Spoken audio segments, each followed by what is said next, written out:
special because we have diverse stakeholders come together to really think about how to make our new education policy a reality.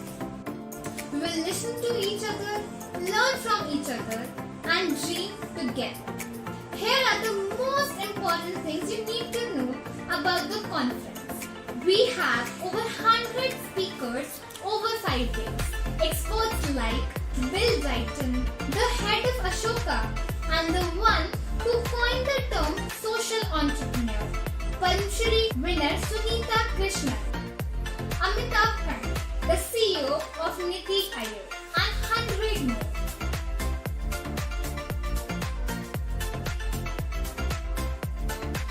Sessions are in fun, engaging formats.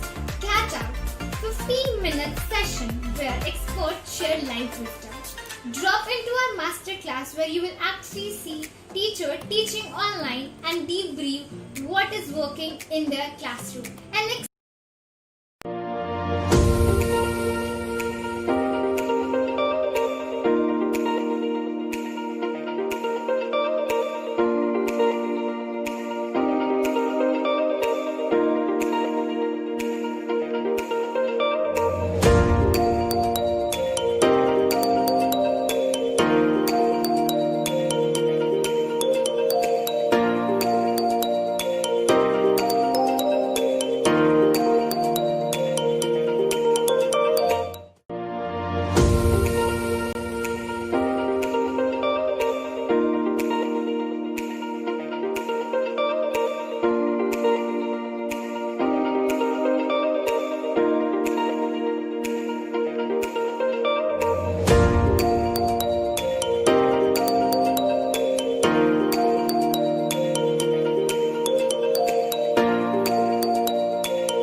Hello everyone.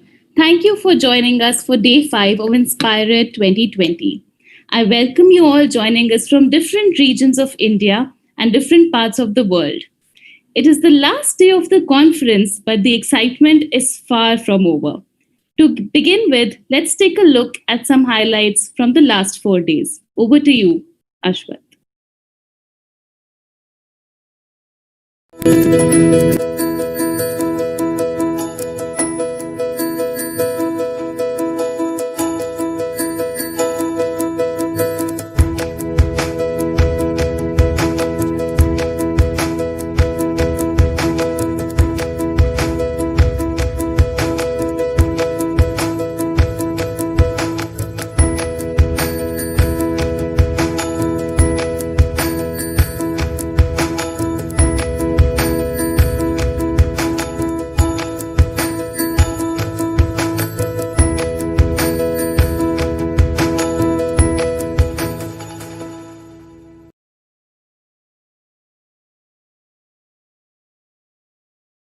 Would want people to take back from the conference.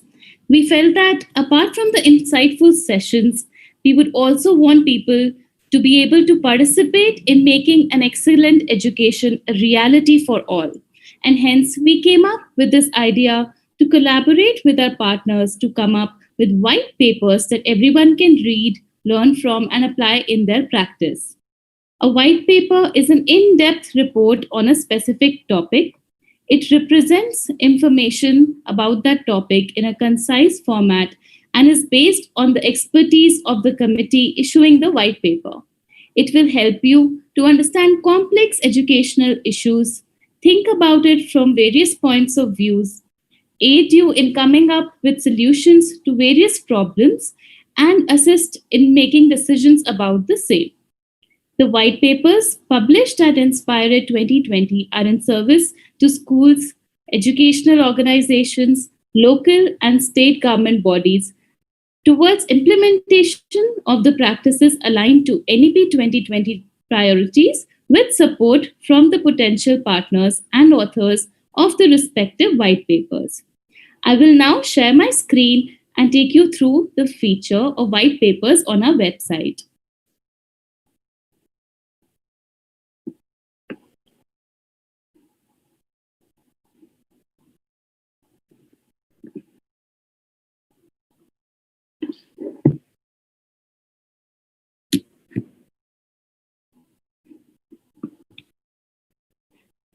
Once you go to our website, that is inspirED2020.org, you will arrive at this page which has all these different options, and you need to go to the last one titled White Papers. Over here, you will quickly see a description of all the white papers that we have. So there's framework for teacher education, learnings from teacher development program. There's working with parents as co-educators. There's cultivating teacher growth, a case for the integration of arts in our schools, teacher career growth, blended learning practices, child protection and safety in schools, and various other topics. Let me quickly open one such white paper and show you what it looks like. As you can see here, the white paper consists of various topics, and it also has a mention of all the partners that have helped us in creating this white paper. Thank you so much, everyone, for helping us come up with these white papers. You will see the contents and then go on to read the white paper in detail. If you are an educator, a government official, school management, an educational organization member, here's how you can use it. Based on the topic, choose the white paper, read the white paper and share it with relevant stakeholders. Reach out to the authors and partner organizations to contextualize it and support you in implementation. Close to 13 partners came together to create these white papers. Again, thank you so much to all of you for putting these together. Now let's begin with the sessions that we have for today. We will begin with a very exciting session titled Moral Leadership for Imperfect Times. Joining us for this discussion, we have Shaheen Mistri. Shaheen is the founder and CEO of Teach to Lead. Prior to this role, she founded and led the Akanksha Foundation for 17 years, where she worked to provide a quality education to children from low-income communities. In 2008, Shaheen founded Teach for India with the vision of providing an excellent education to all children across India by building a pipeline of leaders committed to ending educational inequity in the country. Shaheen is an Ashoka Fellow, a global leader for tomorrow at the World Economic Forum, and an Asia Society 21 leader. She is the author of Redrawing India. Shaheen serves on the boards of Simple Education Foundation, the Akanksha Foundation, Teach to Lead, Indian School Leadership Institute, Design for Change, and Symbiosis School Central Directorate. Along with her, we have Jacqueline Novogratz, the founder and CEO of Acumen and the New York Times bestselling author of The Blue Sweater and Manifesto for a Moral Revolution. I welcome Shaheen to start the conversation and introduce her further. Over to you, Shaheen.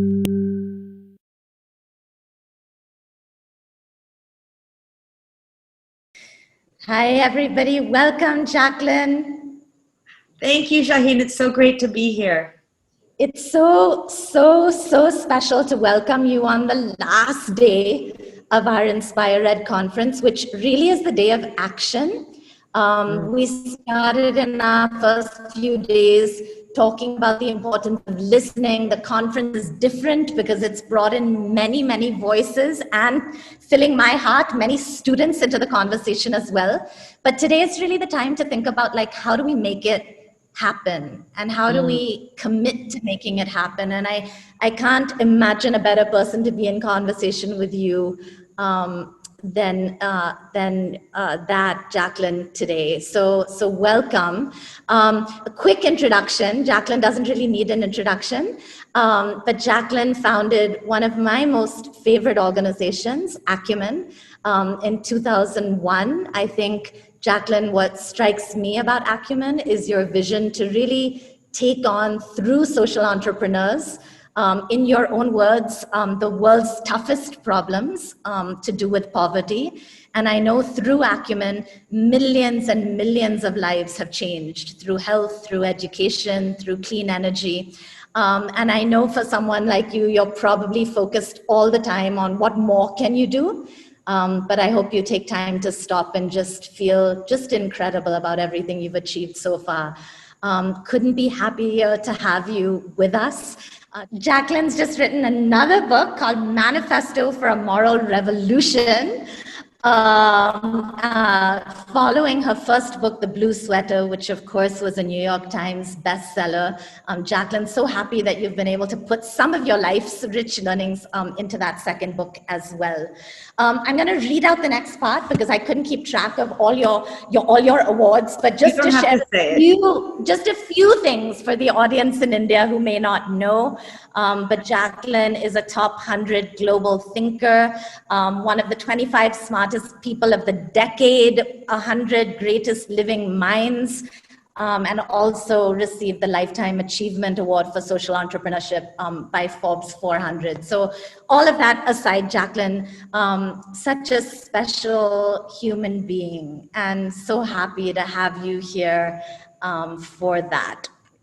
So we're going to launch into a conversation. The topic of our conversation, Jacqueline, you've chosen so beautifully, moral leadership for imperfect times.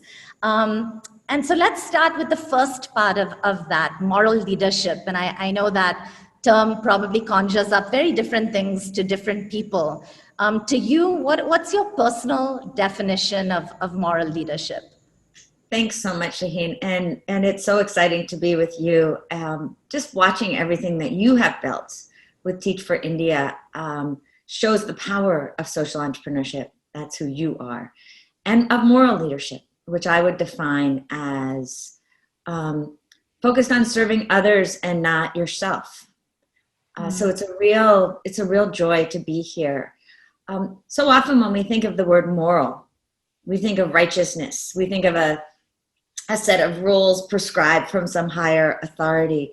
The way I look at moral in this moment of our history, when we are so interdependent and the problems are so complex, is a real focus on other people, not on the individualism that has gotten us into so many of the problems that we are in, but on the collective.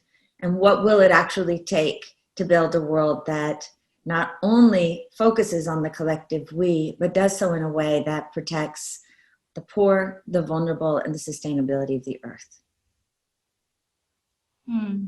And where does that come from, Jacqueline? Where does moral leadership come from? How does it get built? I think it comes from something that's inside all of us. There's a knowing from whatever religious tradition we were raised in, or even if it's just paying attention to the beauty of nature, that at some level, I think we have a human consciousness that understands that we are all interconnected and indeed interdependent. And if we start with that framework, Shaheen, and we insist on the individual and collective dignity of every single human being, no matter how terrible the circumstances into which they were born, that they deserve the ability to flourish, then we can build a framework on top of it. What makes it complex in this moment is that we're all part of each other's worlds and lives right now. And so it used to be easier when our religious leaders or our political leaders would give us the framework in which we would operate. The world is too complex for that. Now we have to work through competing systems. And so the only thing I can see is if we can move beyond that, or maybe below or above, most importantly within, and build a framework that says every one of our families, communities, nations, organizations must be built on the set of principles that puts our shared humanity at the center.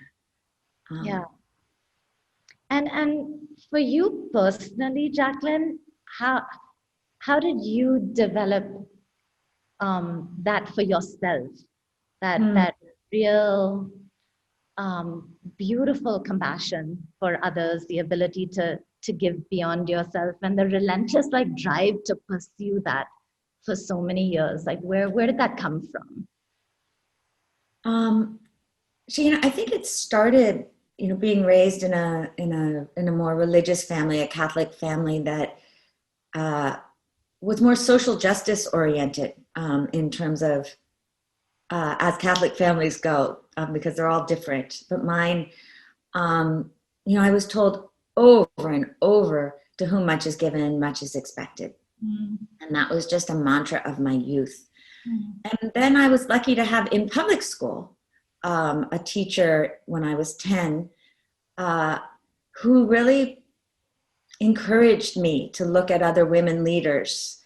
And there weren't very many in my generation to look at. Most of them were dead, in fact. But I marveled at what individuals could do. And then as I got older, Shaheen, well, obviously growing up with my parents' influence, but as I got older and saw the world, starting off on Wall Street, seeing the power of the marketplace, and yet in Brazil, in Colombia, seeing how poor people who were so vibrant, who had such opportunity, or rather, such capability, were left out.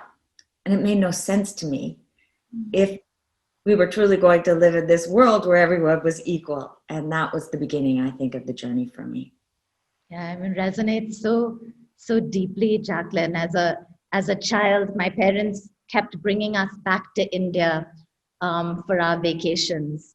And I remember always like flying into Bombay and flying over the massive slum and landing and seeing the huge sprawling urban slum communities, and right at their footstep, the skyscrapers, and just asking myself how, why, and what did I do to deserve this? And that, deeply resonates. Let's start, I guess, with the future and go back a little bit. I think it's hard to do a conversation without talking about the impact of the crazy times we live in the last 6 months and what the post-pandemic world has meant. But I'm curious, Jacqueline, what sort of insights have you had during this time? What implications has it had on the way you think, on your own leadership? What has really the last 6 months looked like for you? In a way, Shaheen, I think it's taught me that, acumen was born in crisis, and that in our darkest times, we have the chance to find our best selves. Yeah. I have seen extraordinary human compassion, innovation, and what I would call the great pivot. Social entrepreneurs are probably better at this than almost anybody else, because we see every problem as an opportunity.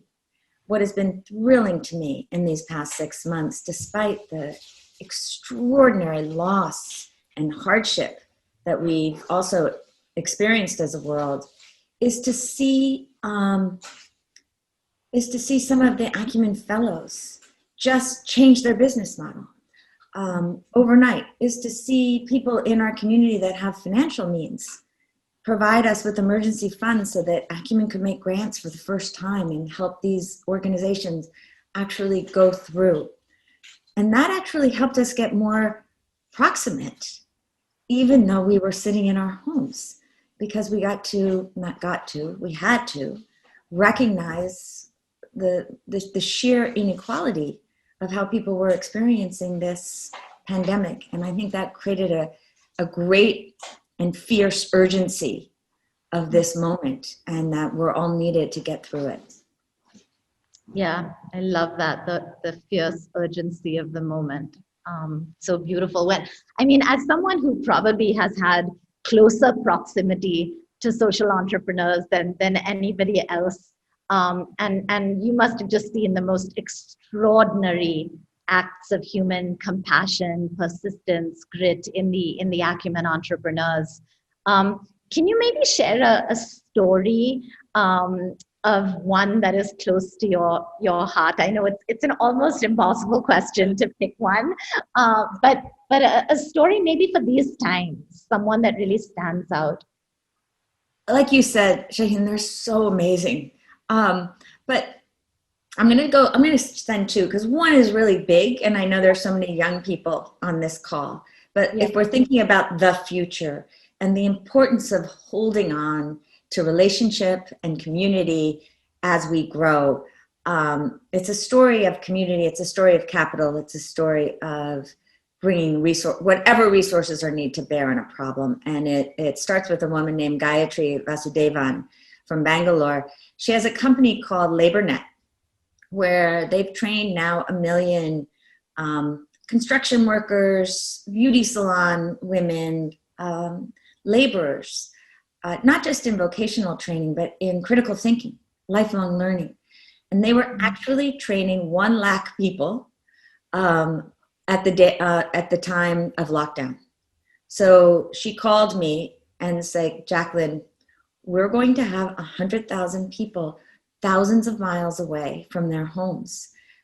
They've already been paid.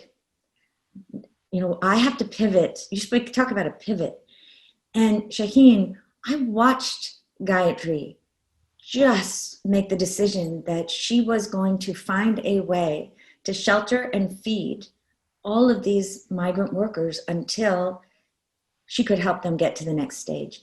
We then, something we'd never done before, could reach out to everyone we knew because she needed to raise $1 million just to keep people really alive.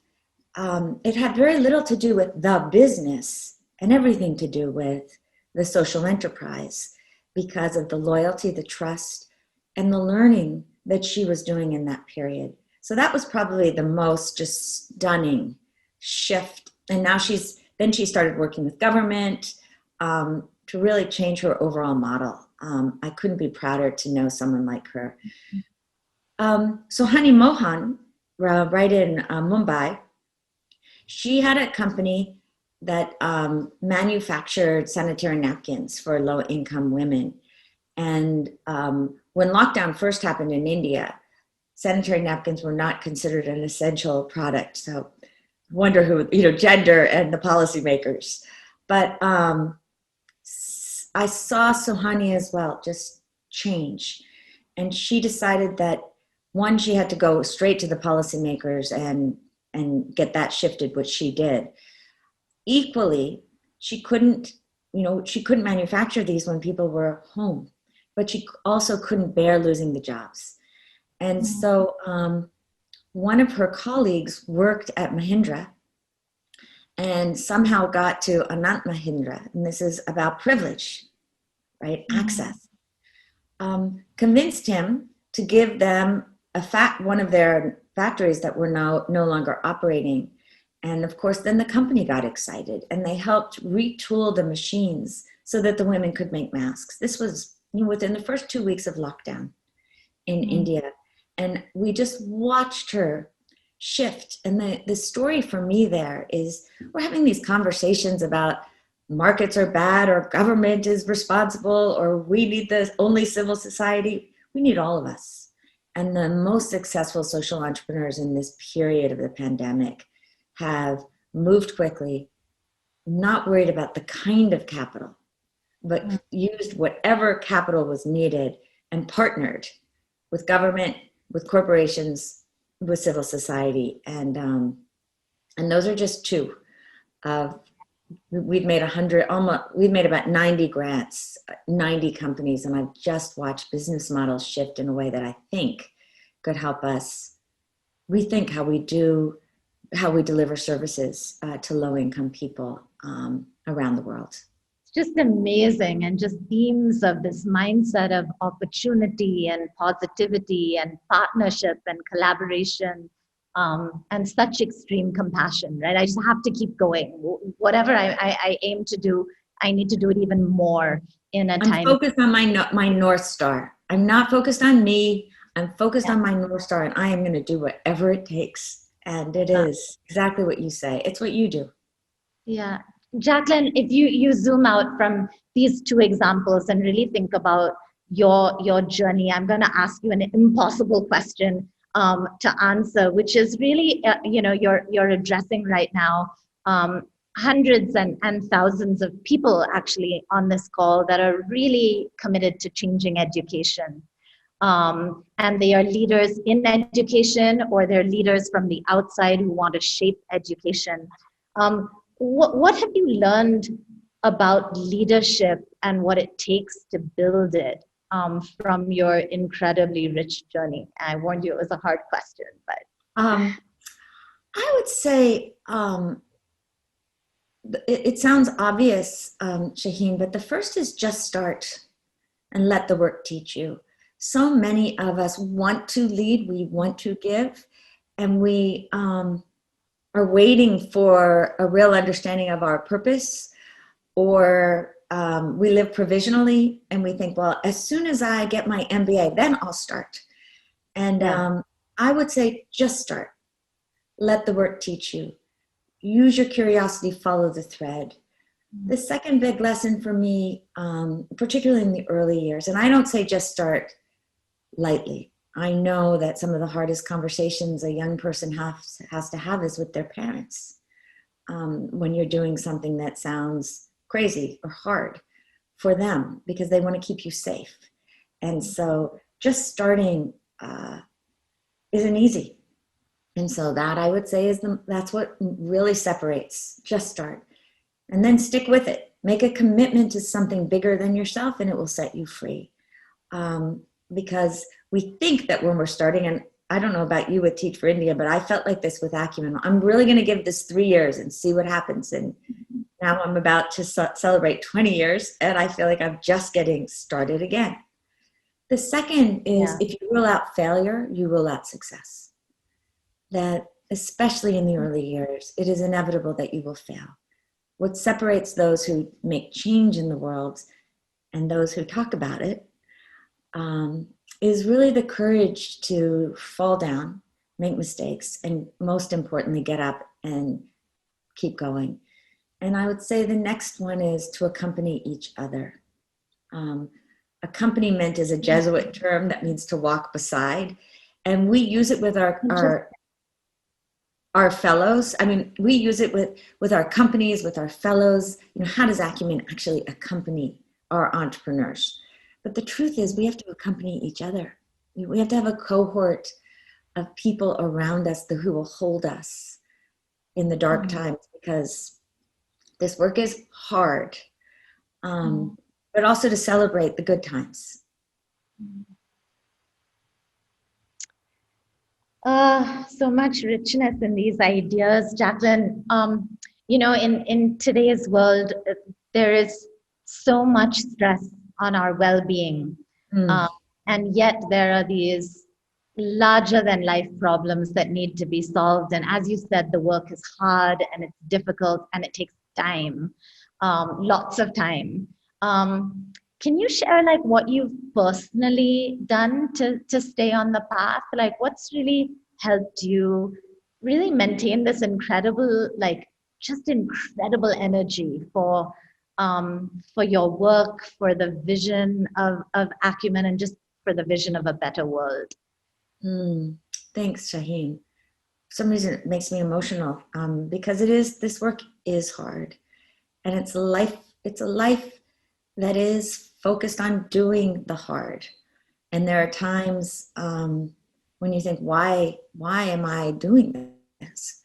But the part that no one told me when I was starting out 35 years ago, which is, I'm sure for many young people feels like it may as well just be forever, is that at every step of the way, if you are awake to it, there's beauty to be found. I've really come to see beauty as the urge to life. You can see it in any village or slum where a woman might put geraniums in a coffee pot. Women wear the most beautiful colors in the meanest, cruelest places. I think as human beings, we find that. Now, everyone defines beauty differently. I'm a much more visual person. And so for me, it's this remembrance at how hard this work can be. For me, it's the visual of seeing beauty, but it's also the connection that I feel with another human being who has nothing and yet has more than so many of the privileged people that I know. and that the richness that I feel in those interactions, in those connections. When I can't do that, I read poetry in the mornings. I go on runs. I connect to nature. So many, I guess, rituals now. Not when I was young, I wouldn't have thought of them that way. As an older person, rituals that connect me to what we talked about at the very beginning, this moral framework that reminds me that we are part of each other and that we will only survive and thrive when all of us do, truly. And that keeps me going, and it keeps me feeling not only full, but so lucky to be doing this work. Yeah, so beautiful. Does it resonate with you, Shaheen? Very much resonates. And I was thinking as I was listening to, there's a quality in the way that you share, which feels very poetic. I'm just, it's beautiful to hear that you're connected to poetry and to nature and to beauty. I think that deeply resonates with me as well, very deeply resonates. Jacqueline, just turning to, given inspirED is really a lot about school education. A question on how you build some of this in children. And I know a lot of your work has been with social entrepreneurs, but if you were to infuse anything into the school system, the education system, to create the next generation of people who are connected and compassionate, what would you do? What would you focus on? What would your message to educators be? It's funny that you asked that, Shaheen. In fact, Acumen just launched Acumen Academy in May during the pandemic, which is the World School for Social Change. It's online, as well as our fellows that you know, and it's exciting that we have so many Teach for India fellows as part of our fellowship. And the theory behind it is too many of our universities, our schools, focus only on content. But if we're going to solve the most difficult problems of our time, we need to focus on character as well. And by character, I mean so many of the principles that I write about in the book. Deep listening, understanding identity, not from a place of dividing each other, but from a place of connecting to one another, telling stories that matter. Importantly, learning to hold opposing truths and even values in tension. These are not things we are seeing in our leaders, certainly in our political world or our corporate world. This is not things we are taught in school. And yet these are the new hard skills. So your question is actually something I've been thinking about, and at some point we should really talk about, is how then, if we're learning how to embed this at the university level, we build our moral compasses when we're little. I was 6. And so how do we bring these same ideas into our elementary schools, into all of our schools? Because we no longer can rely just on parents. We need to embed these principles into all of our institutions. And so that's something that's very much on my mind. These are not complex concepts, but they are hard to live. And so we need to develop these practices in our children from early on. Yeah. Oh, Jacqueline, there's so much more to talk about, but I think we're out of time. Is there any last thing that you would very much like to share at this point? Shaheen, the only thing I would like to share is how moved I am by this next generation of change makers, as I know you are. That people often ask me, how is the next generation different? And I find it almost trite to be looking at big generations and making generalizations. On the other hand, if there were one difference that I see, besides the fact that the next generation is smarter, more connected, and understands the complexity of the problems much better than my generation did. It is that we no longer have a generation like we had in my lifetime, where you had those who went into business and those who wanted to do good. All young people want to be used right now to work on our toughest problems, and we need them. And they don't want to do it from a place of doing good alone. There is a challenge and an intellectual rigor that comes from working on the hardest issues of our time. And so the next generation gives me great hope from that perspective. And I would end where we went to with beauty in some ways. This is not an easy path. Mm-hmm. And yet, I don't know anything in my life that is of deep, deep value that was easy. It is in the embracing the difficult that we find our best selves, that we find our deepest joy, and we find meaning. It doesn't come to us sitting at the sidelines or waiting at the starting blocks.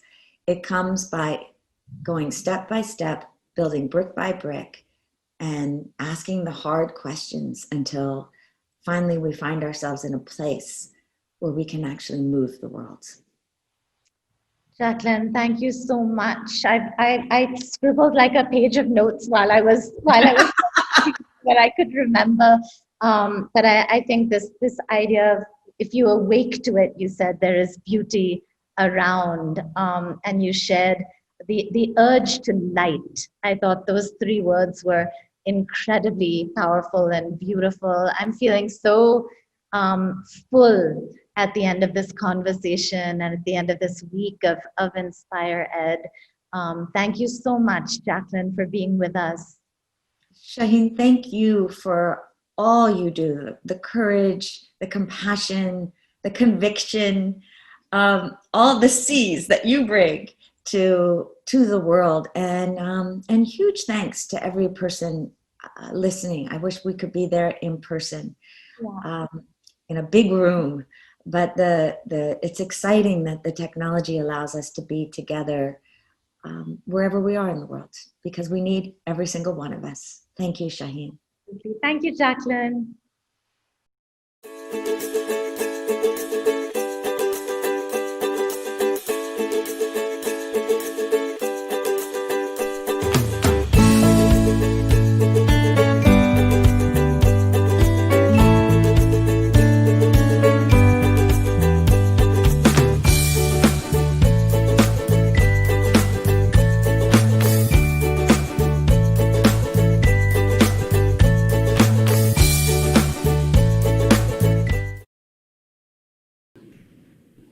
Thank you for that inspiring talk, Shaheen and Jacqueline. I would now like to welcome a very special guest. Joining us live, we have Dr. Pramath Sinha. He is the founder and chairman of Harappa Education, which strives to become India's largest online institution focused on teaching habits and skills critical to workplace success in the 21st century. He is the founding dean and a member of the executive board of ISB, which rapidly became one of the top 20 business schools in the world. He is also a founder and trustee of the acclaimed Ashoka University, a liberal arts university which launched the popular Young India Fellowship. Pramath has been instrumental in setting up a wide spectrum of change-based higher education initiatives, including a management program for career-oriented women, an entrepreneurship fellowship for the Himalayan region, and a solution-focused design university for the built environment. He has also been a media entrepreneur, education consultant, and management advisor at the 9.9 Group, which he founded, the CEO of the Ananda Bazar Patrika Group, and a partner at McKinsey & Company. Today, he will talk to us about future of jobs and the reimagined role of education. At the end of the session, Pramath would love to answer your questions, so please make sure you are typing them in the comment section. Pramath, I request you to begin. We have close to 2,000 live viewers eagerly waiting to listen to your talk. Over to you. Thank you very much, Anu. Thank you very much to the entire Firki and the Teach for India team for inviting me. And namaskar, everyone, and good afternoon if you are in India. My topic around the future of work and reimagined education is in some ways a very cliched and a hackneyed topic. Everybody is talking about this. And at the same time, there's so much that can be said about it that 20 minutes that I have is not enough. So I would like to start by saying that I want to just touch on a few key points so that I can leave you with some of my my biases as far as what is happening in the world today and where things are going. And then perhaps that will spark some questions for you to ask me. So I'd like to make 3 points about the future of work and 3 points about how, therefore, education is getting reimagined or how education should be reimagined. As far as the future of work is concerned, there are 3 major trends as I see them. The first is that we are all living or going to live, at least that's what all the studies have shown over the last few centuries, as well as the current trends are showing, that we are all going to live longer. And maybe that's not such a good thing, but the reality is that seems to be coming, that all of us are going to live longer. All of us are going to lead healthier lives. And therefore, if you look at both these, we are all going to have longer working lives. So there has been a lot written about something that people are calling the 100-year life. And people are also now writing more and more about the 60-year curriculum. And I'll come to that, and that connects to my education points. But suffice it to say that, I'm 56 years old. When my father was around this age, he had pretty much retired. He wasn't really looking to do anything bigger other than to continue to pursue his interests in writing and literature and so on. But here I am at 56, and I've just launched a new company called Harappa last year. And as most people say, if you're launching a startup, there's still 10 more years. I'm involved in setting up new universities. And it's not that I am any unique. I look at all my peer group and my friends, and they're all going strong. My sister is going to turn 70 in a few weeks. In fact, this month. And she, in fact, is full of energy and is doing stuff. She used to be a former IPS officer and has, in fact, been working very hard for the last 10 years post her retirement, which was when she was 60. So we are all working longer, living longer, and that has implications.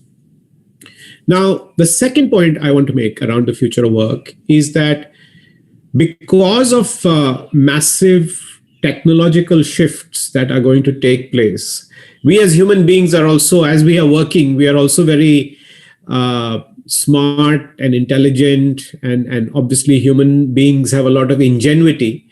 And because of that, we are driving progress in technology and in terms of how things are done in the world, getting more efficient, getting more productive, bringing in ideas like artificial intelligence and so on, because of which what is happening is that during our lifetimes, we are going to have multiple careers. My father's generation in the 50s and 60s, people studied something, they took a job and they stayed on in that job for the rest of their life. If you look at my generation, we are all doing multiple things. I studied metallurgical engineering as an undergrad, but I never really worked in metallurgy ever. I went on to become a academic. First, I did research. I went on to study robotics, which was a completely different field. From there, I became a management consultant. From there, I became a media person. From there, I ran a company. Then I became an entrepreneur, started my own company. I now build higher education programs, both traditional brick and mortar universities and colleges, and I'm now doing something online. Now, when I was studying, maybe even just 25 years ago, if somebody had told me that I was going to do what I'm doing right now, I would have said, no, this seems like some sort of a imagined future. I cannot see myself doing that. I could not imagine or dream that I would be doing what I'm doing. And this is not just me. This has become even more pronounced now. Most of us, if you imagine that you are going to have a 60-year working life, you are probably going to have 5 or 10 different roles in that working life. And each of those roles could be in a very different industry and in a very different environment. I would imagine that many of you are teachers or people who are involved in education. Even if you stay in education, look at how rapidly education is changing. And even within education, you can see that there's going to be multiple eras and multiple careers and multiple adjustments and changes that you will have to make in your career. The crux of it is whether you do 5 changes or 1 change or within education or across industries. The truth is that there's a lot of churn that is going to happen in your career. And this is where the idea of the 60-year curriculum comes, that because you're going to have to change so frequently, you are going to have to keep learning. You're going to have to keep learning new things, new ways. And so your education doesn't stop in college or postgraduate or PhD. In fact, it continues throughout your life. And therefore, the idea of a 60-year curriculum, that the curriculum is not, 40 courses or 30 courses that you would do in a 3-year or a 4-year program, but your curriculum now becomes your entire life. Throughout your life, you are learning and you're learning to make changes and do new things. So that's the second idea, which is the idea of changes in your career and a 60-year curriculum that basically requires, and a lot of this is now again jargon and very common to say, that you will have to do lifelong learning. That learning is now a lifelong phenomenon, and that it's not just confined to when you're in school and college, and that you will have a 60-year curriculum. The third important thing that is happening, and this is a slightly different point from the second point, is that the changes that are happening are completely unpredictable. So you don't know what is coming tomorrow. You don't know which direction you will have to change. Yes, you know that you'll have to change, but you don't know how you will have to change. You don't know from to what you will have changed. You know where you are now, but tomorrow what will come, you don't know. So that then places an extra burden on you, that how do you stay prepared for change, but not just change, but the change in your career, the change in your life that is unpredictable. The changes that are being brought about even by the current pandemic and the crisis are quite unpredictable. It is now clear to all of us as teachers that we do have to learn how to teach online.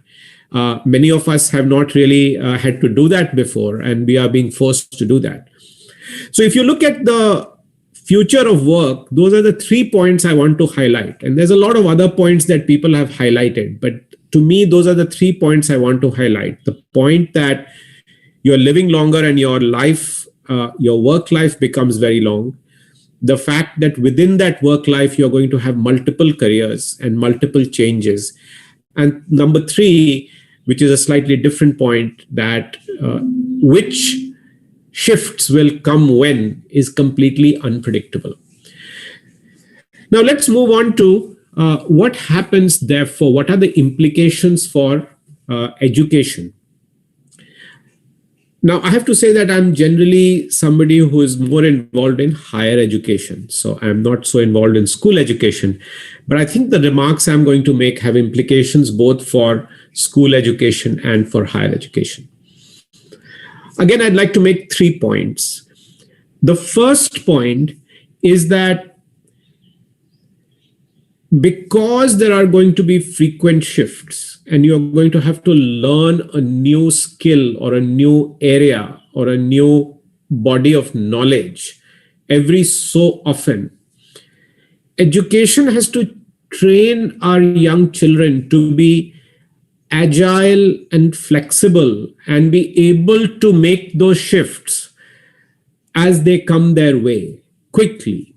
When some change happens, then how do you quickly learn enough to then be able to adapt to that new career, that new job, to that new industry? My view is that the only way you can do that, only way we can equip our young people with that skill. And also remember, you don't know what that new thing is going to be. So it's not like you can train somebody today because you by definition don't know. But what you can do is build the meta skills, the higher order skill of helping somebody understand how good they are at learning how to learn. Now, again, learning how to learn, growth mindset, a lot has been said about this, written about it. In my experience, one very tangible way of teaching people that is to have a very multidisciplinary curriculum. Now, multidisciplinarity is also a word that has been used a lot. In fact, in the new education policy, the NEP 2020, multidisciplinarity has been used a lot throughout the document, both with regard to school education and tertiary education.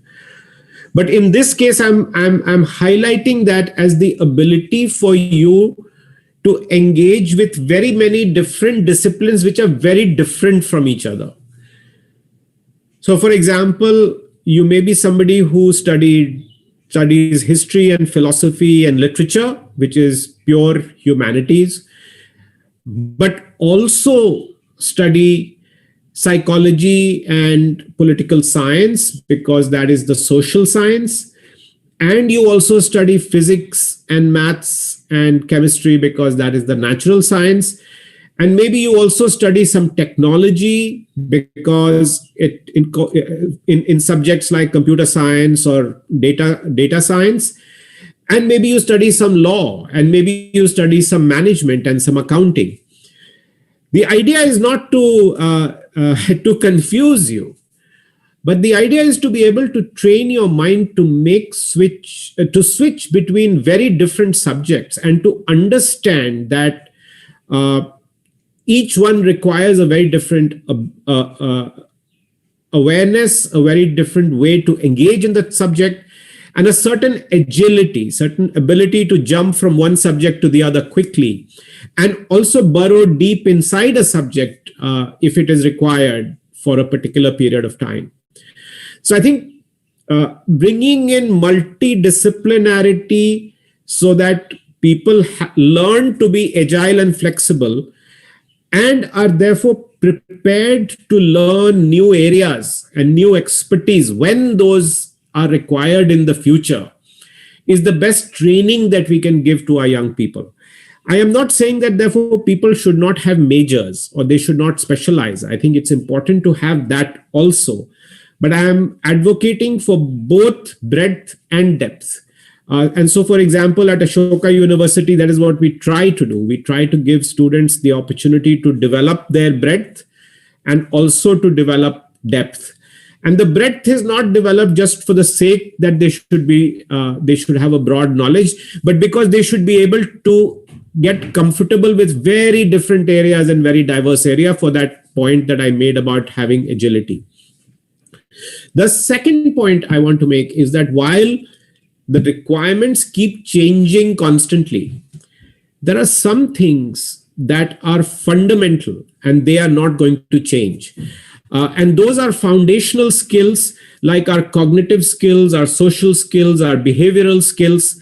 That's the kind of skills that I'm actually trying to teach at Harappa, where you're teaching people how to think, how to communicate, how to problem solve, how to work with each other, and how to develop greater self-awareness. So the whole idea that there's a bunch of foundational, unchanging skills that will stand you in good stead throughout. And these have been neglected in our school and college system, need to be taught. And I think that's a big emphasis that I would place on the new reimagined education. I think I'm exceeding my time and I'm in danger of doing that. So I'll hurry up and tell you my third point. My third point is really the point around the use of technology. Now, this has been forced on us, and I know that all of us are very concerned that technology is creating a big divide. My only suggestion is that if we don't use technology, we will just not be able to cater to the last child and to the last student who are marginalized today. And we will not be able to raise quality of education across the country.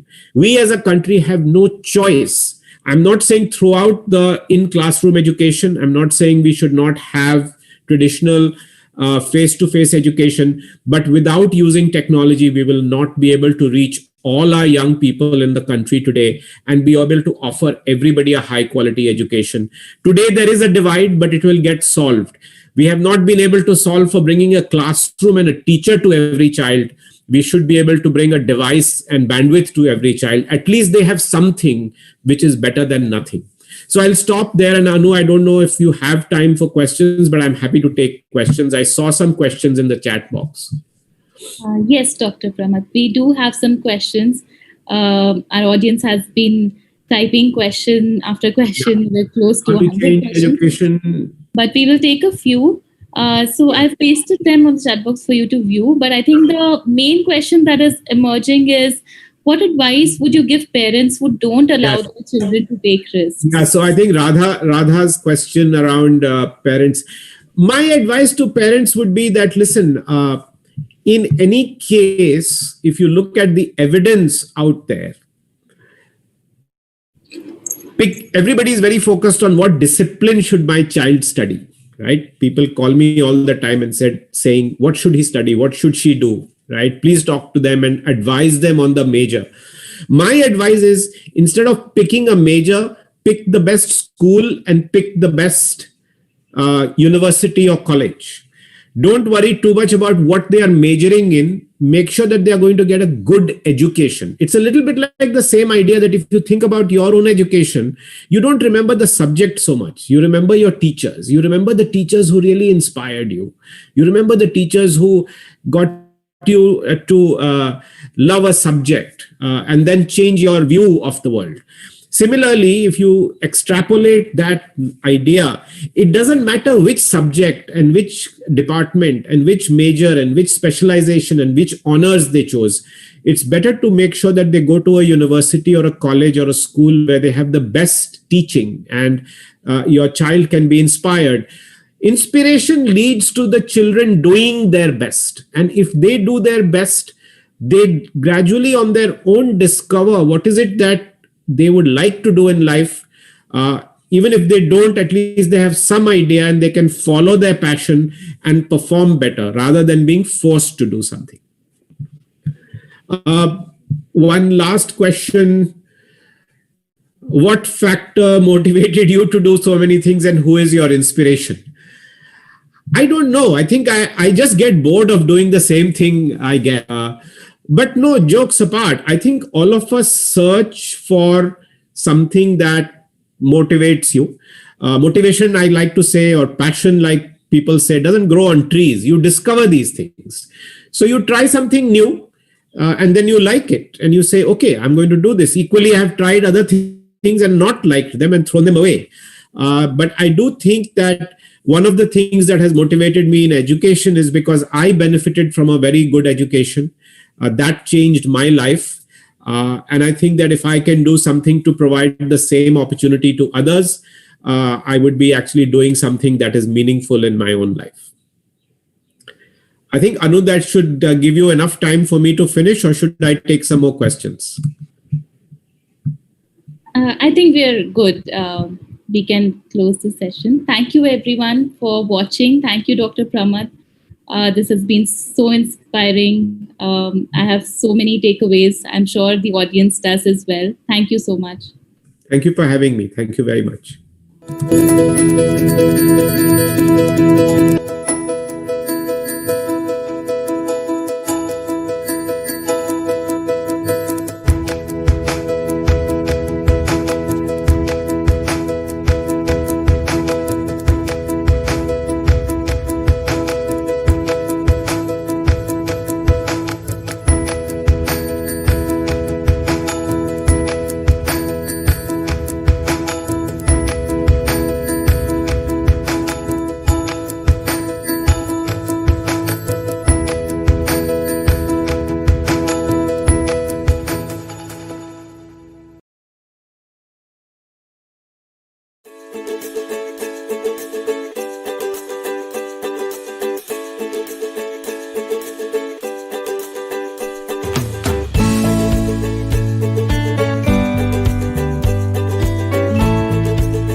5. Wow, that was inspiring and thought-provoking. The key idea that I am taking is to continue to learn. With that, let's continue to learn at inspirED. Our next session is a conversation with Mr. Ashish Dhawan, founder and CEO of Central Square Foundation. Ashish will be in conversation with Samyukta and Sairaj. Samyukta Shinde is a student at UWC Mahindra College in Mumbai. She is currently working on Project Sanchetna, which aims at creating safe spaces for dialogue around feminism and expression using arts. Sairaj, a 12th grader from Pune, is passionate about theatre and public speaking. In school, he was a part of the Maya musical by Teach for India. Over to you, Sairaj and Samyukta, to introduce Mr. Ashish and start the conversation on transforming the education system. Yeah. Thank you, Dee. And it gives me immense pleasure to welcome Mr. Ashish Dhawan to inspirED 2020. Mr. Dhawan is the founder and chairman of Central Square Foundation and a founding member of the Ashoka University. Prior to this, he worked for 20 years in the investment management business and ran one of India's leading private equity funds, the Chris Capital. In June 2012, he left his full-time role at Chris Capital to start CSF to pursue evidence-driven and innovation-led system reform in school education. Ashoka University is a not-for-profit university that aims to offer an Ivy League quality undergraduate program in India based on the US liberal education system. So let's get started. Mr. Ashish Dhawan, thank you for being here today with us. Can you tell us a little bit about yourself, maybe describe yourself in 10 words? I would say I'm an entrepreneur, very passionate about education, and here to change the system. And since you're talking about, like you said, you are passionate about education and you're here to change the system, may I ask you, what is an excellent education to you? Yeah, I think an excellent education is a well-rounded education, one that sets you up to succeed in life, and one where you have certain basic numeracy and literacy skills which open up the world of knowledge for you. So beyond the socio-emotional learning, the whole child, I think the idea that certain basic skills are extremely critical in order to be functional later in life. So that for me is at the core of good education. Thank you so much for sharing that. I'm sure that like most of us would agree with that definition. And you have so much knowledge about the education system, and your journey with CSF has given you access to so much data. So what do you think the truth of India's education system is today? Yeah, so, it's tragic that even though we have made a lot of progress in India in opening up lots of schools, almost every child now from class 1 to 8 goes to school, whether it's a boy or girl, whether it's someone from a scheduled caste or tribe, or OBC, any background, children are now going to school. In primary, it's almost universal, that almost 100%. And even class 6 to 8, it's 95+% of children are going to school. So that's a big achievement. We have 1.5 million schools in India, so lots of schools. But I think the real tragedy is even though children are going to school, learning levels in India are still very, very low.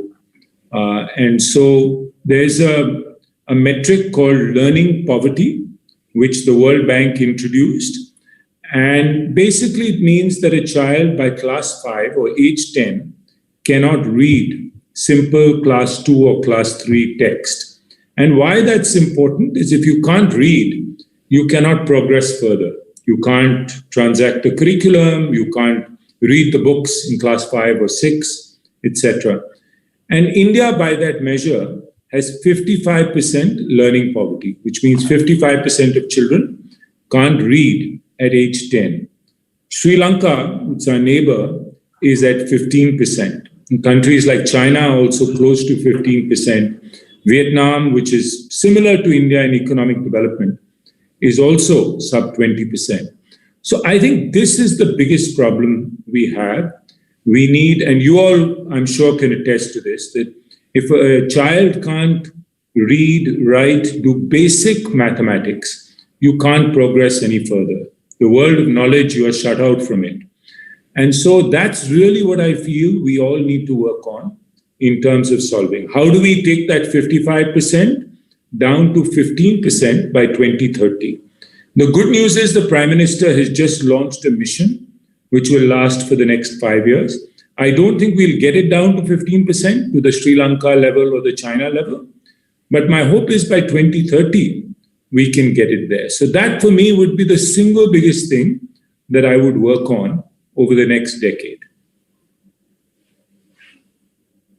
Yeah, and really, like, it's true that we have progressed to a level where most of us have, joined schools. And you say that it isn't enough, and there is a journey that we have to be on. So, can you please share some of the innovations that we need currently to transform the education system that we have? Yeah. So I'll break it up into two parts, what I call the bookends of education. So obviously the early years, which are very, very important, like I just described. And obviously socio-emotional learning is an important part of it also. We want a healthy, happy child who is learning to read, write, basic math. But we also need to look at the tail end, right? Which is when you are an adolescent, maybe the academic stuff is important, but beyond that, how you're being prepared for life, prepared for the workplace, this sort of school to work transition or school to life transition, I think is very important. I think in terms of innovation, I have to give a lot of credit to NGOs in India. I think what they have managed to do is show that it is possible to solve our problems at both ends, whether it's the early years, getting children to these basic skills, or even this school to life transition. So we have lots of good models in India. We can look outside in India and see what other countries have done, but we can stand on the shoulders of these NGOs who have done good work. The problem has been in India that whilst Akanksha may run 20 good schools, or Pratham may run a good program in Punjab or some other state, or some other Room to Read is doing a great job in one district in Madhya Pradesh, somehow the whole system as a whole is not improving. So out of the 1.5 million schools, 1.1 million are government schools. How do we get them all to learn from the best practices out there and improve? So I don't think we need a secret formula or innovation. I think what we need is a lot of clarity that we're going to focus on class 1, 2, and 3, that we are going to define what the goals are in terms of what children need to learn, communicate that widely to all parents, all teachers. Every parent should know, mere bacche ko padhna chahiye, at this level by class 3.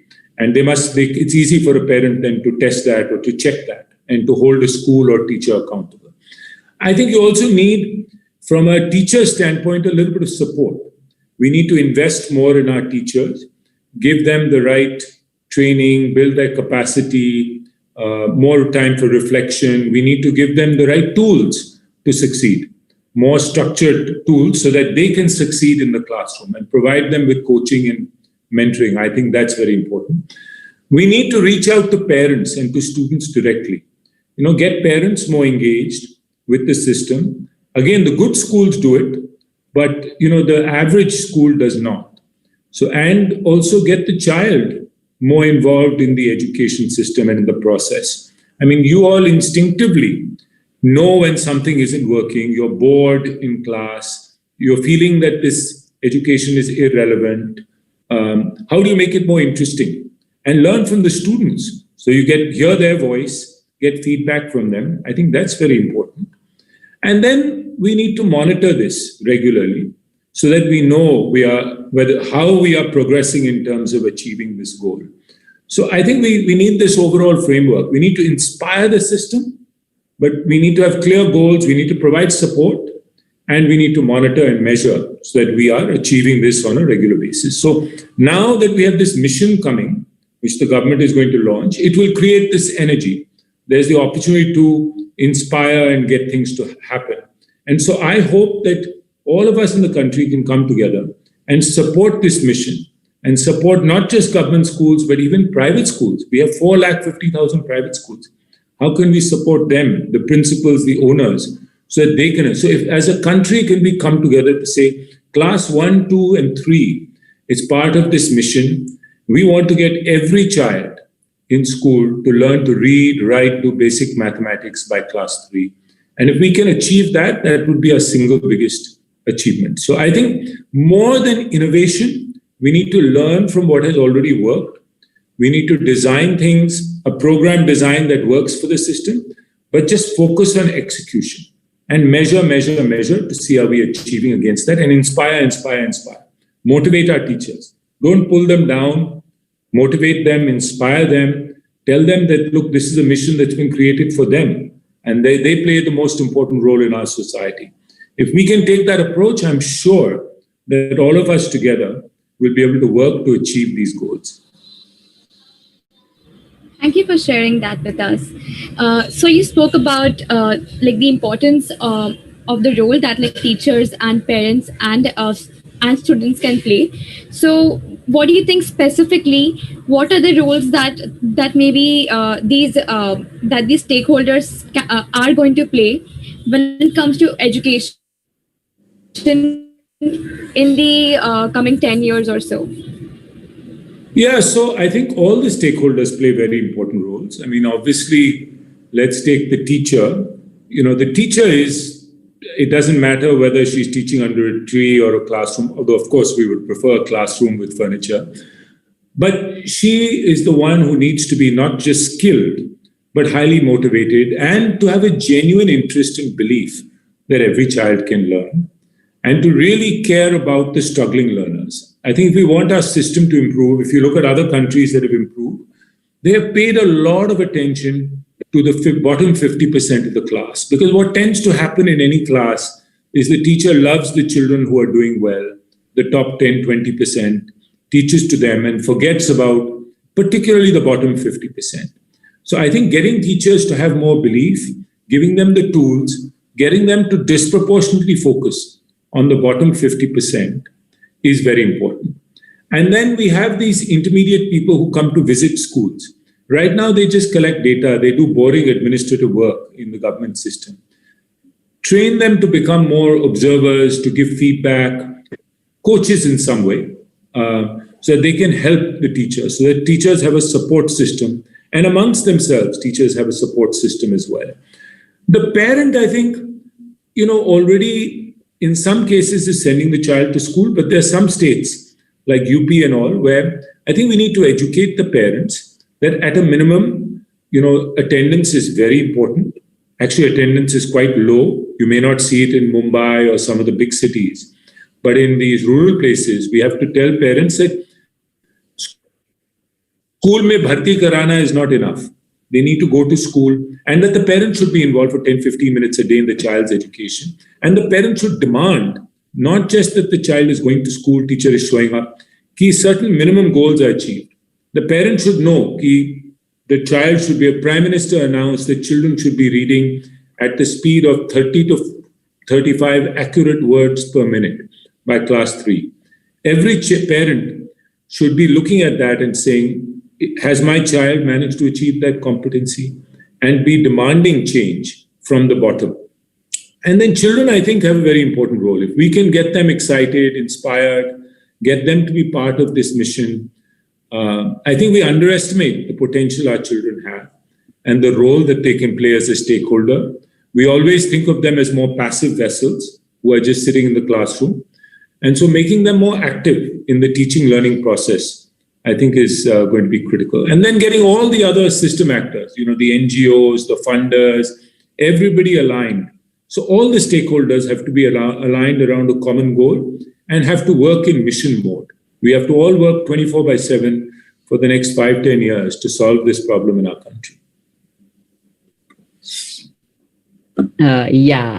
And staying on that track, where do you see the country's education system 5 years from now?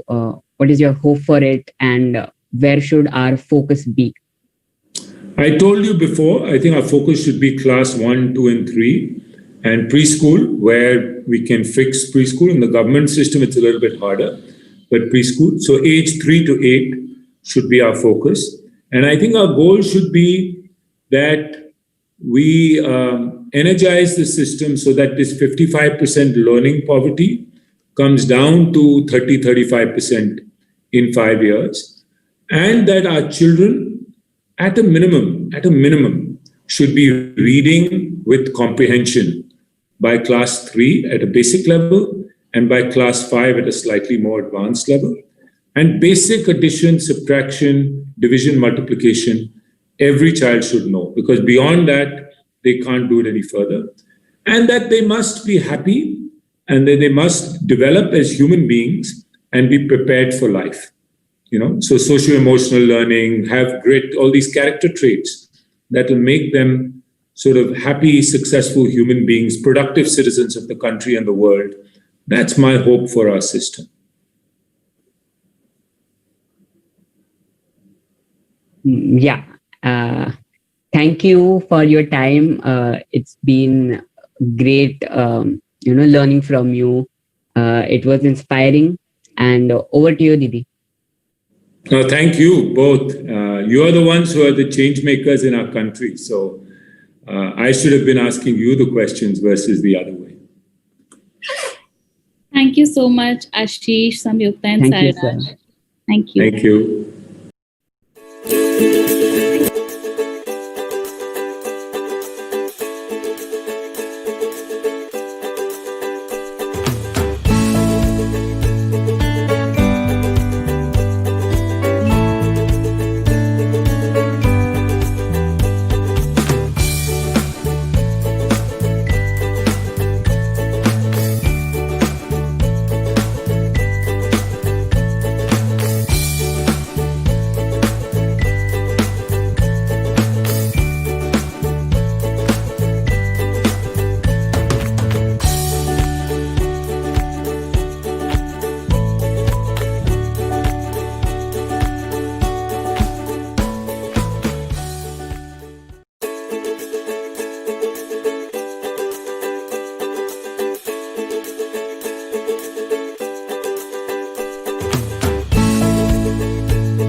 Welcome, everybody.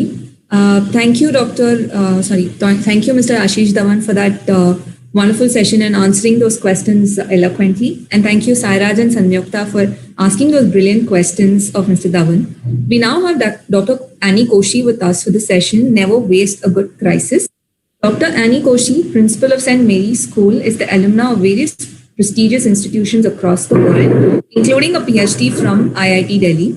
Dr. Koshi actively advocates the cause of the disabled and has worked hard to create an inclusive school where physically, mentally, emotionally, and financially challenged children study together in the mainstream, a school where difference is accepted and celebrated. She was instrumental in bringing legislation to change methods of assessment for the visually challenged in the board examinations. Dr. Annie Koshi is a member of State Advisory Council constituted by the NCT of Delhi to advise the government on implementation of the provisions of the Right of Children to Free and Compulsory Education Act. Welcome, Dr. Koshi, to the session, and over to you. Thank you so much. Okay, so now I'm going to do the share screen business, which is supposed to work, and if it doesn't work, well, that's not because I didn't try. So a warm welcome to everyone, and we've got about 20 minutes actually to talk about this very strange title called Never Waste a Good Crisis. Now, we all know that what's happening today, जो हो रहा है आज, crisis है, हाँ? तो पर how do we say that it's a good crisis? What is it that makes it a good crisis? I mean, is there anything like a bad crisis? Oh God, I have to play slideshow. Okay, so is there something that is a bad crisis? Okay, now what I'm wanting to argue is that it's a good crisis because it's really, really bad. So, you know, I mean, it's like, it's apparently what it's not apparently what it's saying. So what is so good when it's so bad? Okay, so why is it so bad? Because everything that we believed in has actually changed. Okay, so earlier it was that when we think of it, that how do we make friends? Has that changed now? It's no longer that you can sort of meet somebody and say, hello, how are you? And, you know, be friends like that. Now, when you meet somebody, they've got a mask on their face, and you don't know what they actually look like. You don't know how they feel. You don't know what they are thinking. Everything is in your mind. Okay. So in terms of what you call making friends, that's changed. How do you talk to people? Now it's like it's impossible to talk to anybody. Even phone calls are, are difficult. So what do you actually do? You start to be on WhatsApp, on Twitter, on Facebook. And what is the problem with all this? What you want to say is you don't say. Okay. So communication, making friends, what you eat. Earlier, you could go and have golgappa. That is now no longer possible. You could go and order food. That's difficult now. All the time, घर का खाना, मम्मा का खाना, पता नहीं कितना अच्छा है, पर रोज खा के माँ का खाना, is it as wonderful as it is supposed to be? Okay, so what we eat has changed. Who are friends, the way we talk, how we dress. अब तो Zoom, everything is Zoom, तो ऊपर से कुछ ठीक हो गया तो अच्छा है. Down, if something is not there, that's perfectly fine. And, having a haircut, combing your hair, getting up in the morning and coming to a class. So, we in school say कि जितने साड़ी थे, वो तो पहना ही नहीं 6 महीने में. Never bought a new one, of course, but never wore the old ones. वही कुर्ता पजामा से काम चल गया. ठीक है? So how we dress, what we bother about that, all this is changed now. So that's why it's such a good crisis, because everything has changed. If everything has changed, and we are talking about education in our talk today. So if everything has changed, then should education also change? That is a question that we have to ask. Okay. So what we're saying is it's bad because everything that we effectively believed in is changed. Okay. So where are we going with education? Should education also change? Should we now have a new approach to things? Should we now online? Everybody is so कि मैं इतना tech savvy हूँ, share screen कर रही हूँ, Padlet लगा रही हूँ, और Google Meet हो रहा है, and of course बच्चे are on top of it. कि अगर हम कह रहे हैं कि शैतानी की बात, how has शैतानी changed? पहले तो था कि क्लास में you make a show या कुछ noise या कुछ बना लिया, पर अब क्या है कि online करना पड़ेगा. And everybody has upped their act and they have become really mean, some of the children, about क्या करते हैं online class में. तो बहुत ही बुरी हालत है.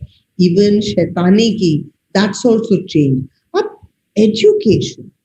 Now online education, मैम हम आ नहीं सकते स्कूल, हम खाली घर में बैठेंगे और online करेंगे, और online is so effective. We are able to teach. There's Khan Academy and this place and that place, and इतने सालों से वो पढ़ा रहे थे, and why should we bother? Should we be happy about that kind of situation is something that we have to think about when we are talking about education. Okay, so when I say never waste a good crisis, what I mean is, this crisis is staring us in the face and demanding from us that we change everything that we believed in. We believed in schools, we believed in going to schools, we believed in face-to-face interaction, we believed in sensorial approach and, those kind of things, dosti banana, problem solving on the playground. Gusti karke kaise dosti uske baad banana. We believed in all these things. So, but now Corona says कि कोई playground ही नहीं है. अब क्या दोस्ती बनाना, क्या लड़ाई करके फिर उसको सुलझाना? These things are not important, is what Corona crisis is telling you. So, what do we do? Do we feel happy about the fact that online, and let's do inter-house competitions, drama competitions online, dance competitions online, music competitions online? Should we just get more and more comfortable, or should we actually relook at things? When I say relook, I mean कि जब आपको force करके एक कोने में घुसे देते हैं, तो उस टाइम आप क्या सोचते हो कि हाँ, चूहे की तरह मैं ये कोने से कैसे निकलूं? कि do we have a higher kind of thought process? So I think that never waste a good crisis, I'm saying, because in the field of education, we are actually looking to say, should we be getting comfortable in the online classes? There is so much of fear in everybody's mind that the online classes is the best thing, because if I go out, then I will, I will definitely catch Corona, and I don't want to catch Corona. So then the best thing is that I don't go out of the house. I stay here and I take my online classes. The teacher is taking the class, the students are taking the class. But क्या ये इसी को हम education कहते हैं क्या? Is this education as we understood it? So never waste a good crisis if it actually forces you to ask a question to yourself. What is education? How do we understand education? Now, for instance, one of the things about education is that education is a continuum. If we don't ever achieve what we want to achieve, because यहाँ पे दबा दिया तो बच्चे ऐसे निकलेंगे, ऐसे तो कभी था नहीं. यहाँ पे दबाया तो पता नहीं कहाँ निकलते हैं बच्चे, कैसे निकलते हैं. But that doesn't mean we don't stop trying. we keep on. So when we talk about any experiences, whether it's in mathematics or science or language, we have to constantly work with the children and see that they are growing in a developmentally appropriate way. तो फिर से ये question आता है कि हमने education के साथ क्या समझा था? What did we understand by this word education? So that is what this good crisis is asking us to do. That when the RTE says equal quality education for everybody. Now is first of all, is online education a quality education? That's the first thought. The second thought is online education equally being given to everybody?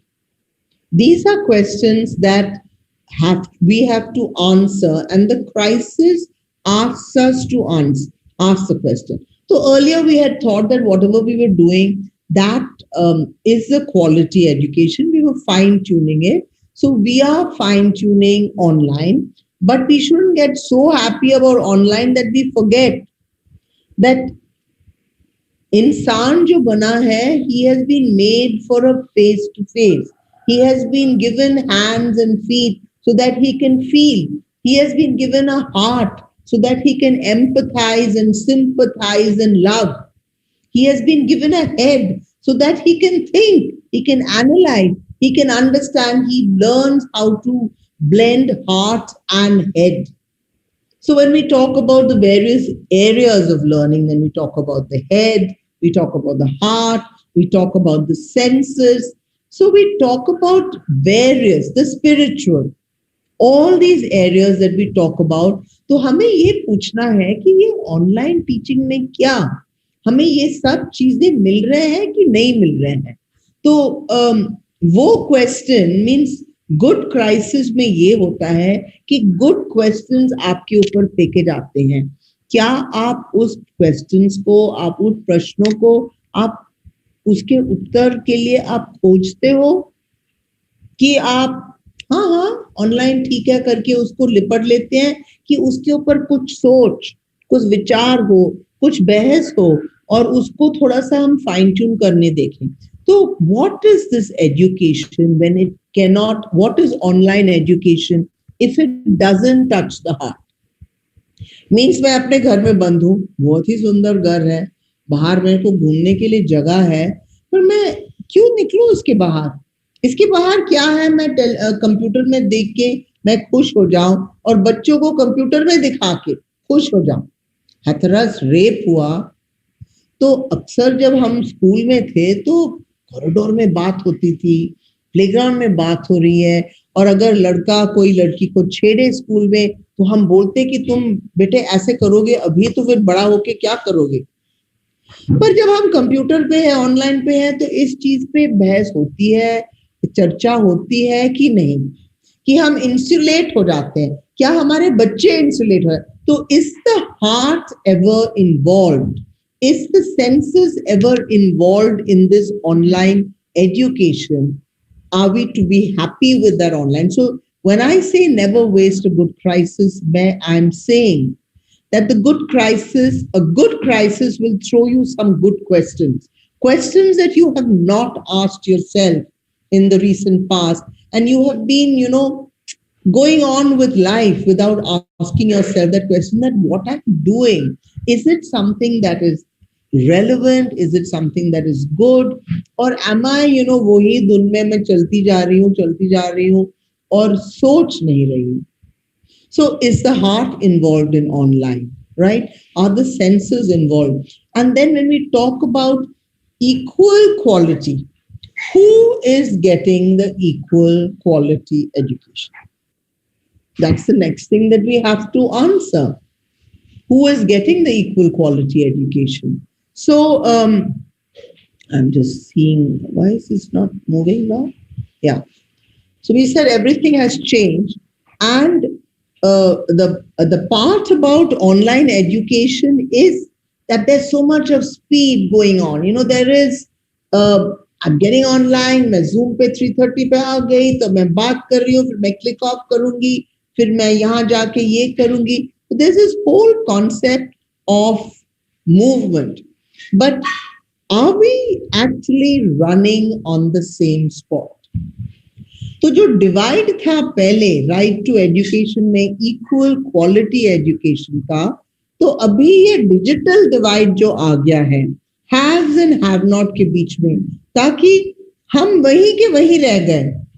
2009 में RT आया, उसके बाद उस पे चर्चा हुई, बहुत सारा पुशिंग हुआ, स्कूल्स खुले और children came to school, teachers were trained. I'm talking of government schools. So much happened.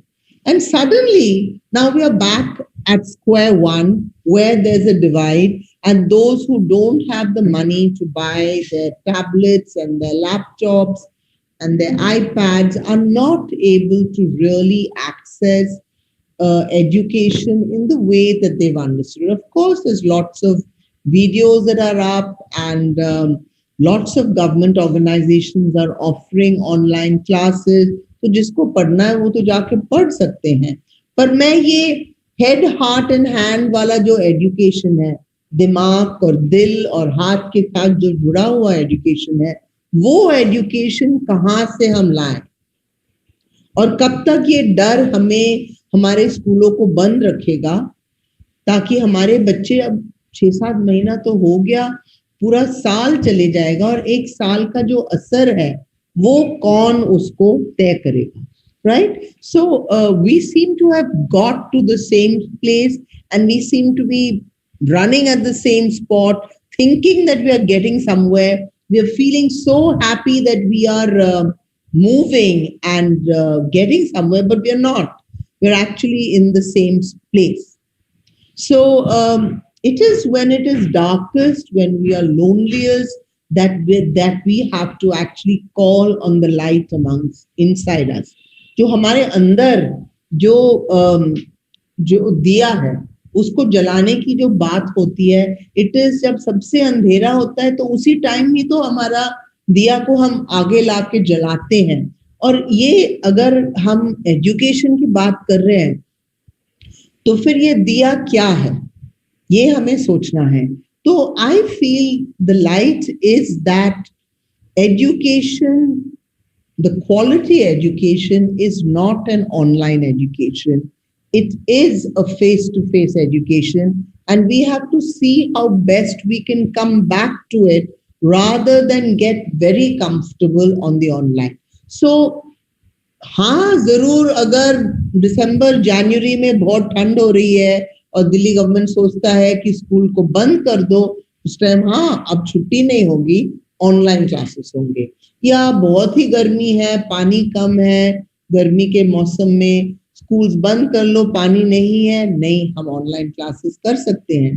पर इट कैनॉट बी कि शुरुआत से आखिरी तक हम ऑनलाइन क्लासेस ही करें. तो द प्रश्न जो हम पे फेंका गया है कोरोना के साथ कि एजुकेशन क्या है, तो इस अंधेरे जहां में एक शम्मा जलाना हमारा फर्ज बनता है जो एजुकेटर्स हैं, and we have to focus on giving that equal quality education to every child. So when you think of the children who don't have the money, when you think of the children who have phone but they don't have the Wi-Fi, when you think of children who are in the remote areas where there's no electricity or anything, okay, when you think of children who are challenged, who are differently able, उनका क्या हुआ? तो लड़कियां जो school नहीं जा पाती हैं, जो स्कूल्स बंद हो गए हैं, और जो पहले उनके माँ बाप भेजते थे, हम इतना साक्षरता की बात किया और बच्चों को स्कूल भेजने की बात किया, वो सब बंद हो गया, स्कूल्स बंद हो गए. अब उनको चलाना, टीचर्स को छोड़ दिया, उसको how do we get it back for our children is a question that we have to answer. And so this is the darkest time. So are you focused on the things that matter? Are you ready for the fight? So a crisis asks that you be ready. अब हमें भी समझना चाहिए कि कुछ लोगों के लिए ये ऑनलाइन टीचिंग तो बहुत फायदेदार है, ठीक है, मीन्स कंप्यूटर्स बिकेंगे, ऑनलाइन टेक्नोलॉजी बिकेगा, लेसन प्लान्स बिकेंगे, तो it is very good for those people, but is it good for the children? So we have to focus on the things that matter.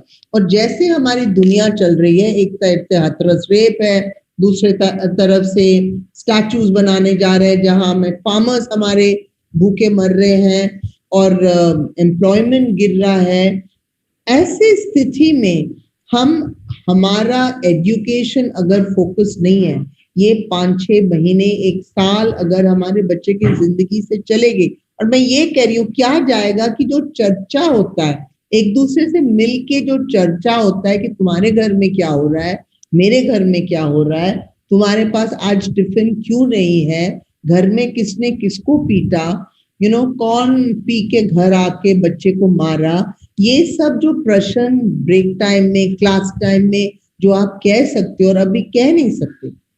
ऐसे चिल्ड्रंस होम्स जो हैं, जो street children के लिए है, ना वहां पे कंप्यूटर है, ना टेलीफोन है, ना कुछ. जब मारपीट होता है तो वो किससे बात करेंगे? तो are we focused on the things that matter? जो एजुकेटर्स हैं, जो एजुकेशन के बारे में सोचते हैं, हम यहाँ पे फ्यूचर की बात कर रहे हैं. हमारे 1 साल हमारे बच्चों का चले गया और किस पे हमने उनको किस पे डुबो दिया? डर में. इतना डर कि बाहर मत जाओ, बाहर मत जाओ, बाहर मत, हुआ बना लिया, किसी से बात मत करो, उससे छुओ मत. ऐसे कर करके हमने अपने बच्चों को डरा के रख दिया. और डर बहुत ही भयंकर चीज है. डर हमें छोटा बना देता है, छोटा, हमारी सोच छोटा बना देता है, हमें छोटा बना देता है. So we have to be very focused on removing the fear from the minds of people and of the children also. So as a conclusion, I want to say that we need to hang in there and make sure that we take full advantage of this moment of crisis to ask the questions that matter, and ask the questions and discuss and debate the answers so that we have clarity of thought and consequently strength of action and purpose. Thank you very much. Any questions I'd love to answer? Bala, I can't hear you. Thank you so much, ma'am, for the wonderful talk. We do have a few questions. Because you're short on time, I'm just going to pick and ask one or two. So the main question I think that might help everyone is what shift in mindset or what skill do we need to look at a crisis as a good crisis or a learning opportunity? What the skill set you need is a positive skill set, an inquiring skill set. Okay. So we all have problems every day in our lives. Okay. I was just reading about Champaran Satyagraha. It's in class 12 textbook. Okay. Indigo. And it says that when Gandhiji came and they were talking about, going to the court and things like that. And Gandhiji said that we don't have to fight this whole indigo battle in court. What we have to fight is the whole envelope of fear that is on the indigo farmers, and that they have to, so you have to have an analytical, impartial brain so that you can analyze the situation well. Not emotionally. Emotional makes a lot of sense. So one final question, I think this is quite interesting. So do you think the online education and shifting to online classes is going to open a Pandora's box? Are we going to, face different kinds of issues? And in that case, how do we be prepared for that? Well, first of all, I think it's very important that people understand that education doesn't stand on one leg. Okay. So when you say, is online education going to open a Pandora's box? We should not forget that society is in the pits at the moment. Okay. There's such horrible things happening everywhere. A child is educated. It takes a village to educate a child. A child is educated by society, by parents, by school. Society is down in the dumps. Education is in online. Now, when I was talking about online pranks, children put nude photographs on, they come into class, they, come into class by somebody else's name, and then they share nude photographs in the class, in a Zoom class. Then, of course, you click them off. You see, these are pranks. Now you morph somebody's image onto somebody's nude body.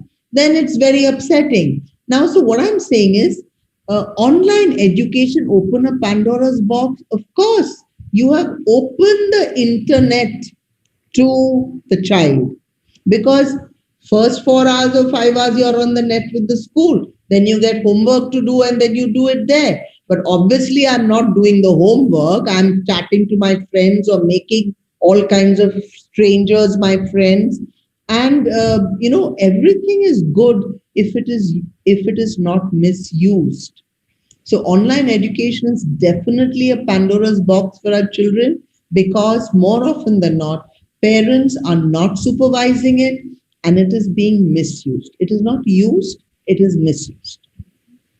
Thank you so much, Dr. Koshi, for taking the time to be here with us and for this enriching talk. I think the audience really connected with a lot of the points that you were sharing, and we have close to 2,000 people watching it live. Thank you so much for being here. Thank you for having me. Bye-bye.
Wow, thank you, Dr. Koshi, for that wonderful talk. I'm now going to take you all through white papers that we now have available on our website, www.inspirED2020.org. I'm going to share my screen and take you through all the white papers once again, for those of you who missed it in the opening in the morning. So once you come to our website, you will be able to see all the different tabs over here, and I want you all to select white papers and then scroll down to see all the white papers that we have now uploaded. There's Framework for Teacher Education, Learnings from Teacher Development Program, Repurposing Curriculum and Assessments for Deep Learning, Working with Parents as Co-Educators, Cultivating Teacher Growth, NEP and Early Childhood Education, Connecting Intent to Implementation, A Case for the Integration of Arts in Our Schools, School Leadership Recruitment and Training, Teacher Career Growth, Blended Learning Practices, Child Protection and Safety in Schools, Enabling Young Adults to Lead Their Journey Towards Employability. Whenever you get time, please do visit our website and read all of these white papers in detail.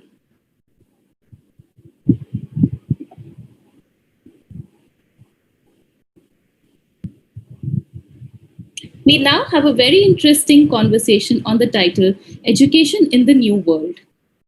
For this, I invite Rutuja to start the conversation. Rutuja Arun Boit is a student from Pune.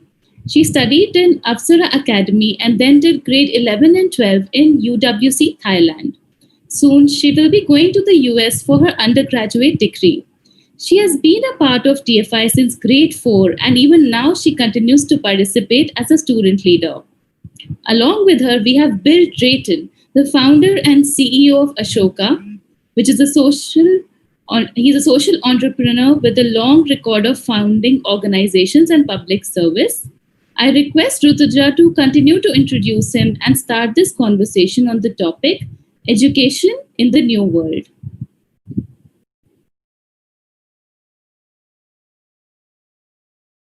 Good evening, everyone. I am Rituja from India, and I'm currently going to go to US for my further studies. I did my high school at United World College, Thailand, and I'm really happy to introduce our guest speaker to you, whose name is Bill Drayton. Just a short introduction about himself. Bill Drayton is a social entrepreneur with a long record of founding organizations and public service. As the founder and CEO of Ashoka, Innovators for the Public, Bill Drayton has pioneered the field of social entrepreneurship, growing a global association of over 3,900 social entrepreneurs who work together to create an everyone a changemaker world. Bill launched Ashoka in 1980. In 1984, he used the stipend he received when elected a MacArthur Fellow to devote himself fully to Ashoka. Bill is Ashoka's Chief Executive Officer. He also chairs Ashoka's youth venture, Community Greens, and Get America Working.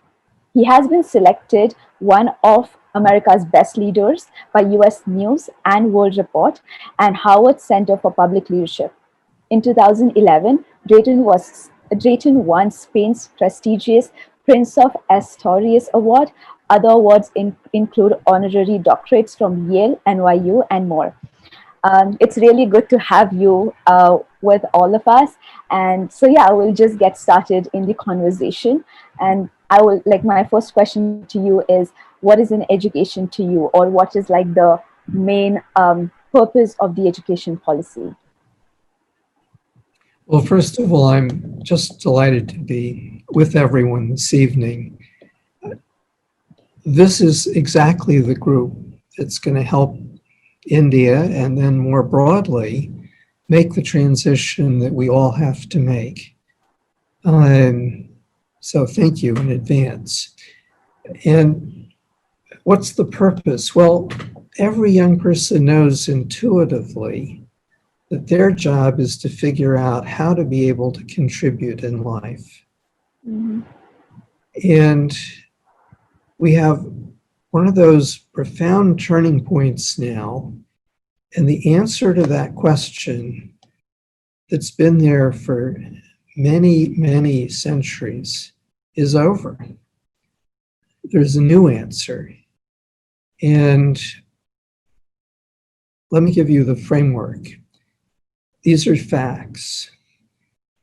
The rate of change and the degree and extent of interconnection are both going up exponentially and have been for over 300 years. The old system was based on repetition.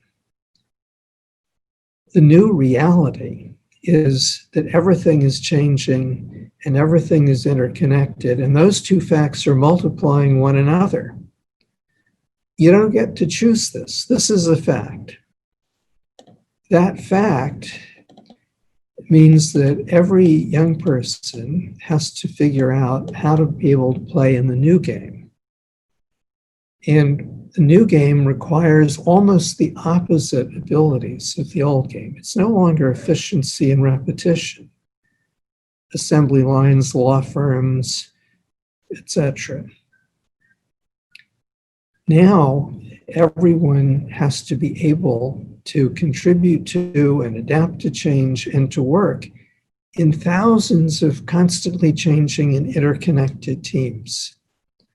This is wildly different. Now, a large part of humanity, and I'm sure almost everyone here, is part of the group that has made that adaptation. But there's another large group that hasn't. And the world is being divided right now between those who are in the new game, and we're doing very well, and those who are not, and they're having a very hard time. They're being crushed. And the new game is accelerating. The people in it are helping one another get better and better at it, and the gap is increasing. That's why income distributions are getting worse, not better, everywhere. That's why we have the us versus them politics that's just in the last 6-7 years, it's swept the world. If you crush people, they get angry.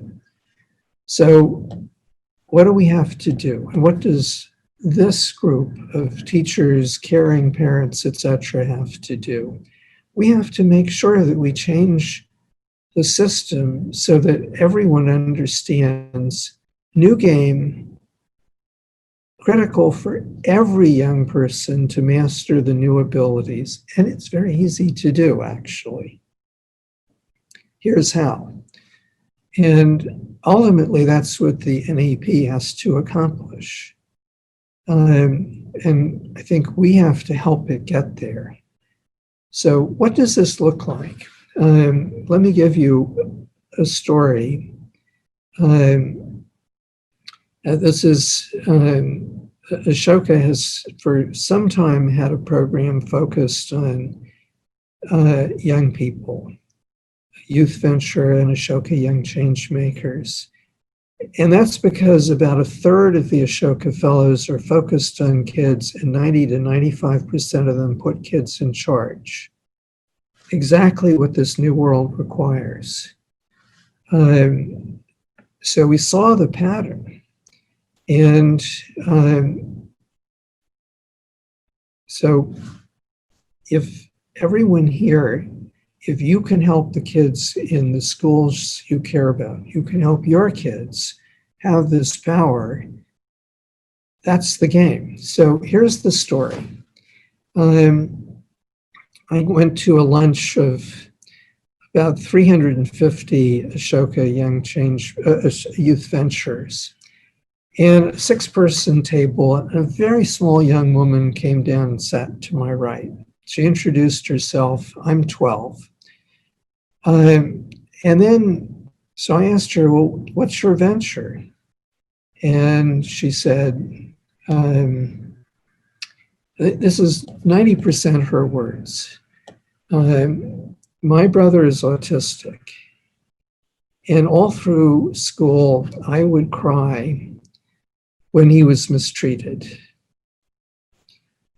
But now we fixed that. And I asked, well, how did you do that? Well, we get together whenever we see a special student not being treated well, and we figure out what to do, and then we go and do it, and we're very persistent. If you'd been there, you would know in every cell that she has her power for life. Please give her a problem, she'll figure out how to deal with it.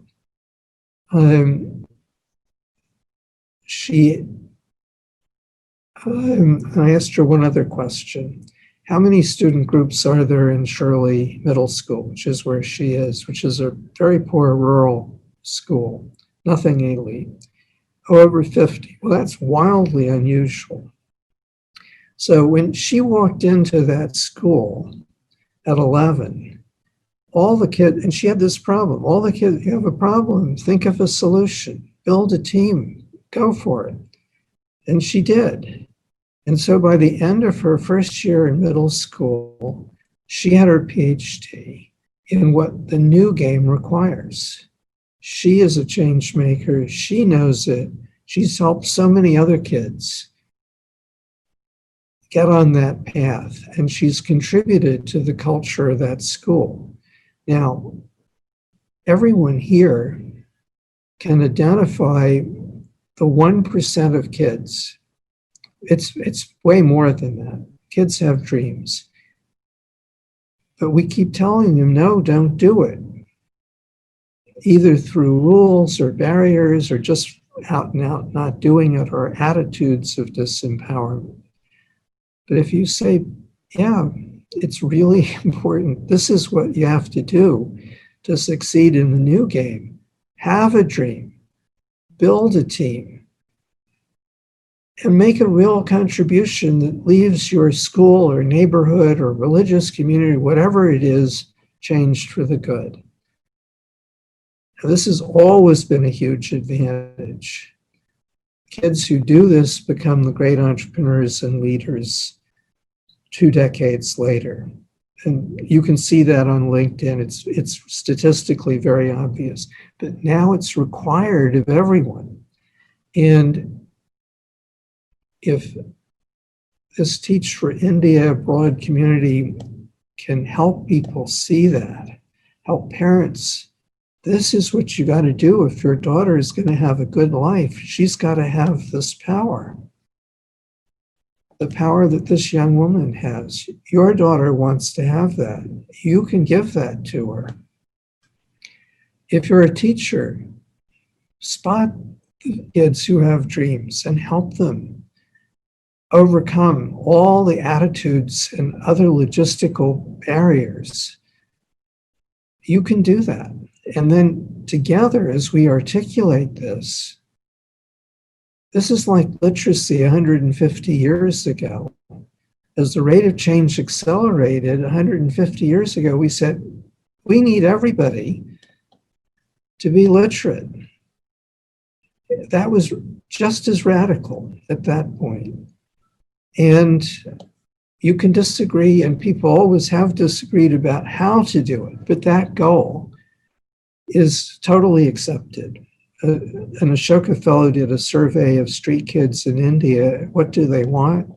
They want to learn English and they want team sports as the top of the list. Everyone knows it's totally critical. And now we have to help people understand it's an everything changing world. Everyone has to be a change maker, or we're going to end up with a deeply divided, angry, dysfunctional society, which is unethical. It's unethical to crush people. It's unethical to allow any young person not to have these new abilities. And you all can make a huge difference in helping people see that new framework.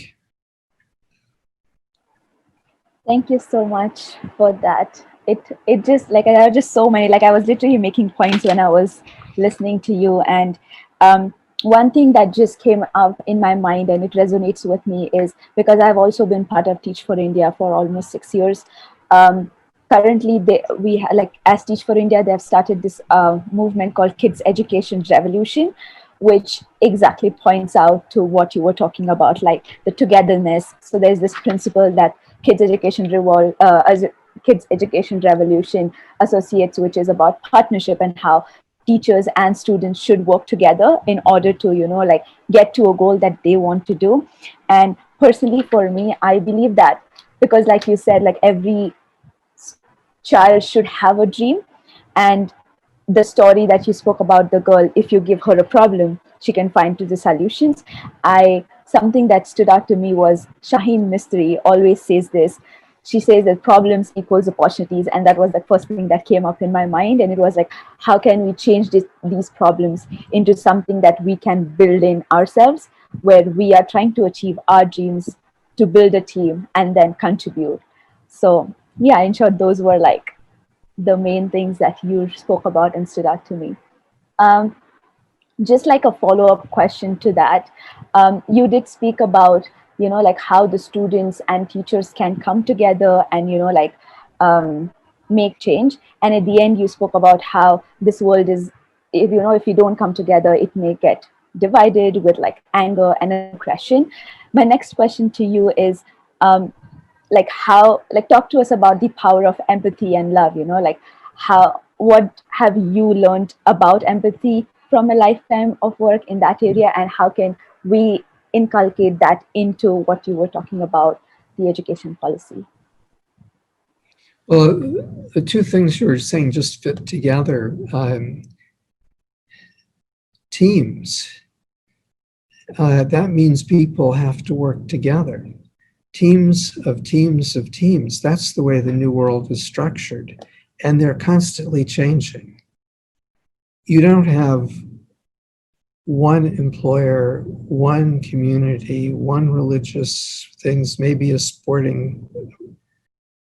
You're part of hundreds, thousands of teams, and they're all changing, and they're all nudging and bumping one another. And an idea from Chennai is going to affect people in Brazil in 2 seconds. That wasn't true a few years ago. This is the new reality. So working together in teams of teams is a very sophisticated set of skills. And that begins There are 4 abilities you have to have. The foundational one that very, very young children have to start with and master is conscious or cognitive empathy.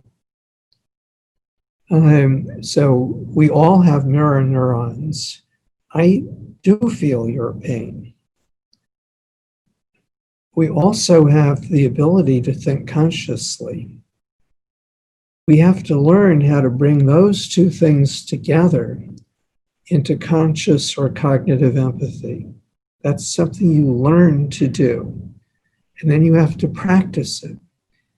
And conscious or cognitive empathy so that you can live a life serving the good. That's that first principle. If you don't have this ability to consciously understand a world where everything is changing faster and faster and is more and more connected, you can't just follow the rules. The rules aren't there anymore. This is the first generation that you can't be a good person by just diligently following the rules. You are going to be marginalized if you try to do that because you're going to hurt people and disrupt groups. You're gone. And anyone who looks like you, people are going to be suspicious about. That's part of the new inequality, the dynamics at work. Everyone wants to be a giver. We're biologically structured that way, but you have to be able to be a giver. You have to be able to contribute in the game. And so the first level is conscious or cognitive empathy so that you can consciously understand all this and make good choices. And then ability 2, you've got to have the ability to play in this very complex, constantly changing team of teams of teams. And you're part of multiple of them. In 1 minute, you're doing something technical, and the next minute you're leading, and the next, you have to have all those abilities. Third level is an opposite type of leadership. It's no longer someone with an idea like Henry Ford, and then they systematize it, and they have thousands of people repeating for decades. That's the old model, and it doesn't work anymore. Now the new leadership is you've got to be able to imagine an opportunity, a solution to a problem. That gives you a purpose. That's the first step in leadership. Then you have to invite the right team of teams, and you have to help create the ways for those teams to work together, the synaptic architecture. And from that moment, all those people are players. You have a team. Think of a basketball team. The ball comes to you. You're the leader at that moment. No one's going to tell you what to do. You've got to figure it out. Well, this is a very different definition of leadership. Anyway, so this is what young people want. They want to be powerful givers for the good. We have to make sure that they have the power to do that. And part of that is making sure that the whole society is like this, right? Back to the first part of your question. So a school or any other youth community needs to be an everyone a change maker community. Everyone a change maker. When this young woman went into that middle school, she had a problem. All the kids said to her, "We have a problem, build a team, change the world. Look, this is how it's done. We'll show you how, come and join us." And she did. She walked into an everyone a change maker community, and that's what every school should be like. It should be the norm to be a change maker, not something that's really difficult, that only a tiny number of kids can do, or only a few kids who go to United World College. This is the norm. Okay, thank you so much again. It feels like I have known you for so long because there are just so many patterns, and I can see like, okay, I think the same way, and there are so many similarities. Because we are short of time, just like a last question. It's going to be like two parts to that question, because you have a great affinity to India. So one part is, like, what is your hope for India? And the other part is something that's needed, or what kind of innovation is needed to reimagine education. So it can be in context of India or in context of the world. Yeah. So imagine if India led South Asia, broke through to this new definition of what success in growing up is, which could happen very quickly. Well, then India, South Asia would no longer be increasingly divided. And we wouldn't be leaving large numbers, very large numbers of people behind. And what does that mean when a society suddenly works and it's able to break out and lead in the new game? That's what success is for any group. The Persian American Board of Directors came to me a few years ago and asked, how can we be as successful as an immigrant community as the Indian Americans and the Jewish Americans? And we said, it's a function of what proportion of your kids are change makers at what level. Well, that's true for Persian Americans. It's true for all South Asians. And when you look at the world, let's look at the big picture. South Asia is 1.8 billion people.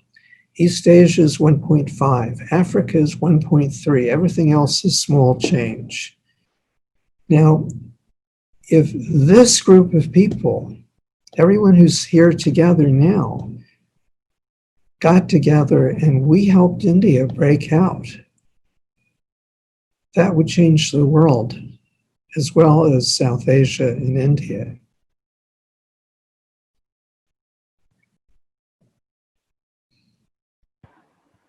Wow, that just gave me goosebumps for a second when I was thinking about it. Is there anything else you want to add, like before we close out? Well, why don't you tell your story?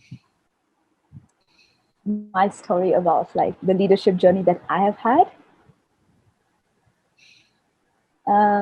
Okay, so basically, like that girl, I can also imagine myself when I was, I think in grade 6, when one thing that mattered to me was just getting the highest scores in my grade.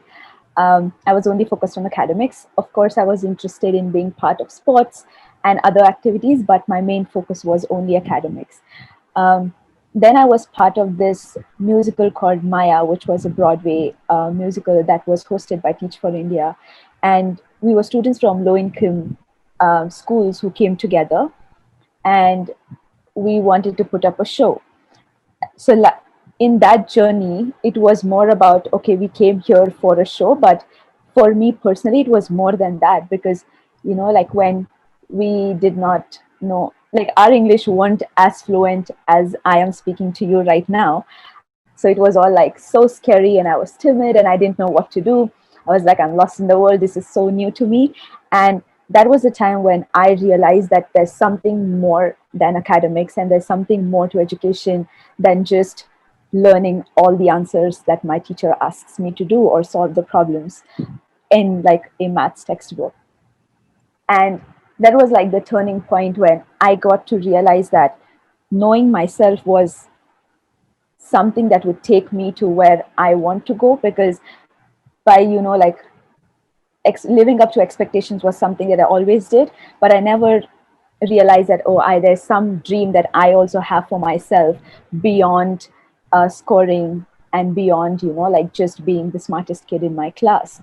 And it was more, I don't know, it was more like, like when you just have so many things all together, and then there are like, you see small problems coming up, and you don't have like, you just get muddled up and you are like just a kid.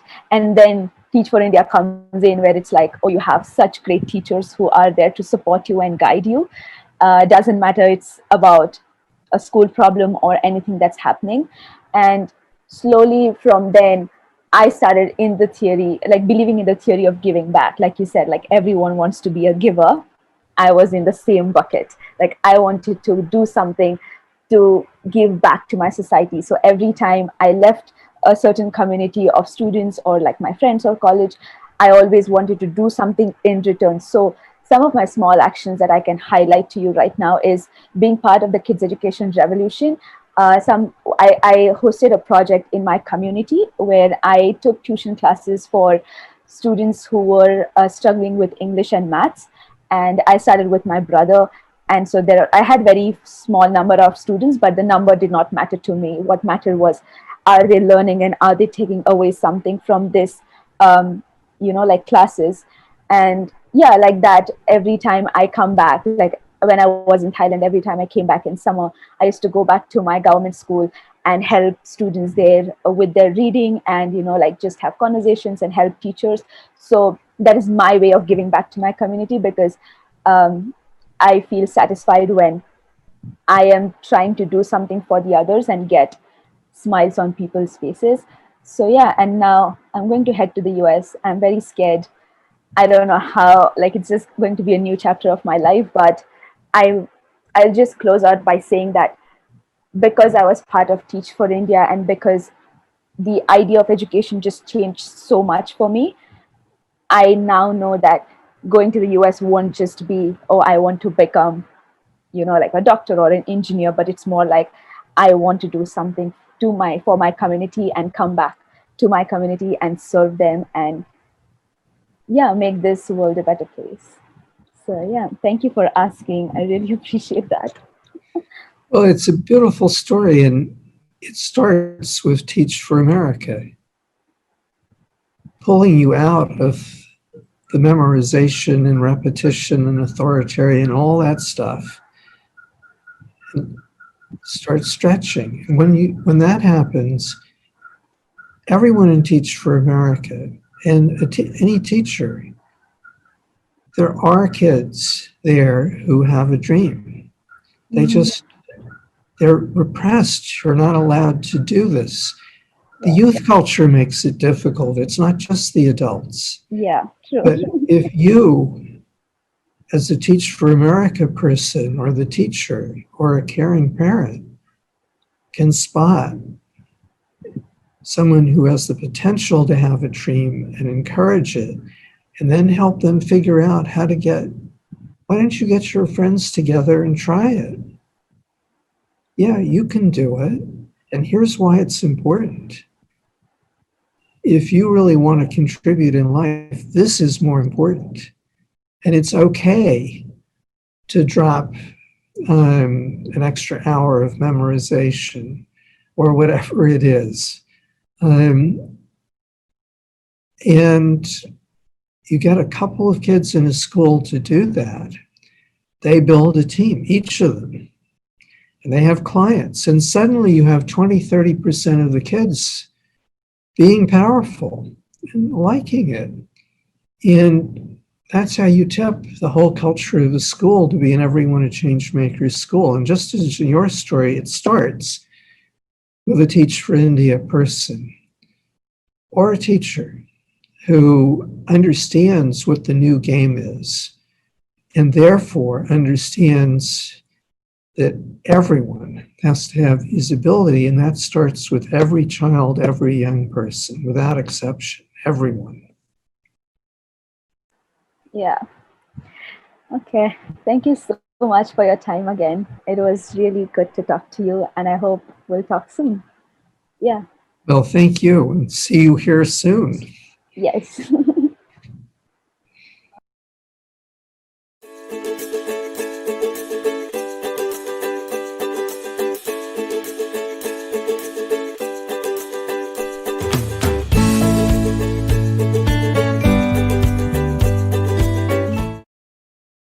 Hi.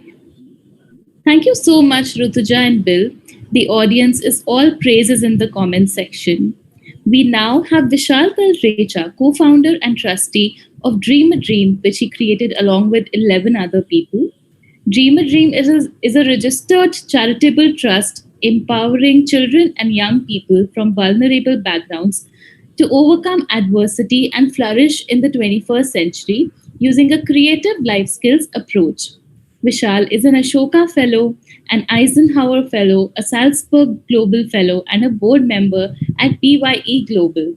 Recently, he has been recognized as Innovator of the Year by 100.org, which looks to identify and recognize 100 global innovations on K-12 education from across the world. Today, he will be sharing insights on the Happiness Curriculum, which is a Delhi government initiative towards reimagining education towards well-being. Vishal would love to take questions from the audience towards the end of the session. I request you all to post your questions in the comment section. Thank you so much. Welcome, Vishal. Over to you. Thank you, Anu. It's a huge honor and pleasure to be part of inspirED 2020. Thank you to the FIRKI team and the Teach for India team for inviting me. As Anu mentioned, I represent Dream a Dream, an organization that has been around for 20 years, creating programs, services, and systemic change approaches to help children growing up in adversity learn to thrive. Today, I'm here to talk to you about a special initiative that we were part of in partnership with the Delhi government, the Happiness Curriculum. The story of the Happiness Curriculum starts way back in 2018, when we had an opportunity to meet Atishi Badlena, who was the advisor to Manish Sisodia, the Deputy CM and Minister of Education at Delhi. And they were sharing with us that when Mr. Sisodia visits schools and interacts with students, most of the students seem disengaged with education. They don't feel motivated or excited to come to school. And he wanted to change that. He wanted to change the relationship that children have with the school and the teacher from that of fear and disengagement to joy and well-being, which is where the genesis of the happiness curriculum came in. One might ask, why happiness? Well, if you look at the statistics around us itself, India's global ranking in the World Happiness Index is very low. 30% of the children living in poverty across the world live in India. 1 of 4 children in India struggle with depression, and depression is the second largest cause of teenage suicide.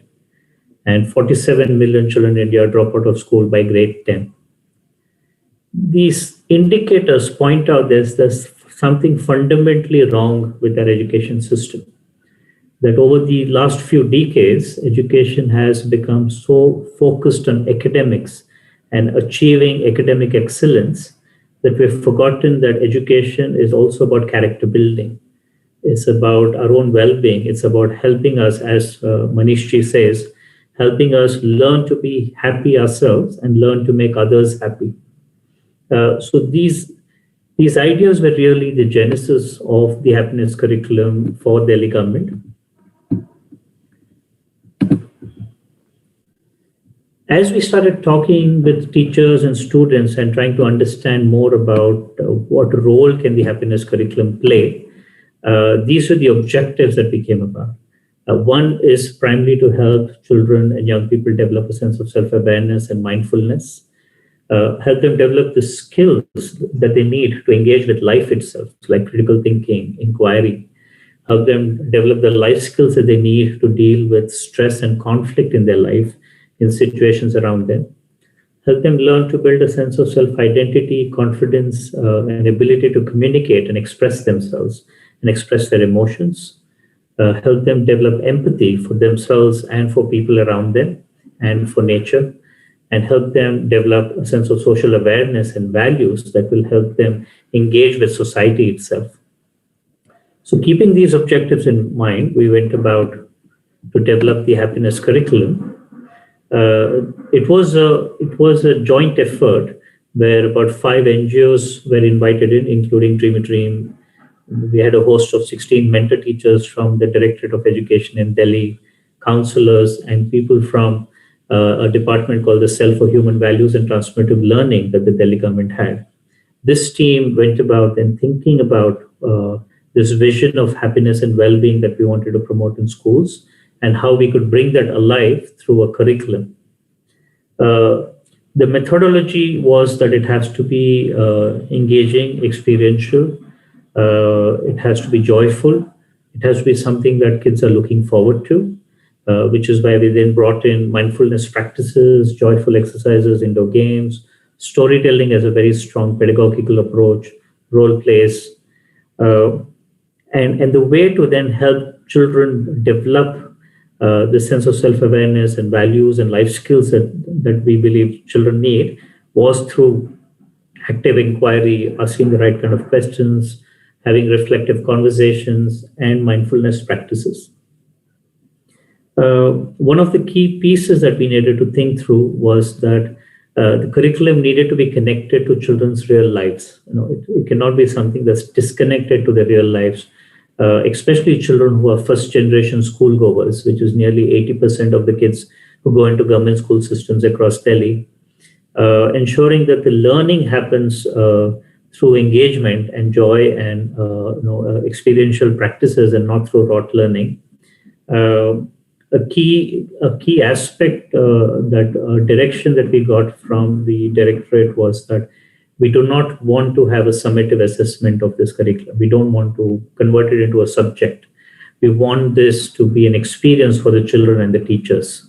So there were no summative assessments designed for this curriculum. And how do we help teachers take ownership for this curriculum? So we had to design a curriculum that was intuitive, which teachers could just pick up and connect it to their own lives and to who they are and their own identities and bring it alive for the children. The curriculum outline was also focused on what we call the happiness triad, which looked at, at the surface level, it is about momentary happiness, joy that comes from in the moment when we experience something. But moving beyond that, how could we also design the curriculum that helps children recognize, understand, and embody deeper happiness, which is harmony in feelings, and sustainable happiness, which is really learning to be self-aware and socially aware, and engage with life and engage with people around you. The pedagogical tools in the design of the curriculum that we used were mindfulness practices, which is really to help children learn to kind of go within themselves, learn to focus, learn to pay attention, learn to start looking at events in their life objectively, and learn to stay in the present. Stories that were again taken from lives around the children. These are real stories that were taken, and stories that would connect to children's realities. Activities that used a lot of art and play, which would help create engagement and also develop the life skills that we wanted this curriculum to develop. And the fourth tool was expression, which is really helping children create the vocabulary to articulate their emotions, to articulate their reflections, and to learn to develop skills around gratitude, respect for one another, sense of dignity, value for one another. The happiness session itself is delivered to all kids from kindergarten to grade 8. And it's usually the first 3 periods of the day. So in most schools, children start the day with a happiness class. It's a 35-minute session, which starts with 5 minutes of a mindfulness practice. And then the days are divided into into these different activities. So on Monday, there's a focus on deep mindfulness, 35 minutes of mindfulness. On Tuesday, there's 5 minutes of mindfulness, but about 25 minutes of storytelling and reflections around stories, and then closing with a mindfulness exercise. On Thursday and Friday, the use of play and art to develop activities and reflections around that. And Saturday is spent on helping children express what they've learned through the day, expressed through plays, through a skit, through an artwork, but finding different ways which will help children express what they've learned through the week. To give you an example of how the curriculum actually works in action, here are two examples, one from grade 1. So here it was about how to help children observe one's surroundings and begin to develop a sense of mindfulness and being present in the moment.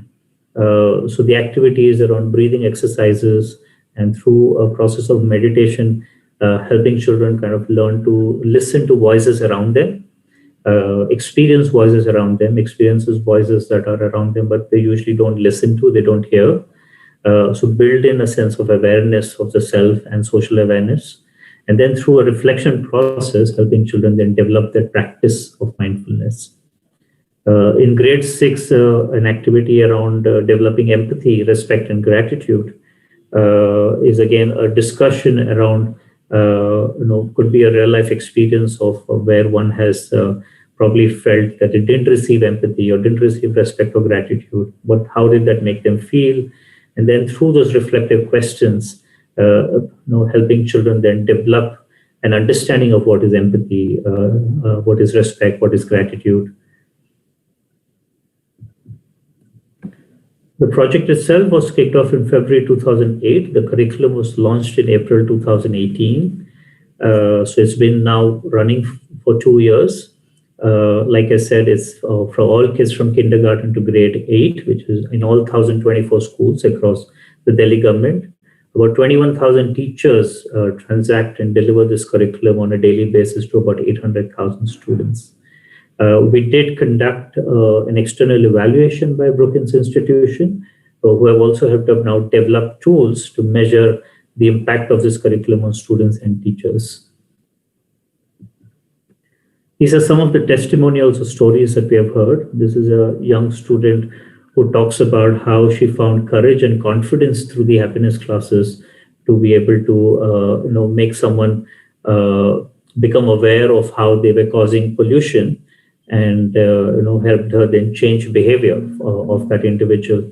So this is an amazing example of how the happiness classes have been helping build a sense of identity, a sense of care for nature, for society, and finding the courage within you.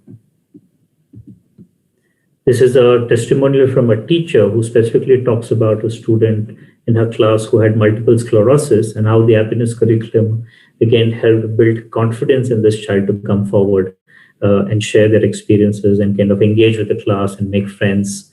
So this was again a very exciting experience. In my own visits to some of these classes, I've seen in one class I observed a kid who was stammering, and I was talking to the teacher, and she was saying this kid never talks in class, never engages in any activities, but since the happiness classes have started, she's always putting up her hand and wanting to share her thoughts, wanting to share how she's feeling. And this is a beautiful experience of a parent who talks about how she had to take her child away from a private school to a government school because they were struggling financially, and how she used to be stressed, and how her daughter, having been participating in the happiness classes, has been coming back to her and kind of taking care of her and helping her think more positively. And now they kind of jointly work around the problems that they have in life and respond to them. So what we have seen is that the happiness curriculum has definitely helped build better relationships between students and teachers, increase children's participation in classes, and increase focus and mindfulness among students. It has also helped students then go back and take this into their own life and improve their relationships with their families, with their friends, with the communities. For the teachers itself, as we started looking at how teacher behavior has changed, Obviously, one question that everyone keeps asking us is that you have 35 minutes of the happiness class where the teacher is joyful and engaging, but what happens for the rest of the day?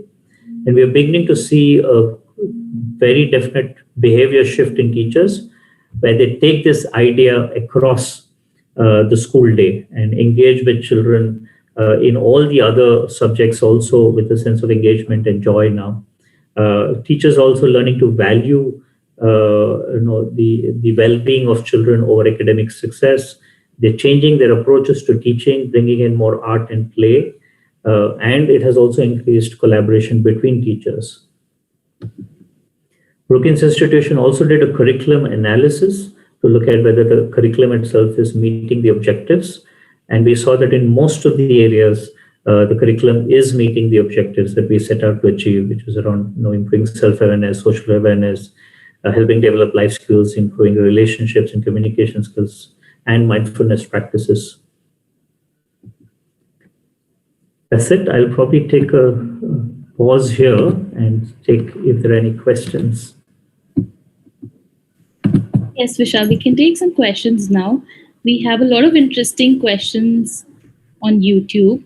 To begin with, I think people want to know that what training are teachers receiving to implement this curriculum? Yeah, I think that's a good question.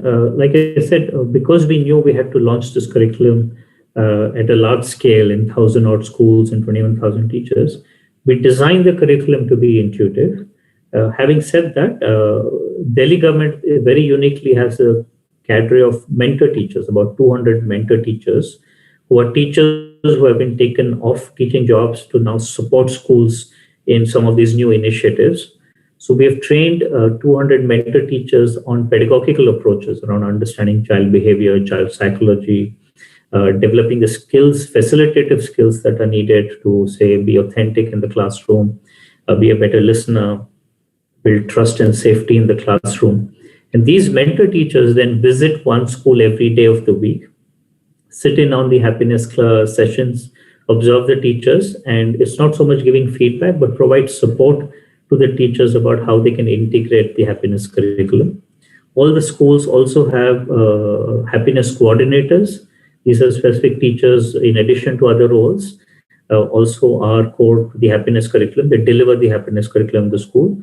So they have gone through almost 2 days of training every year on the transaction of the curriculum. Great. Just a follow-up question for that. How can teachers access this curriculum even if they're not in Delhi? The curriculum is an open source. It was designed in Hindi. And I think recently we as Dreametry have also got it translated in English. So we are happy to share it with anyone who's interested. If they can send us an email, or even the happiness classes have a Facebook page and a Twitter page. They could just put in a comment there and someone will send it to them. Thanks for that. Just one last question. How to implement the curriculum in online classes, considering that everyone is now teaching online? Yeah, I think this is a great question. In fact, something that the Delhi government did very well through the lockdown and the school closures, especially with the happiness curriculum, was one is they started running YouTube channels on happiness classes, and a lot of the stories and activities went into this YouTube channel, which you can have a look at. In addition to that, they set up an IVRS system where any parent could give a missed call to a number, and then they'll get a call back, and then a session from the happiness curriculum will be kind of a story or an activity will be read out, and then the parents can then run that activity with the students, with their children at home. And we have actually got feedback that many parents have quite enjoyed this as a family activity, a storytelling activity that they can do as a family. So the Delhi government did respond to this very well within IVRS system and sessions on YouTube. Great. Thank you so much, Vishal, for taking out time for inspirED and being here with us live today. It was really insightful, and I'm sure our audience is also taking back a lot from this conversation. Thank you so much, Vishal. Thank you. It was a pleasure to be here. Thank you. We now have Nedgine Paul, co-founder, CEO of inspirED, who has experience in the non-profit sector with a particular focus on instructional excellence, youth empowerment, curriculum implementation, and leadership development. She has conducted extensive research about the historical, cultural, and socio-economic factors contributing to Haiti's education system. Najeen earned a BA in history from Yale College and an EdN in international education policy from the Harvard Graduate School of Education. She was named among the top global social innovators by Echoing Green, among the Forbes magazine 30 under 30 social entrepreneurs, and among the inaugural Obama Foundation Fellowship for her work leading Onswe Po IT, a movement to equip a new generation of Haitian civic leaders for educational justice in Haiti. In this session, Najeen will discuss what the Onswe OIT team has learned from keeping equity at the core and at the center of their movement for educational justice in Haiti in the session titled Community and Diversity. Over to you, Najeen.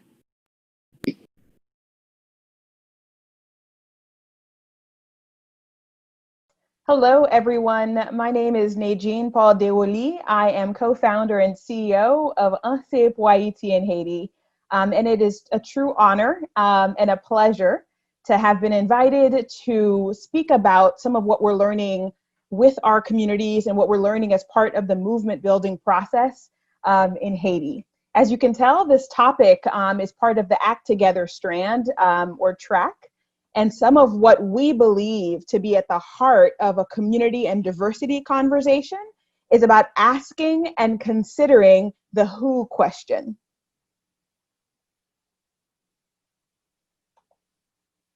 So to get started, I really wanted to be able to anchor myself and this talk in who we are in Haiti and what we stand for. For those who may not be familiar with our island nation, we are an island nation in the Caribbean, as pictured here in orange, and some of the geopolitics and regional dynamics of where we are located actually has quite a bit to do with how our history has evolved and why this community and diversity question is so important to us. Our exceptional past is part of what makes us so proud. For those who might be unfamiliar, our nation in 1804 was able to fight for freedom of our people by pushing back against colonization.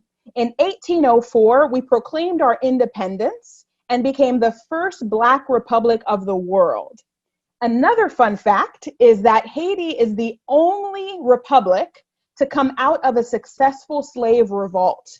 And so that continues to anchor our work and continues to anchor so much of who we are as a people. Because if you fight for freedom on your own terms and put liberation as your goal, that, as you all can imagine, will be a lot of what continues to be part of the conversation about identity and nationhood. And so, as I mentioned, in 1804, we became the world's first Black republic. But for us, as we defined liberty and defined independence, we didn't believe that that should be contained within our nation's borders. We believed that this should have a ripple effect, that the fight for freedom and the anchor of liberation should be something we would be involved in across the region. And so a lot of scholarship and a lot of research has been conducted for the ways in which the Haitian Revolution led the way forward for the decolonization of an entire hemisphere.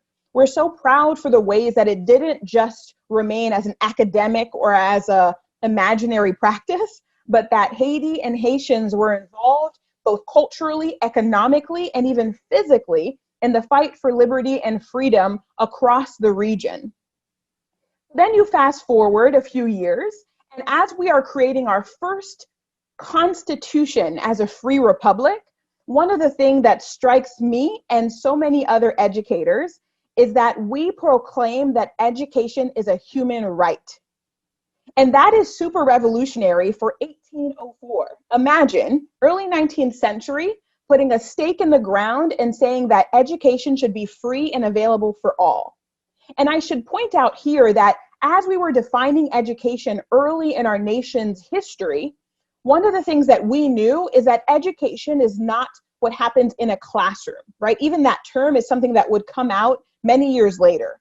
But this idea that education happens between parent and child, it happens between neighbors, it happens in the ways that music and cultural folklore is shared between generations. All of that is education. And we believe that it should be accessible to all.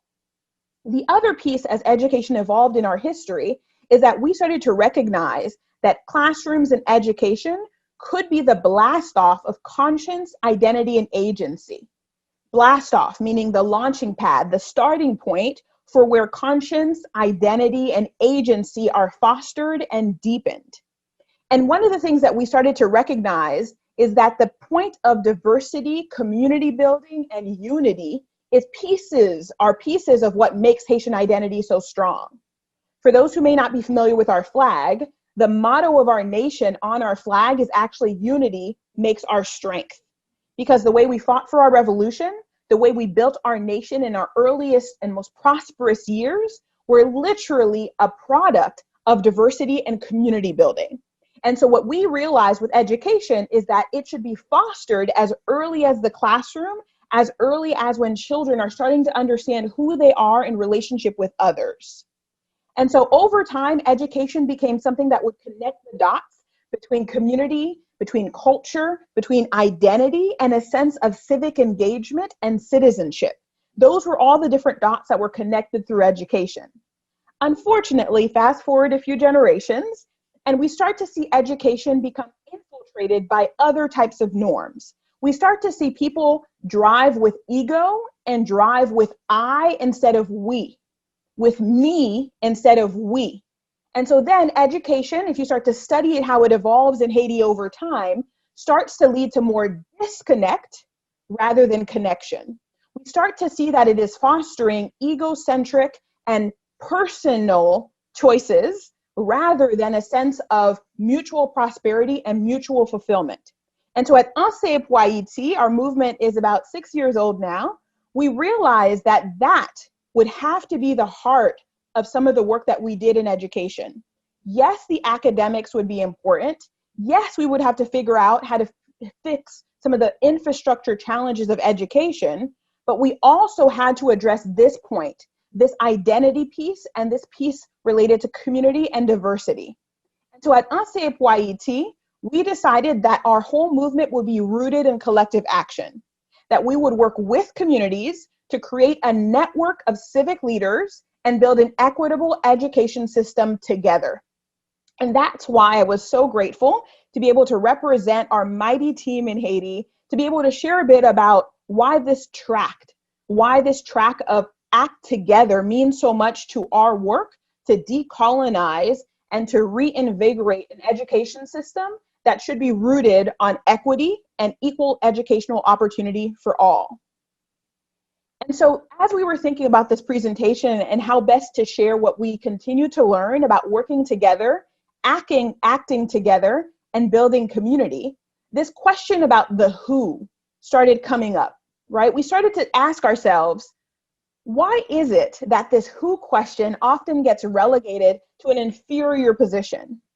Why is it that so much of the work that we do in education is about what, is about how, is about when, but we ask the who question often in last. But at APA, one of the things we're realizing in Haiti is that if you don't lead with a question about identity and who we are collectively, we might miss the mark and actually not achieve the outcomes that we're all fighting for.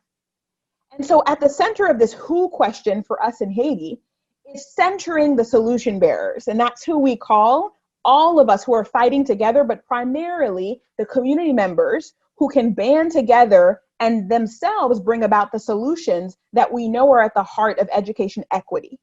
But when we say solution bearers, one of the things that's important for me to highlight is that we believe in the power of lived experience in Haiti. So at APA, we want to bring forward proximate leadership.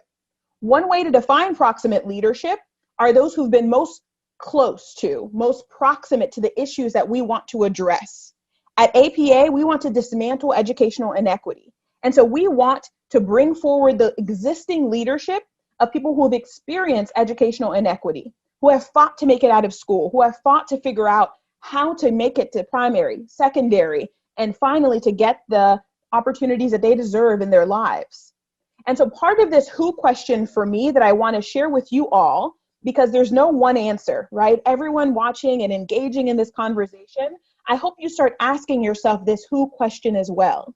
And so who are the teachers? At APA, we want to recruit from within the communities that are fighting to dismantle educational inequity. Who are the team members, right? Just to give you one example, in our team, we have community coaches.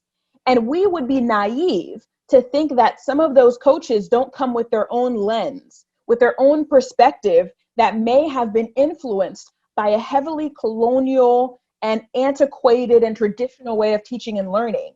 And so if we don't address that lens, then that will disrupt the possibility of acting together and acting to the ultimate benefits of all kids. So we have to ask ourselves, who are the team members coming together to make this movement possible? Who are the students, right? It's not enough to say that Regine comes from a rural community and her parents didn't have a chance to go to school. That is very narrow, right? I think we have to push ourselves to go even deeper to figure out who are our students and what are the beautiful assets and the power that they themselves bring into the classroom. Let me take it a bit further. Emmanuel Alexandre, who's pictured here, is one of the solution bearers. He grew up and was raised in Gaumont, which is one of the partner communities of APA, and it is him who is leading the charge as a community coach to connect the dots and reinvigorate our ability to act together. And so often at APA, we don't use the more passive expression of empowering others because we know the power comes from within. We are empowered already, but we have to figure out the ways to unleash that power from within. And so some of the strategies that we're determining are important to our movement in Haiti, that as related to teaching and learning, and I hope this is relevant to many of you in education. The first is defining the terms, right? We have to be very clear about what our ultimate goals are. If we say equity, we must understand that equity is not equality. They're two different things, and we should define those differences. We should also know, at least in Haiti, that we define equity as a stepping stool towards liberation and define what liberation truly is, because that level of clarity allows us to act together more successfully. The second piece is a historical understanding of where we've been in order to get to where we're going. I started the presentation with a bit about Haitian history because it acts as an anchor towards understanding what has maybe impeded and what has facilitated acting together in our past. Language matters as well. I know many of us as educators are fighting for mother tongue and mother languages to get the respect that they deserve. But in addition to the language of choice and the language of instruction, I think we have to also be very careful about the words that may prevent people from bringing their full selves towards the table of collaboration. Some words, I think, are intended to be harmless, but often have an impact on our behavior, our mindset, and how we perceive our neighbors. The words like poor, marginalized, underserved, there's a lot of different words at risk that I think have crept into our vocabulary as educators, and if we're not careful, might also have an unconscious impact in how we see our neighbors and how we see the diversity that is possible when we come together to act for education equity. The other piece, as I mentioned briefly, is asset versus deficit. So much of the work that education is trying to do is about solving some of the problems. But I worry sometimes that the focus on the problems has led us away from looking at the power and the solutions that exist, the assets within our cultures and within our communities. So for example, in APA, we asked our teacher leaders and community coaches to encourage people to understand that a child's understanding of the fruits and the vegetables in their backyard and in their community is part of the learning process. Bring that into the classroom, right? Because that is an asset that can just unlock a child's understanding of what's going on in terms of the classroom instruction. Another piece that I would add in terms of asset and deficit, in terms of the assets, there are so many professions and trades in our communities that I think we have sometimes we have relegated to an inferior position. Why not bring those professions into the classroom and allow them to supplement the coursework on math and social studies and science, right? Bring a carpenter into the class and help that clarify some of the mathematical terms that you're teaching your children, because it makes the learning relevant and it adds value to what they see every day in their midst in the community. The other 2 points on this screen here, the first is that for us, classroom is community. We believe that there's been a lot of harmful work that's been done to erect walls between classroom and the community, so that what happens in the classroom is sophisticated and is modern, and then what's in the community is antiquated and seen as unuseful. Us at APA, we're breaking down those walls so that the classroom is a community. And one of the other ways that we've said this at APA is that while the classroom is the unit where we are executing, we believe that the unit of change is the community. And so the two have to be brought together. The other piece that I wanted to bring up to your attention that I won't have a chance to go into detail here, but I encourage all of you to look into culturally responsive pedagogy. It's a kind of pedagogy that says cultures matter, and the cultural work that can be brought into the classroom actually accelerates children's learning and academic achievement. And that has very much been the case at APA. Because of the wisdom of our elders, they told us that if culture, customs, and community come back into the classroom, our kids' results would increase. And that's exactly what happened. We now have classrooms that are doubling the national average, and in some cases even tripling it. The last few mechanisms I wanted to highlight as part of our learnings in Haiti in terms of promoting equity with diversity and community. The first is the importance of ongoing listening tours. And I think that one of the tracks of this conference is listening, so this is quite appropriate. But this power that comes with saying, I will always listen, rather than thinking that after you've listened once, it's enough. At APA, listening is always going to be part of our DNA because we want to avoid checklist activism, right? This idea that says if I've created a checklist for how it works in one community, I can just replicate that checklist in another community towards success. Rather, I think that that would do a huge disservice to the potential of collaboration. The second piece of what we're continuing to learn is the power of going beyond teacher-student dynamics. We now have a parent cohort and a school leader cohort that are working together to unlock their agency and unlock the power that they can hold in advocating for all kids to get what they deserve. And finally, we want to make sure we continue to learn from successful social movements of the past, right? Not much is new under the sun. And there's so much that we can do to dig below the surface of what has happened in the past and incorporate that into our present day social justice movements. And so at APA, we are incredibly excited for what our future holds. And one of the things that I would share as a hope for the teachers and students of India and anyone that is listening to this presentation is the ability for us, sometimes even if it's more complicated, it may take more time and it might be messy.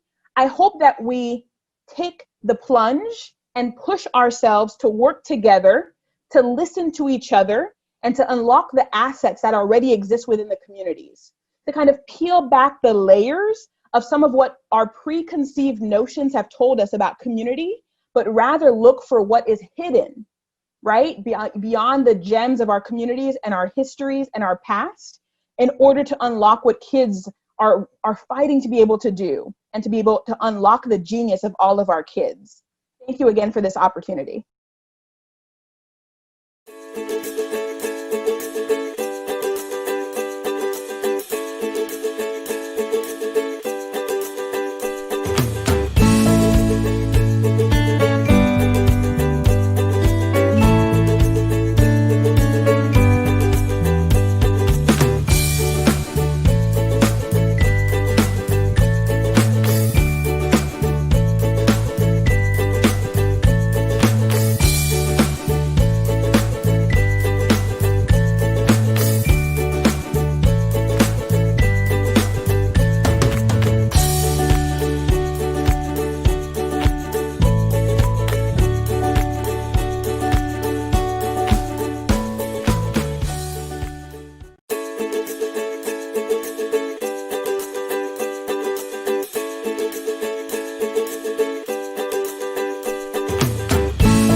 Thank you for those insights, Najeen. The challenges shared by you are contextual as well as universal.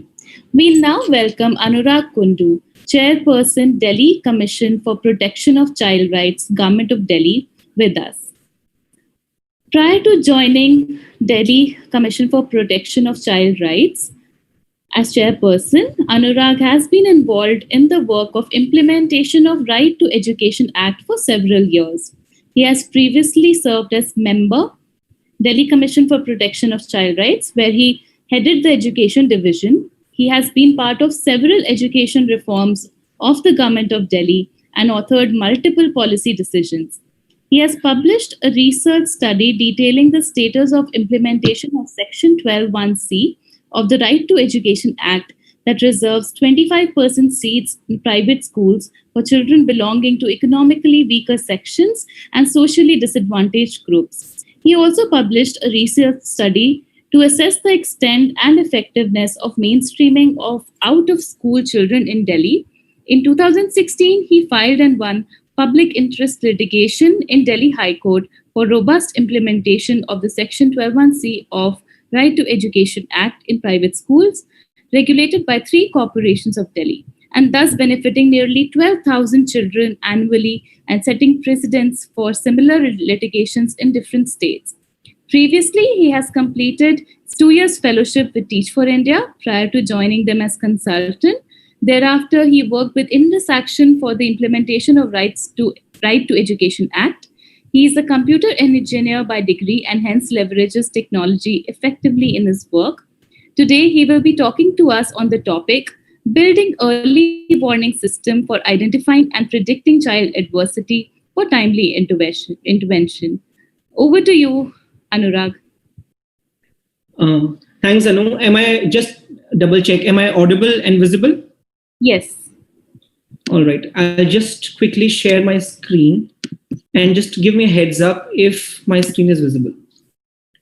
Yes, it's perfect. All right. Thank you very much, Anu, for the invite. Thank you, Firki team, Teach for India, for the opportunity. And most importantly, thank you everyone in the audience who has taken the time out to engage on this issue and to listen to me. I look forward to both your comments and feedback, as well as questions. I will have a short presentation, very narrowly focused on one specific issue with one specific tool at our disposal. And I will leave out the last few minutes for questions if there are any. So feel free to type out the questions in the chat and I will try and answer if I can, or get back to you if I can't immediately at the moment. So thank you very much, everyone. So I'm going to talk about early warning system and how we can identify and predict or track child adversity for timely intervention. And before that, let me go to one of my favorite movies. It's a movie from 1954, actually. It's called Boot Polish. I don't know how many of you have seen it. I saw it growing up on what used to be DD National back then.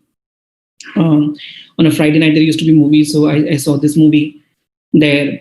So essentially, this is a story of Bela and Bhola, the 2 children whose mother tragically dies. As a consequence of the death of their mother and father not there, these children are first forced into labor and then begging, and how they have to experience the sheer tragedies that life has to offer. And I think one of the other protagonists, the main character, is John Chacha, who's the sort of the adult in the photo.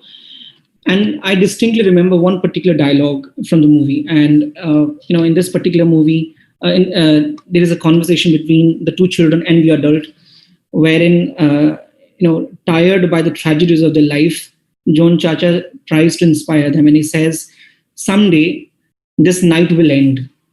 It will definitely end. My heart says there will be a morning." Now that was 1954. Now from 1954, we are in 2020. And I'll get back to you why this particular movie portrays the realities of millions of our children even today. But before that, just a recollection So the mother of the two children dies. Consequently, they are forced into labor, to work as children labor, then forced into child begging, and a whole range of tragedies follow these children. So let's start with the basic. 97% and ASR year after year, and the UDICE data and various other data shows year after year that nearly all our children are in schools now. 97.2% children, according to the latest 2018 ASR report, says are enrolled in schools. The overall population of girls, in fact, boys as well, I've picked up girls because historically the enrollment of girls has been an issue. But the overall population, the proportion of the girls between 11 to 14 years of age has also fallen to 4.1%, which is outside school. So roughly 96% of girls in this age group are also enrolled in schools. And similar has been the progress made for the girls or the boys in the age upwards as well. So by and large, the summary of any report that comes out in education is that nearly all our children, 97% plus of our children, are enrolled in schools. So that means they are registered somewhere with the government, and the details are captured there. But here is a question. Are they attending the school? And we do not have any sufficiently robust data on this issue. The UDICE data, which is the country's single largest data collection framework on school systems, which is essentially a collection of database of almost 15 lakh schools, and a very comprehensive data, and the data we typically refer to for most analytics that we do or for most reports that come out in the education space, does not collect students' data. And what in terms of data we collect and what we do not collect is quite telling in itself. Because what we do not collect is a signal that does not matter to us. So UDICE, the single largest school database, does not ask for students' attendance data. By and large, when it comes to the discourse or the discussions in the education sector, largely it's limited to the enrollment, which is what even I began with, and it quickly transitions to learning outcomes, which it should. But we miss out on critical element of discourse, which is, are the children attending to begin with?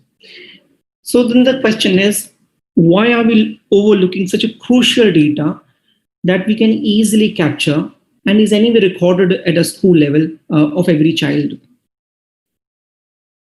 So we parallelly try to understand why is it that children do not attend schools. And of course, there are 100 reasons children do not attend school on a sustained basis. Some of them, and I'm talking of long absences, I'm not talking of absences for a day or two. Children typically absent schools or do not attend schools out of a number of reasons. They could be migration or a chronic disease or a severe health condition, death of a loved one, as was the case in the movie called Boot Polish that I begin with, being forced into child marriage or being forced into child labor, or psychological issues such as bullying at the school or any other issues. The point is, children do not attend schools because they are in an adverse condition or adverse situation that them or their families are not able to overcome. And it could be any of these or any other for that matter. But the point, the single line inference is that they are in an adverse situation, then their families are not able to overcome. So that means a child's long absence is indicative of child adversity. Now let's look at what happened. We started examining the Delhi government schools data. And here's what we found. We found that on any given day, 36% of our students are absent on average. And this is the last year data, so it's not sort of affected or distorted by the what's happening because of the COVID-19 pandemic. It's the 2019-20 data that I'm using. So we found nearly 36% of our children or students are absent on any given day. In terms of numbers, it means 5.4 lakh. That means 500,000 plus students are absent on any given day. Now, with almost 500,000 students absent on any given day, this should be a sign of serious worry for everybody who's in decision making or for anybody and everybody for whom the public schools matter. And we also try to find out what are the reasons, and typically the reasons for long absence, and we try to segregate the data in the what's a long absence, what's a short absence, and in those kind of analytics. And we found particularly the children are absent for the reasons I articulated earlier as well: serious health condition, disability, death of a loved one, their own death, accidents, child labor, child marriage, forced to work, etc. So here is what we learned about Delhi government. Now in parallel news, what is happening? 9 and 20% of children aged 5 to 18 and 15 to 18 are respectively pushed into the child labor. 27% of girls are married before the 18th birthday. India has one of the highest children's mortality only by tuberculosis. And tuberculosis has had vaccine. In fact, India was the first country outside Europe to launch mass-scale vaccine for tuberculosis. 5% children under 18 are orphans. 1 in 100 suffer some kind of disability. This is as recorded, and disability, and as several studies have repeatedly captured, is severely underreported. So what have we learned so far? We have learned that children are enrolled in schools by and large. There's almost a universal enrollment with 97.2% children enrolled now. There are severe major attendance gaps or lack of knowledge, and the serious adversities that children are facing because of situations like the ones I earlier described: child labor, marriage, tuberculosis, or disease such as these, bullying at school, or any such adversity. So children are enrolled in schools, they're not attending, and parallelly they're facing adversity. So here is the biggest opportunity that a country has, or any large system within a country. It could be a not-for-profit organization like a Teach for India, which engages with 40,000 children. It could be a Delhi government, could be a municipal body, or for that matter, any think tank within the country. This is the single largest opportunity or a predictor that we're missing out on. So this long absence from school can be the strongest predictor that a child is in adverse condition, and we need to design systems, governance systems, that can trigger a series of interventions or actions. Now, what can those series of actions or interventions be? First, they could literally begin with a phone call, or they could literally begin with an SMS as to that your child is absent and we missed the child, or what happened, etc. It could be an IVRS call. It could be a helpline where they can call and let everyone know if they're in trouble. It could be a home visit or any other such thing. But the point is, the attendance and the long absence of children needs to trigger certain actions or interventions that help us first identify and then remedy the problem or the adversity that children are in at the earliest stage possible. Now, that is the opportunity that a country is missing out on, and that is a sort of early warning system that the DCPCR, being the statutory body of the rights of the children in the state of Delhi, has picked up. So similar model, we selection, we have certain indicator, attendance being the primary one. We identify the students who are at risk. We have certain response mechanism based on that, and then the loop sort of iterates. Now, we have certain advantages positioned because of it being Delhi and resources being more available. But the point is, the attendance is recorded at school level, and multiple forms of interventions can be designed at school level, district level, at a state level. So that's a sort of the opportunity that I thought I bring to everyone's attention in the education sector, and that we can use for early warning of child adversity, identifying it in time, fixing it, and then tracking as to what happens to the child. Because back in 1954, when the enrollment was around 35%, Belu and Bhola were outside the school, and the school didn't know. And that's understandable because 35% enrollment was the figure. But today, with 97% enrollment figures, or near universal enrollment figures, if the Belu and Bhola are outside the school, it should alert the school system. In fact, schools already know it. All that is left is for us to act in time to identify and track where Belu and Bhola are, and fix or remedy the situation they are in. So that's the sort of thought that I wanted to leave you with. Thank you very much. Thank you, Anurag. In the interest of time, we will just take one question. How might childhood adversity affect adult psychological problems when children grow up? Of course, it can affect in multiple ways. I mean, the earliest childhood adversity can even affect not just your psychological framework, but can also affect the cognitive development as well.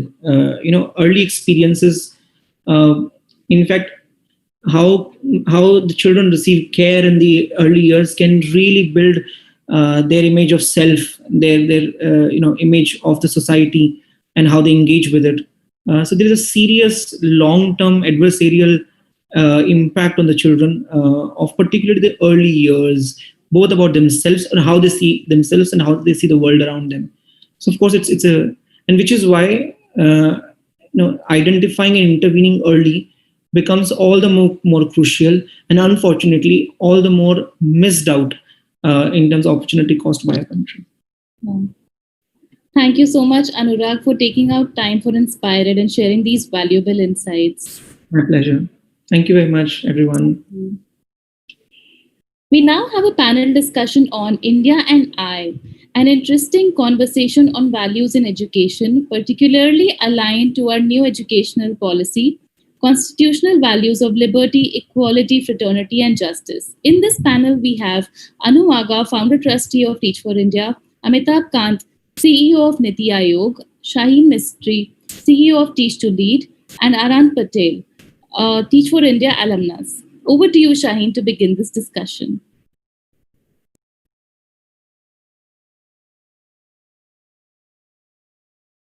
Okay, welcome everybody to this very, very exciting session. This conversation is really about values and comes directly from the NEP's many, many references to building values in students. I know for me personally, the first time I went through the NEP, my highest moments were seeing the references not just to 21st century skills, but to constitutional values in particular. And so we come together today in celebration of a curriculum that we have built that will be freely available after this launch today to any teacher or student across the country. The curriculum is called India and I, and really seeks to get children to discover the very idea of India and to practice, not in a way in which they are told, but in a way in which they discover the values of the Constitution and the very ideals upon which India was built.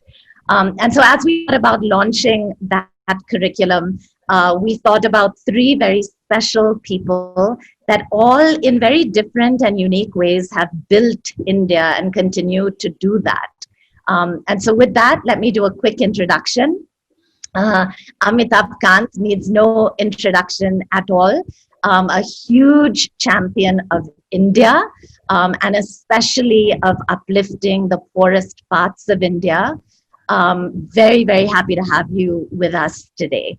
Thank you. Great pleasure being with you.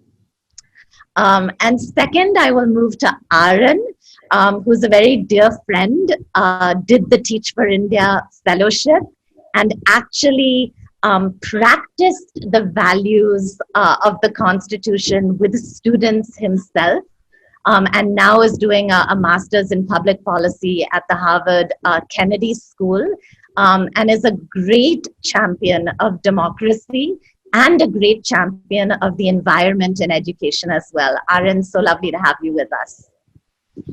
Thanks so much. Really a pleasure. And finally, my biggest role model and mentor, Anu, who has been a partner in the work of serving children with me for decades now, and someone who really is the embodiment of so many of the values in the Indian Constitution. Anu has spanned the business sector, the social sector, and the government as well. And just very, very happy and honored to have you with us, Anu. Thank you. Thank you. Okay, so with that, we're going to launch right into our first question and really talk first about the truth of India as we see it today with regard to values. So when you look at values, and feel free to think of values broadly, but especially the constitutional values of liberty, equality, fraternity, and justice, when we see those across India today, how do we feel India is actually doing? So would love to invite Anu maybe for you to kick us off. While we have a wonderful constitution, I don't think we have implemented the values as well as I would like to. If you look at equality, we have brought many people out of poverty, but still we have a huge work, a lot of things to do and a long way to go. Many people are still very poor, and the gap between the rich and the poor is increasing, unfortunately, which is sad to me. I don't think we've done very well in brotherhood. We've not been able to manage the different religions, the different needs of different people. So there also, I would say, we haven't done very well at all.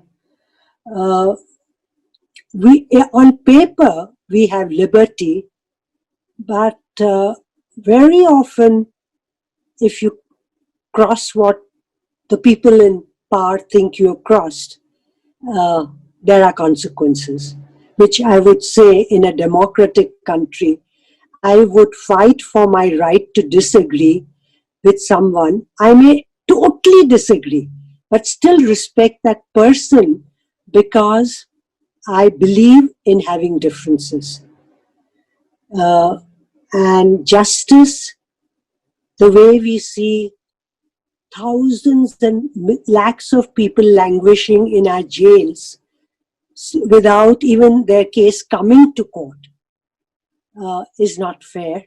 And I think I realize that in a country of our size with complexity, it's easier for me to sit and talk here and difficult to implement.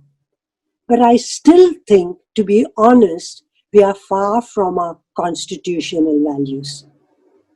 Thanks, Anu. Amitabh, would you like to follow and share your thoughts also on the truth of where India is today? So, Shaheen, the values of liberty, fraternity, and equality actually are enshrined in our constitution. And we in India live by the dictum of Vasudev Kutumbakam. That is, the world is one family. But in reality, on ground, you see inequality in society, and especially in terms of socio-economic progress.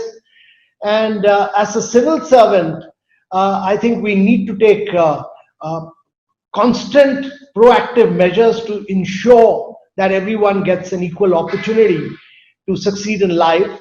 At Niti Aayog, we run a program called the Aspirational District Program, which covers the most backward districts of India, the most, we don't call them backward, we call them aspirational.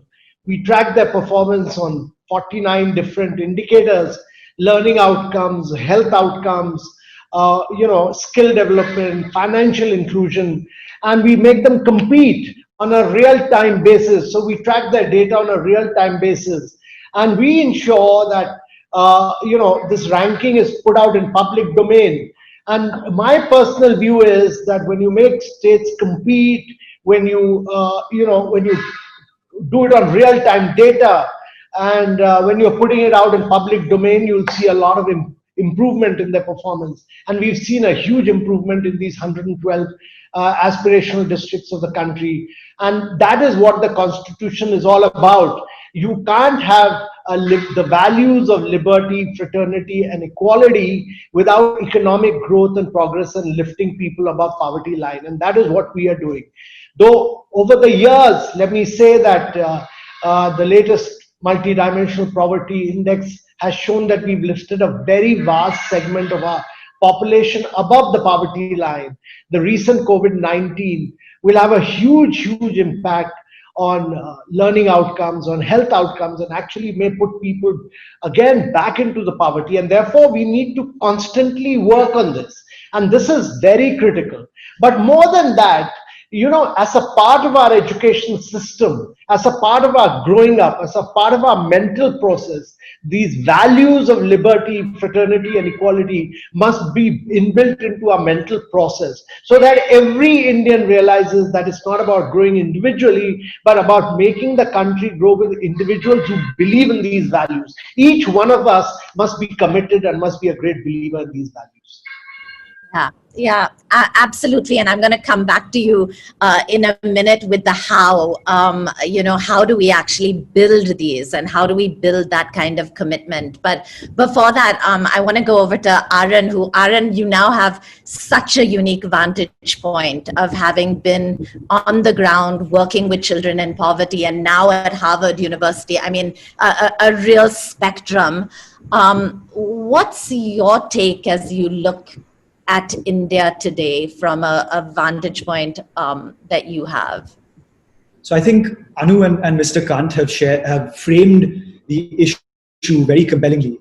And both of what they're sharing touches upon the famous statement by the chairman of the drafting committee of the Constituent Assembly, B.R. Ambedkar, who famously said, "We must maintain a democracy not merely in form, but also in fact." And I think in spite of all these great challenges, I see our constitutional values alive each time a teacher steps into a classroom with a belief that her students can be thoughtful, conscious, empathetic, rational citizens.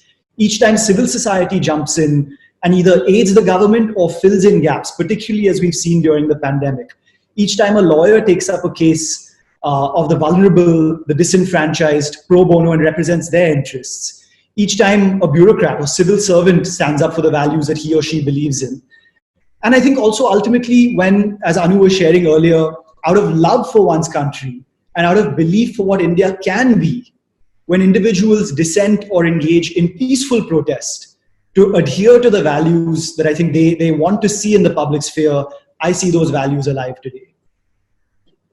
Yeah, so beautiful. I want to keep the conversation a little bit personal before we go on to education and request each one of you to really share a value that you have held very close to you in your work, in your personal life. If you could share why that value has been meaningful to you and why you believe that it's an important value for India, that would be great. So maybe Amitabh, if you could start us off.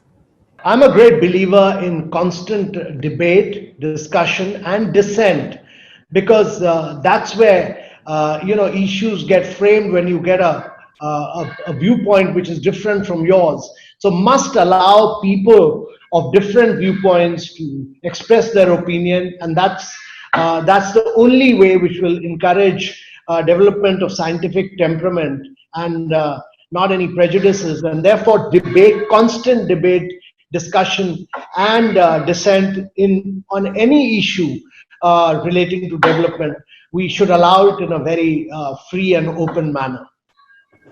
It's so beautiful to hear you say that, because it's been a foundational guiding principle in the curriculum of India and I, to say, can the curriculum allow children and encourage children to hear different perspectives, listen to each other, be challenged, and understand the sort of beauty in that dissent and diversity. So really good to hear you say that. Anu, what about you? I would have the same as Amitabh and add justice there, because with justice you can have liberty. Otherwise you could be in trouble with opening your mouth. So I think I also agree that I like differences, I like dissent, and yet respect for the other person. That's important for me. And that was so beautifully demonstrated when Gandhiji insisted that our constitution head should be Ambedkar. And they had massive differences. And yet they respected each other, especially Gandhi respected Ambedkar. And that's the kind of value I like, that I may disagree with you, but will never come in the way of evaluating your contribution or saying bad things about you. Never. Yeah, so beautiful. Aaran, what about you? In terms of my experience, particularly when I think back to my time as a Teach for India fellow in a municipal school in Mumbai, it's the value of fraternity, or as the human rights and peace worker Harsh Mandar puts it, if we look at the Hindi language constitution and think about bandhuta, which is a slightly more egalitarian, less gendered concept of interconnectedness, that's the value that most resonates with me. So I have to be completely frank. When I began the fellowship, my students were about 7 or 8 years old. It was the beginning of second grade, and I saw some of them not willing to sit next to each other in their recess or share their dabbas on the basis of religion. And it really pained me. I found it shocking that at such a young age, prejudice had already begun to take root. And I spent a good part of my 2 years in the classroom working to frame the ideas of interconnectedness and interdependence. And I particularly feel that when we look at the challenges of this century, we need to leverage the best of our pluralism, our diversity, our traditions, and our heritage. And I think bandhuta or fraternity can be a beautiful avenue through which to do that. Yeah, I'm just this morning I was going out to get my weekly groceries, and as I was stopping, I saw an elderly man fall down on his bike, and the bike fell onto him. And literally 5 people dropped everything that they were doing to run towards him. And I thought, what a beautiful example of fraternity, the practice of fraternity. And so with that, let's really turn to the most important part of the conversation, which is like, how do we build this? Like, we all know that our nation is making progress. We also know that we have a long way to go in having these values really come alive for all Indians. When we think about school, when we think about the promise of a curriculum or what teachers can do, what are our thoughts on how we can really make this idea that is very firmly embedded in the NEP, how do we bring it to life? Amitabh, would love you to start us off. So I think education has to play a very instrumental and a very critical role in building these values. And the new education policy promotes the weaving of constitutional values into the curriculum in a very big way. At NITI, we run these Atal Innovation Mission. We promote tinkering labs in school. We've done this in over about 5,000 schools. And we foster the values of inquiry, scientific temperament, teamwork, and collaboration through these tinkering labs, incubation centers. We have mentors of change who are constantly bringing in, young students to think afresh, think of the future, think of working together in a scientific manner so that we break all these boundaries of prejudices. And that is very critical to my mind, that we should have a forward-looking, progressive mindset. And only then we'll be able to break all these false prejudices. And I think with these efforts, we can nurture a generation of children who have the ability to think. And that is really the true purpose of the educational system, to make students think, and who will be rational and humanistic with the spirit to excel in whatever they choose to do.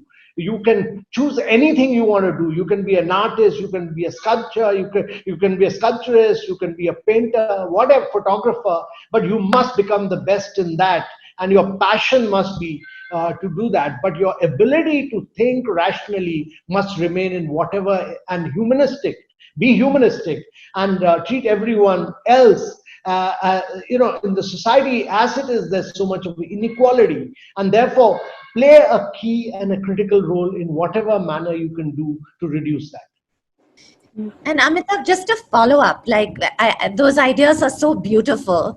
If you were to walk into a classroom and see that happening, can you paint a picture for us as to what would the teacher and students be doing in that classroom? What would you think a classroom that is going to build dissent and scientific temper and inquiry, what is that classroom looking like? So to my mind, in a classroom, a teacher must actually listen from the students and get them to come out with the right value systems, because there are a lot of prejudices we all carry, and actually a young student can then become the key catalyst to bring in change in his family also. So my personal view is that the teacher plays the most critical role of bringing the right value system by opening it up for debate, for discussions, for dissent, for constant new inquiry in the classroom from a very young age. And if we build that up in all our schools and through our teachers, you will see a radical change in the evolution of India. And that can only be done at the grassroots level in the schools. And then the students will actually make a huge difference to the values displayed in the families also. Yeah, I mean, in some ways what you're saying is so simple, and in other ways it's so difficult, because as you said, we all hold so many prejudices and we're a product of so much. But really what I hear you saying is, teachers, be open, listen, create spaces for dialogue, and that will make a massive difference. Aaran, what are your thoughts? So first of all, I absolutely love what Mr. Kant has shared in terms of channeling the humanism of Tagore and the scientific temperament of Kalam. And I think both of them epitomize what it means to spend time nurturing young minds, building their curiosity, sparking their imagination. What I want to focus on particularly is the idea of constitutional morality. And I think education is the most important pathway through which the constitutional values can be built. As Ambedkar famously said, again, constitutional morality is not a natural sentiment. It has to be cultivated. We must realize that the people have yet to learn it. And I think the India NI curriculum is a step towards treating the Constitution as a living document, rather than something that simply exists in history or in textbooks. When we look at the problems of this century and how they are uniquely going to be impacting India, climate change, a decline of trust in institutions, rising inequality, all of those issues will require leadership, collaboration skills, and an empathic flourishing in both private and public spheres. And of course, we need the core skills, the 21st century skills of critical thinking, communication, and creativity as well.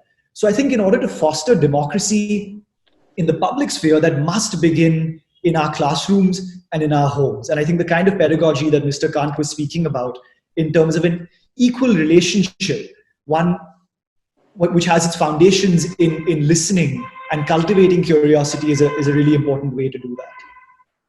Thanks, Aaran. Anu, would love to hear how you can make it happen. You asked Amitabh what would the classroom look like, and I'm saying it certainly wouldn't be pin drop silence.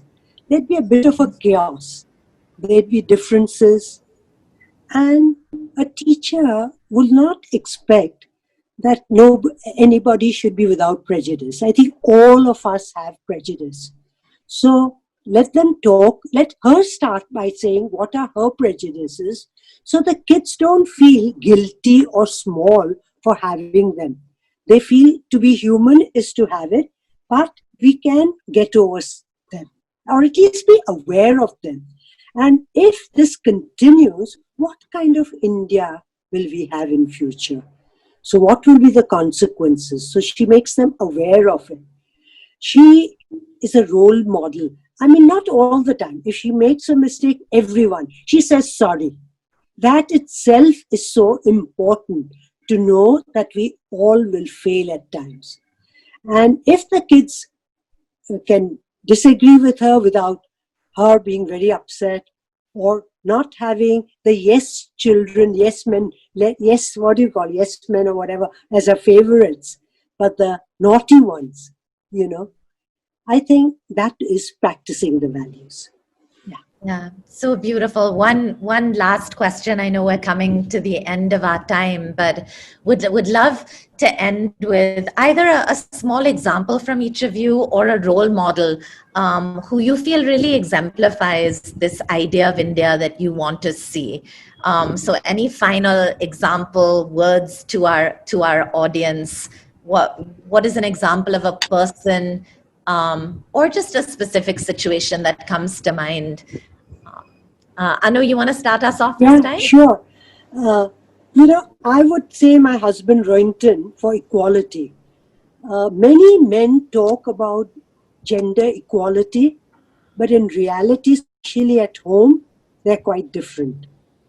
And so I found my husband genuinely respecting me as much as anyone, and taught me that in no way I am less because I am a woman.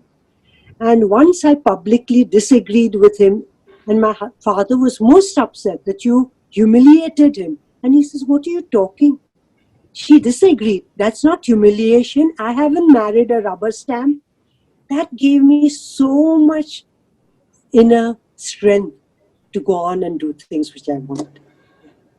Such a beautiful example, Anu. Thank you for sharing that. Aaran. I think when we look at particularly the challenges of the pandemic and think about the social protection architecture in India, which can channel the best of equality and justice, Aruna Roy, the activist who co-founded the Mazdoor Kisan Shakti Sangathan, comes to mind. It's a collective that's fought for fair and equal wages for workers, and she herself has been instrumental in the creation of legislation like the right to food, the right to work through Manrega, and the right to information, which are ensuring that in this moment of great challenge, of great strife, that millions of Indians are not slipping back into being malnourished, hungry, and out of work. I think through her work, through how she's built an equal collective, she's epitomized many of these values. Thanks, Aaran. Amitabh. So Shaheen, in the initial years of my career, I worked with the traditional fishermen of Kerala, the fishermen and fisherwomen of Kerala. And that time, they used to just get about 20% of the marketed price of fish. And there were something like 12 to 13 layers of middlemen in between. And my challenge was to increase their returns from their daily catch. And I worked with them for about 4 years, forming their self-help groups, and gave them new technology, outboard motors, new fishing crafts, fiberglass crafts, and then we gave them new fishing nets. They could go much further into the sea. And, opening their bank accounts, which was a real nightmare during those times, running after bank managers. And then introducing beach level auction, and we could take there, and we introduced buses for fisherwomen, buses which are only designed for fisherwomen. And, it was a great learning experience for me, and I greatly got inspired by the fishing community of Kerala, fishermen and fisherwomen, and to see their great spirit of, the ability to work as a group, the great ability to go much further into the sea, to take risks for their daily earnings, and their ability really to adopt new technology. And therefore, I really felt that the entire learning process of that period has left a huge imprint on me. And actually, that community has greatly inspired, motivated me throughout my career.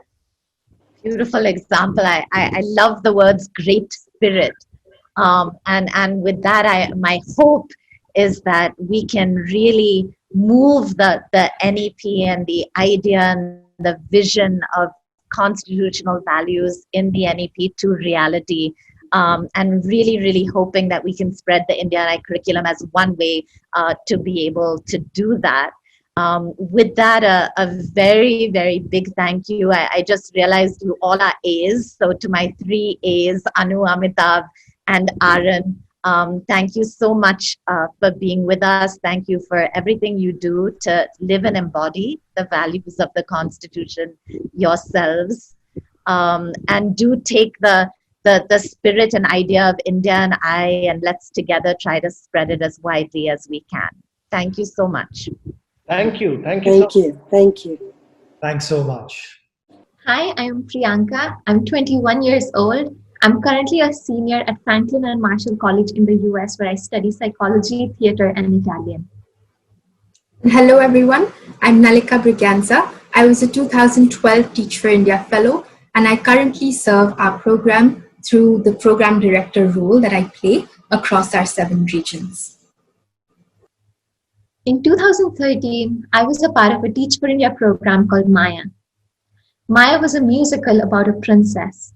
The kingdom of dark had cast shadows and taken away light from her kingdom.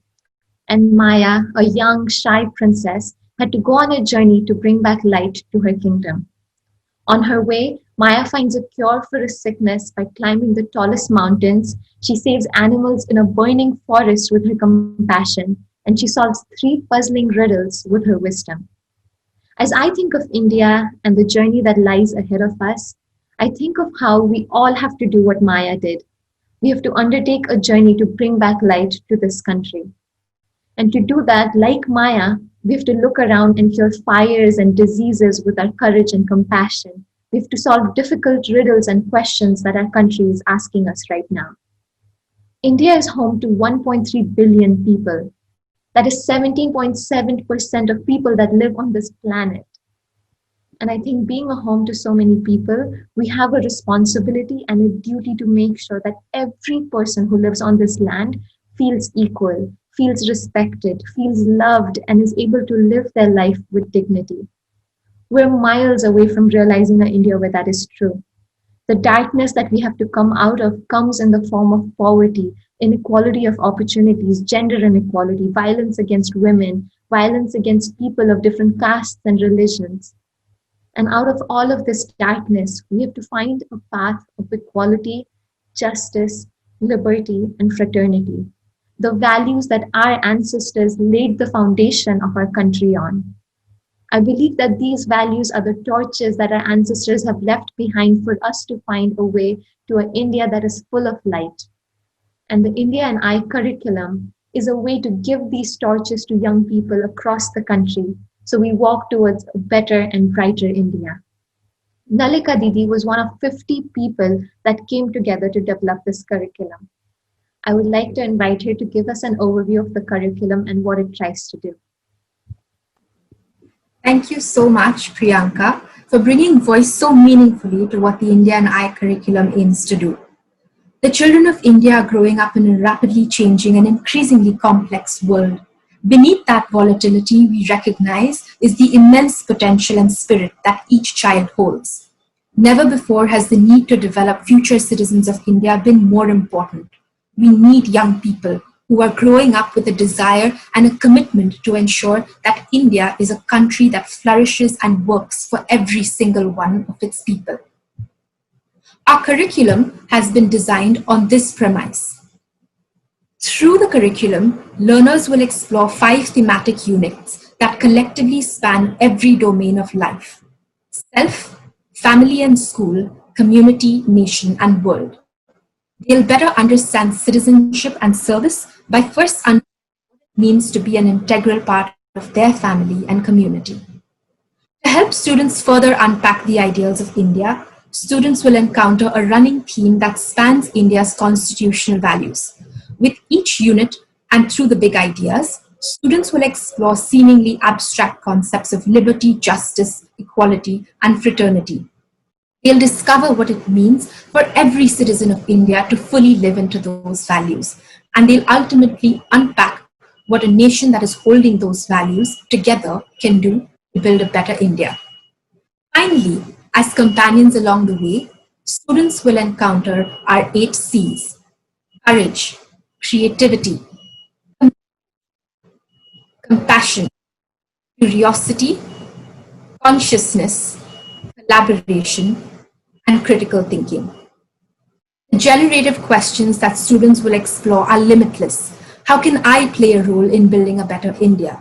What is my evolving identity within my family, school, and community? These are but few of the questions that our learners will grapple with through the course of this curriculum. Every grade, from grade 3 to 5, has been divided into 5 units. Within each unit, there are between 12 and 15 lesson plans that teachers will receive.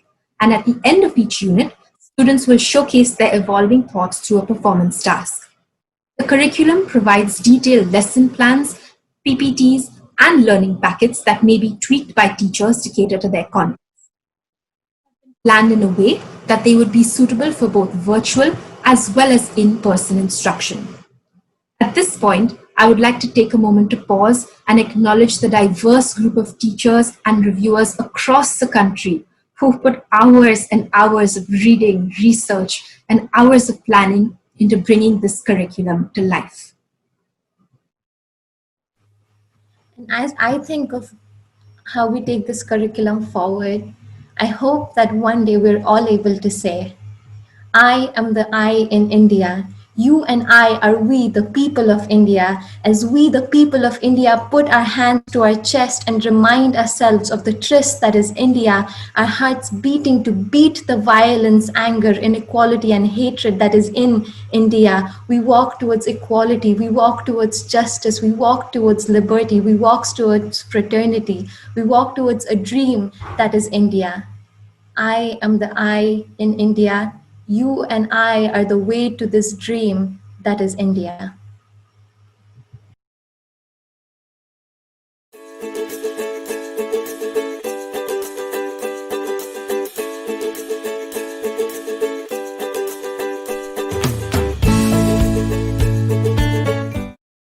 That exciting announcement. In order to view the Indian Eye curriculum, please visit our website and go to the White Papers tab.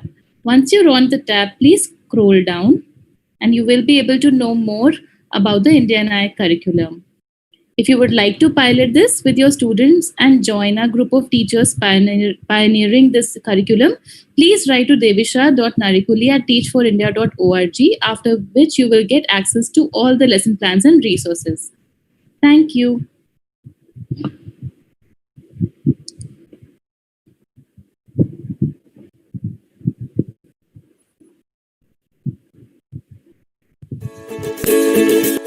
To our theme today, Act Together, we now have Abhik, Director of Communications, Teach for India, and Wendy Kopp, CEO of Teach for All, in a conversation on collective call to action. Over to you, Abhik.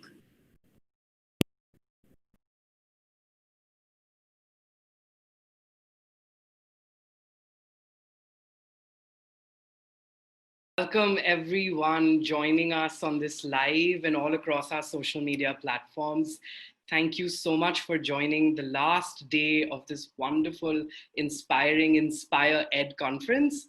My name is Abhik. I was a 2009 Teach for India Fellow, and I currently serve as their Marketing and Communications Director.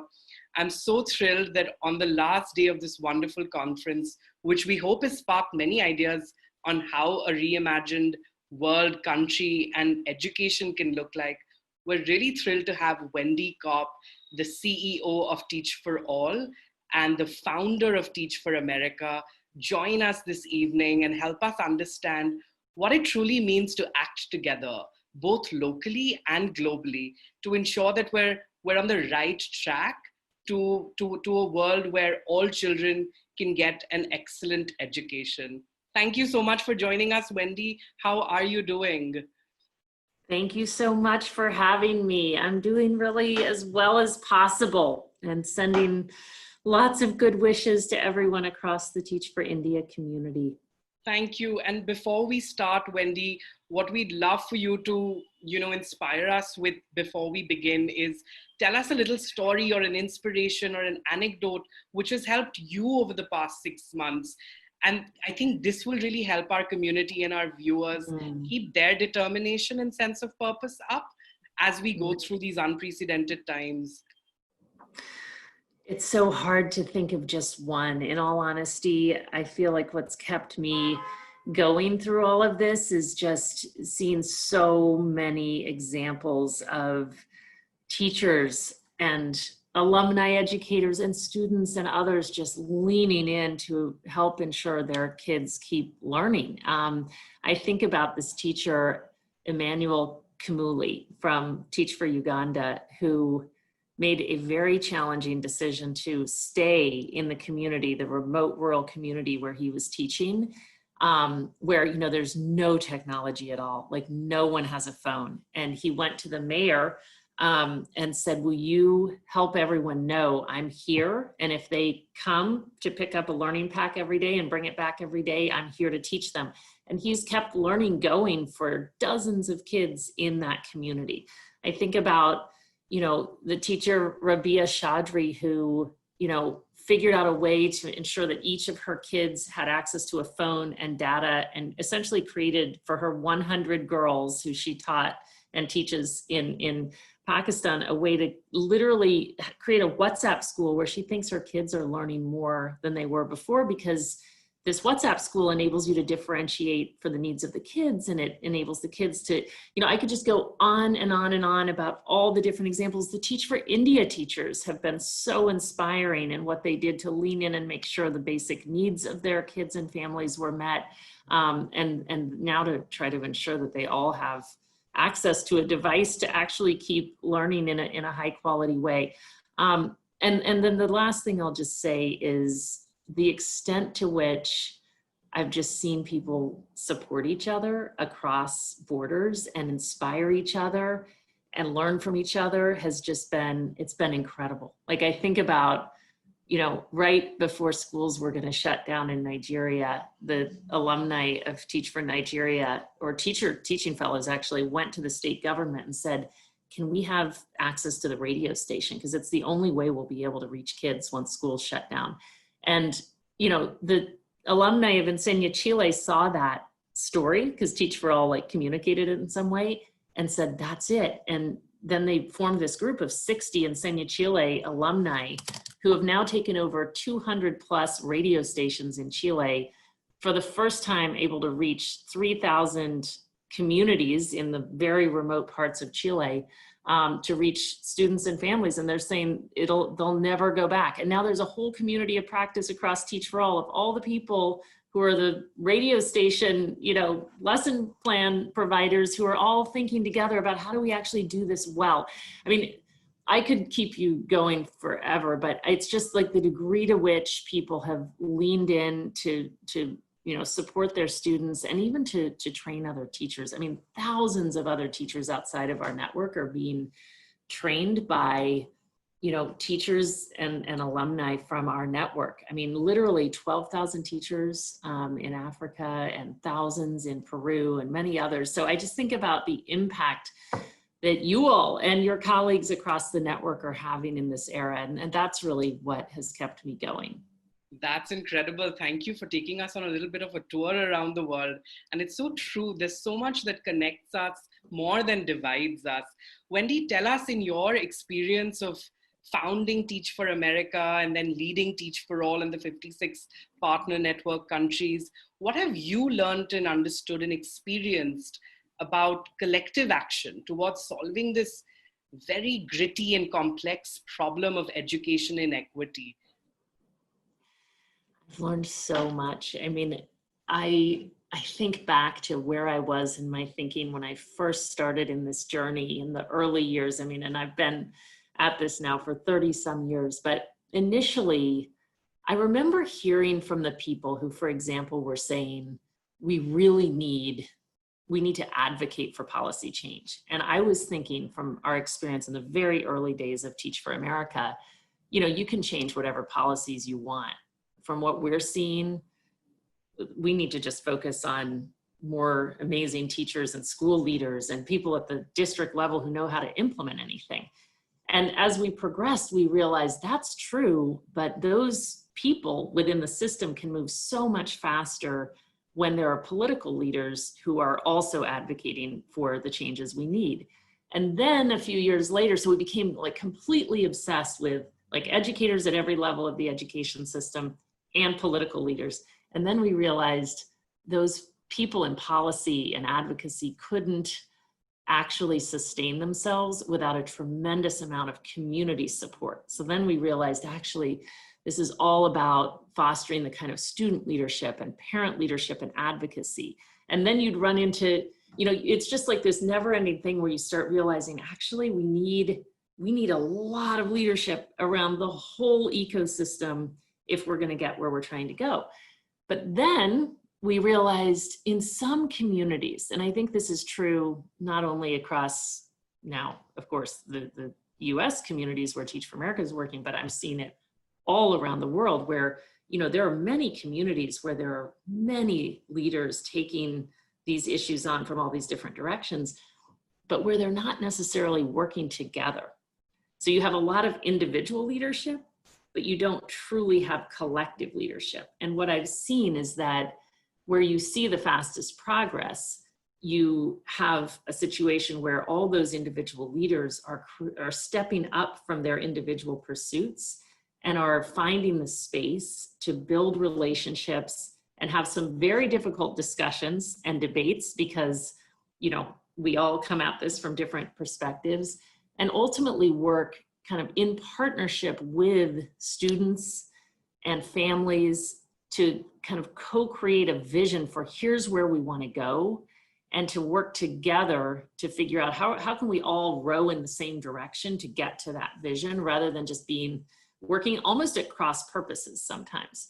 So I guess it's that journey that's led me to think like the real key to progress is to develop collective leadership ultimately, which means lots of people around the whole ecosystem, but with the relationships and the muscle to actually work together. Thank you. I really took away the partnership angle that you brought in. And the last 5 days has seen educators, leaders from different parts of the country, parents, students, teachers, fellows, alumni come together and really think about what will it take to shift the needle for every child in India. And before you leave us, any words of advice, any suggestions that you could give us, given our scale and size in India, what do you think we will need to shift the needle for every child to get to their fullest potential? Yeah. And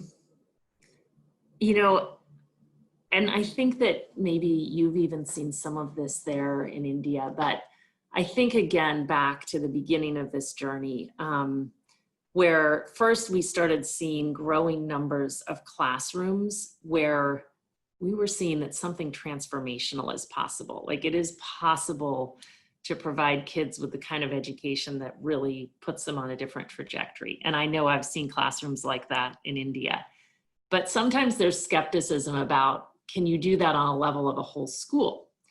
And what I've seen over time, and what I think you've also seen in India is, yes, it's possible. You think about what the I Teach schools are doing and what I've seen in other school networks around the world, like it is actually possible to have whole schools that put whole buildings full of kids on a really different trajectory. And so then people ask, but is it possible at a whole community level? And even to that question, I've started seeing evidence that it is possible.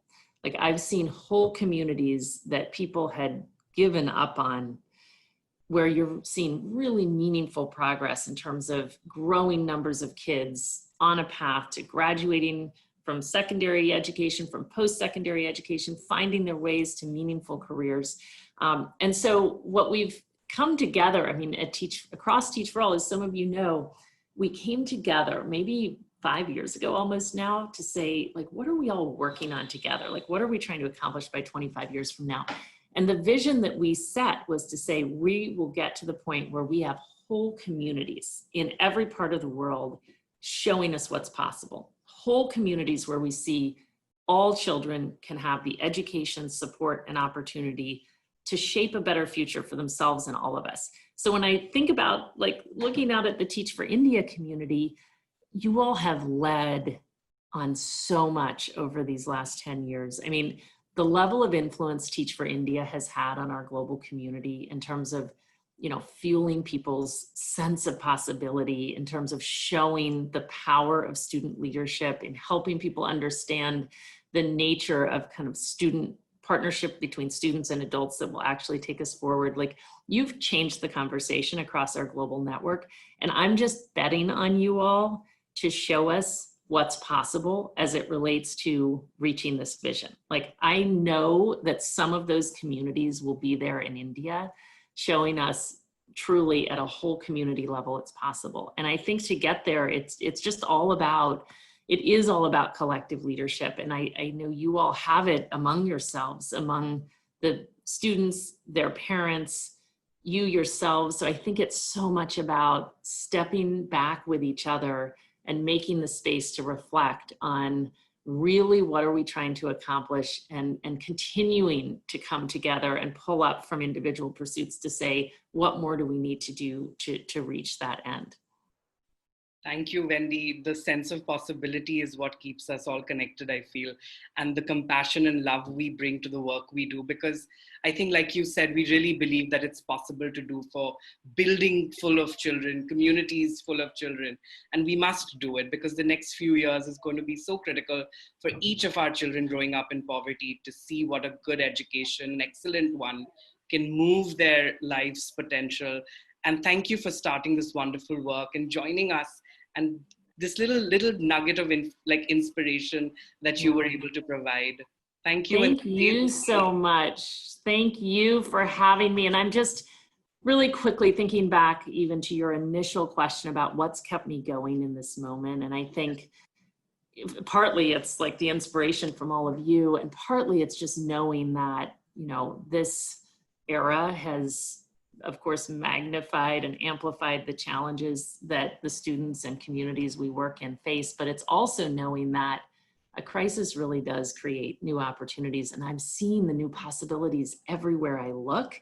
And I know it's just a question of, will we find our way to the new possibilities that can actually just completely accelerate progress? Like, I actually do believe there's such a demand now, even much more than before, to reimagine education. We've seen so many new possible pathways with technology and otherwise to reimagine education. And we've also seen just the incredible power of connecting across borders to accelerate progress. So all to say, there's so many reasons to be, there's so much right now in the world and so many challenges, but there are also such possibilities. And I'm just sending lots of love and care to all of you across Teach for India, because I know you'll find your way to those possibilities, and you'll contribute so much inspiration back to our global network. So just sending lots of good wishes for all that you'll do there in your own country, and all you'll, I know, contribute back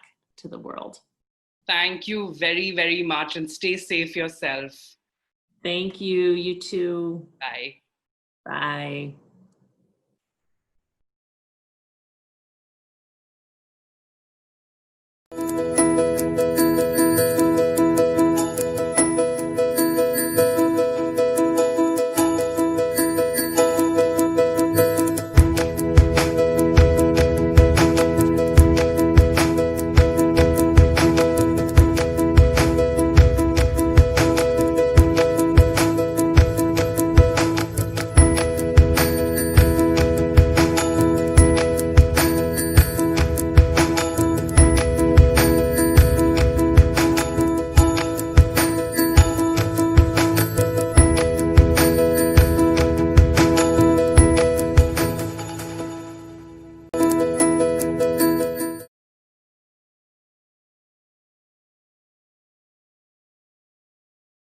Thank you, Abhik and Wendy.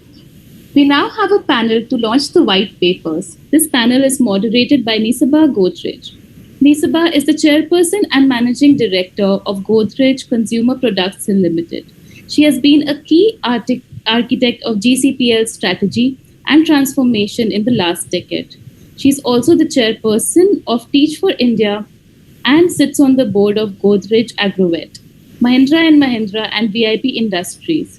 She has a BSc degree from the Wharton School at the University of Pennsylvania and an MBA from Harvard Business School. Nisaba is passionate about education, the human mind, trekking, and equestrian sports. Nisaba, I request you to introduce the panelists and take over from here. Thank you. Thank you, Anu. And all our panelists have, these amazing resumes, and I'm so excited to be here with them today. So let me just start off by saying a really, really big thank you to TFI and to Shaheen for their leadership in this crisis and continuing this very, very important work to flatten the curve on education inequity. We know there are lots of curves we have to flatten, but this work has been going on for a decade, and even during the current crisis, it continues so strongly. We've been talking about the national educational policy over the last week. It's an important and ambitious document, and it speaks to many promising changes.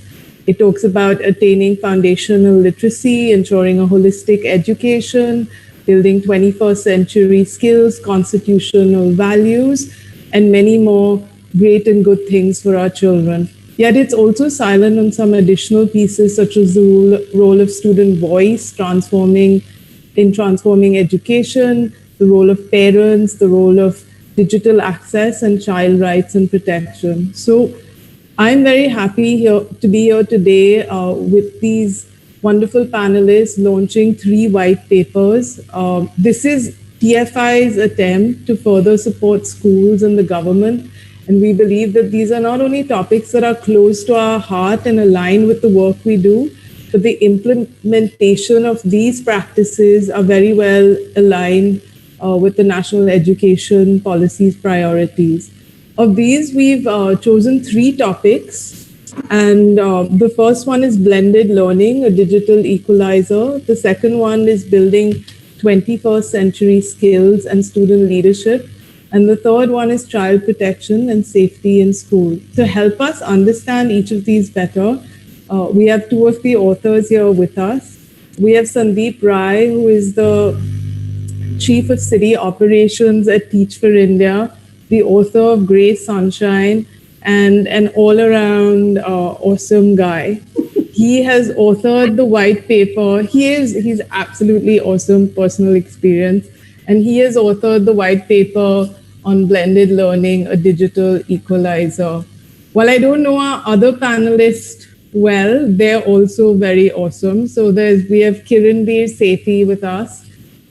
She's many, many, many things. So let's make sure I get all of them here. She's a designer who became a teacher, who grew into an education reformer, and subsequently is now an incredible social entrepreneur, inspiring so many of us with her work. And last, but of course not least, is we have Kumar Shelab. He is associated with HUC, the Center for Children's Rights in New Delhi, as the co-director. And he has authored this very, very important white paper on child protection and safety in schools.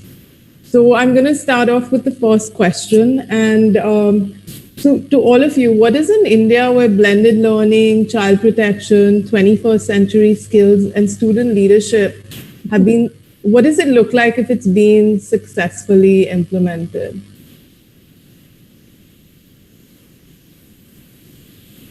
Kiran, would you like to go first? Well, then we take a holiday. If we can manage all of that.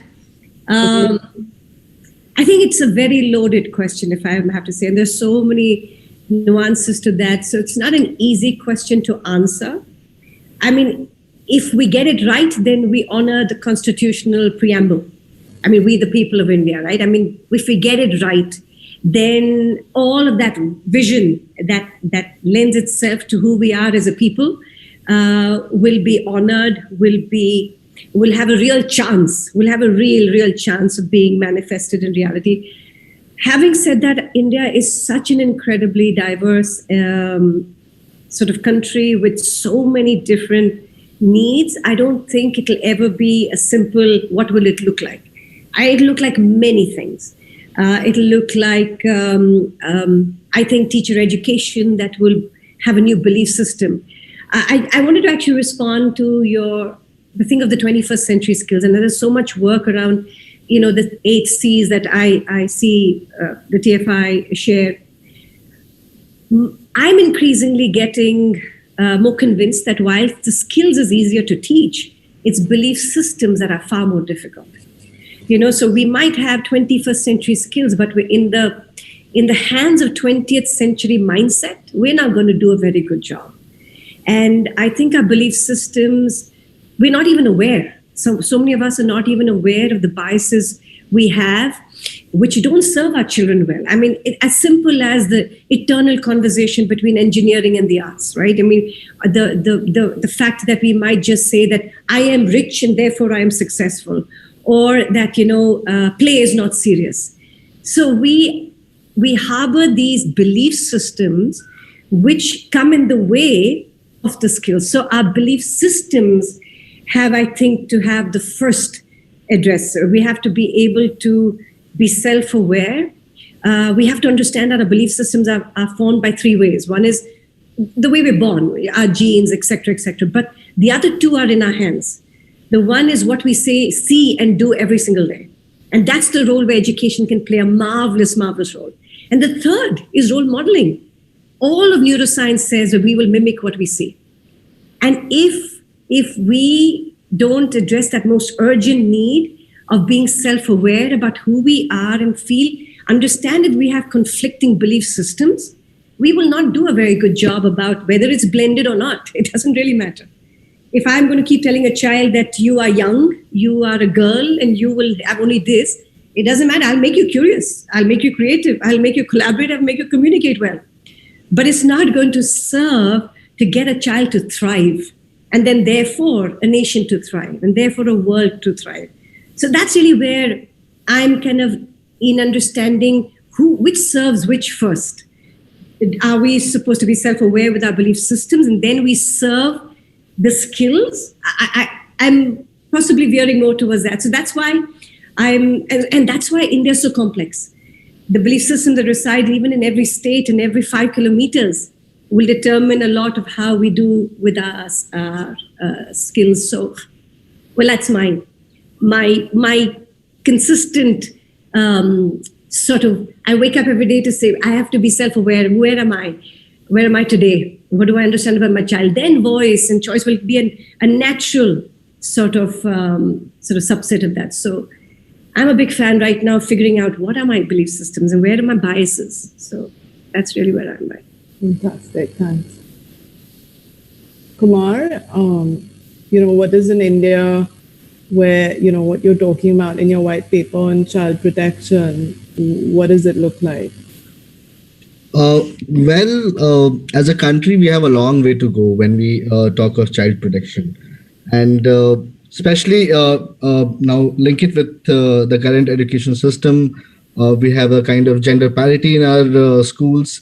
And that's why this new education policy is such an ambitious document, which talks about achieving sustainable development goals, bringing down gender parity, and also increasing retention and decreasing dropout rates. But the focus where we actually lose out is that we do not tend to make our schools safer place, And when we talk of making our schools safer, it's not just physical safety we should look at. It's also about looking at mental health. And so club it together, make schools a holistic place where children would want to come. So like Kiran said, what does it really take for children to thrive on, and then take it onto the country to thrive on, So unless we are able to make our children believe that school is a place where they are safe. I mean, why does midday meal? Why is midday meal a good concept, and why did it have a lot of success? Children knew that if they're going to school, they're going to have at least one day meal, and that kind of inculcated a thought process into parents as well. So we need to make our children believe that schools are going to be safer. We need to make parents believe that yes, that's one place where amidst all the crisis, if one fails to provide security within the family, but school is a place where for few hours at least the child is going to be safe. So that's where we have to look at, that's where we have to march on if we really want to achieve sustainable development goals. And truly speaking, SDGs, yes or no, but the future is asking for much more from our country, right? So that's what I think, and that's why that was the driving force while making this white paper on child protection in schools. Yeah. Sandeep? Yeah, first of all, resonate with so much of what you both just said. I love that. The future is demanding much more of us, and Kiran, I think it's going to stay with me for a while. That 21st century skills in the hands of 20th century mindsets is not going to get the job done. And so I think I resonate with both of those quite a bit. Look, the short answer is radically different. If all of these can get implemented successfully, the short answer is radically different. I'm going to talk a little bit about what I see as the linkages between, particularly if we're able to make 21st century skills and blended come together, because they fit so well together. Consider a few numbers, right? Consider that it was a recent analysis done about 6 months ago, actually, that said that 60% of today's jobs, 60% actually demand digital literacy, demand 21st century skills like interpersonal skills, critical thinking, communication, right? Compare that to where we think our education system is now.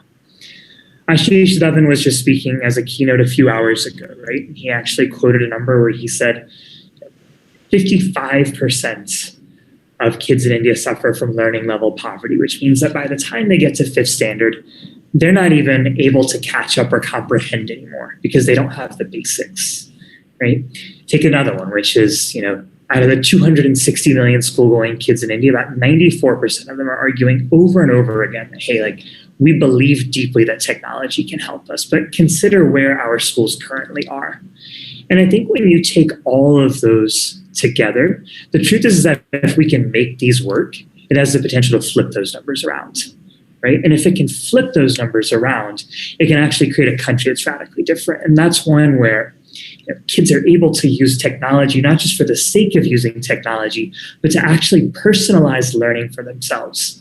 It's one where classrooms aren't teaching to the law of averages and into an outdated industrialized model of education, but where they're actually personalizing learning so that kids are able to learn at their own levels.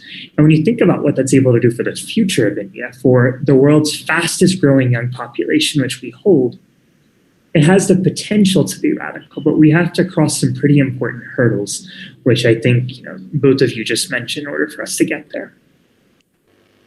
And what do you all feel? Who are the key stakeholders in making some of this happen? Right? If we have to move forward from here, who are these key stakeholders?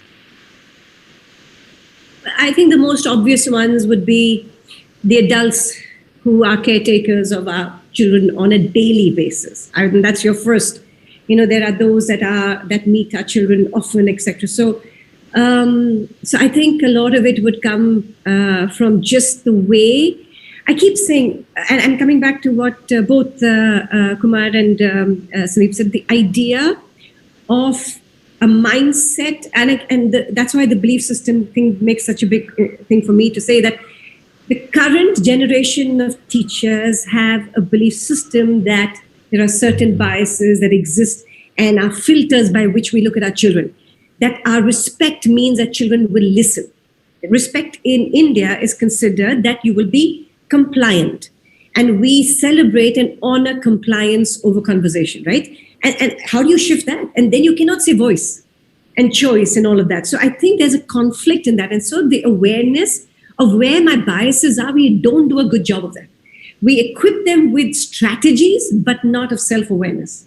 So I think in that comes the conflict and the tension. So I think the first foremost idea is understanding where I am and where are my conflicting belief systems when I'm looking at children. And in India has an array of issues where we are very creative in figuring out how to divide each other. and this is not good enough, and they're not good. So therein lies where we will consistently struggle. And we will. I think we will do a good job in making sure child accesses and has access to digital technology. That's the easy part. We give it to them, and we think it's done. It's absolutely, that's just not there. And coming back to what Kumar said, we are thinking of safety in schools.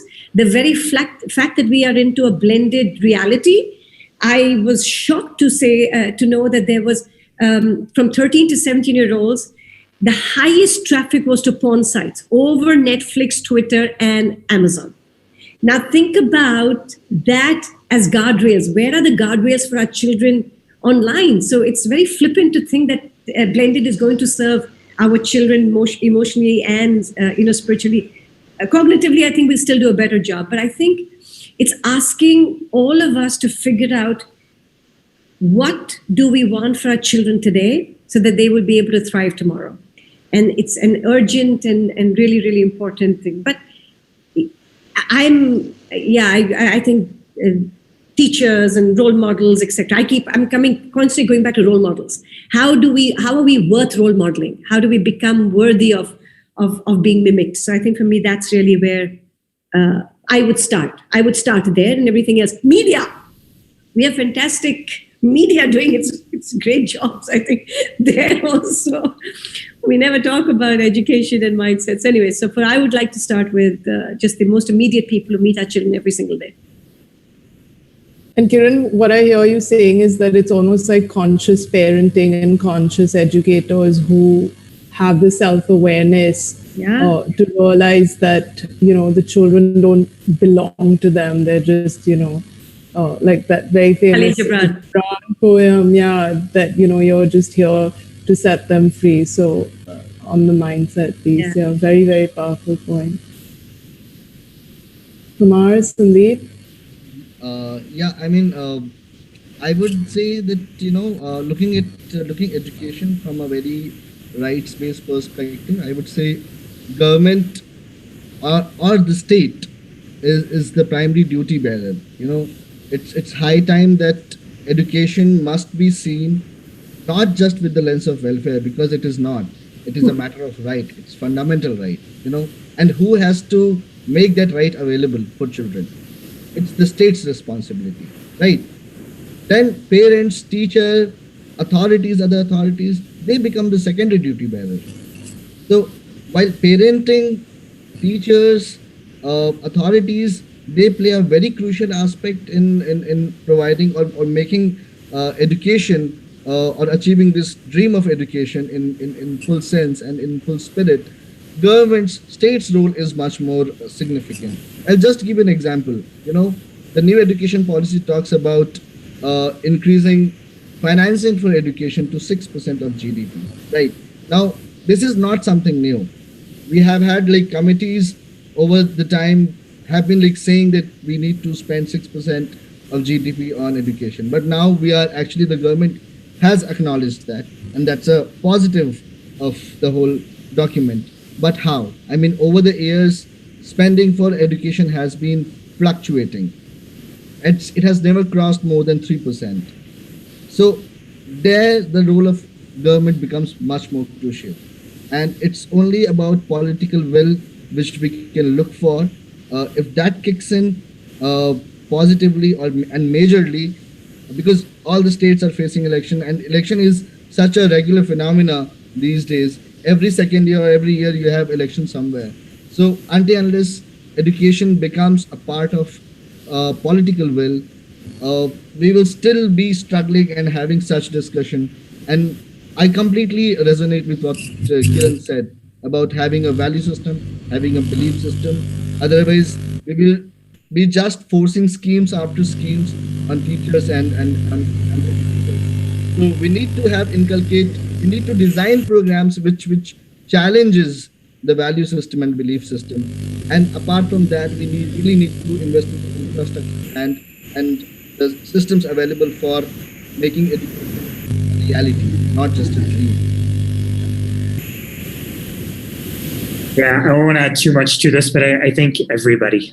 I think in order for us to bring out both the real tactical changes as well as the cultural shifts that Kiran alluded to. I think it has to be everybody. Like, I think it needs to be teachers, parents, kids, government institutions.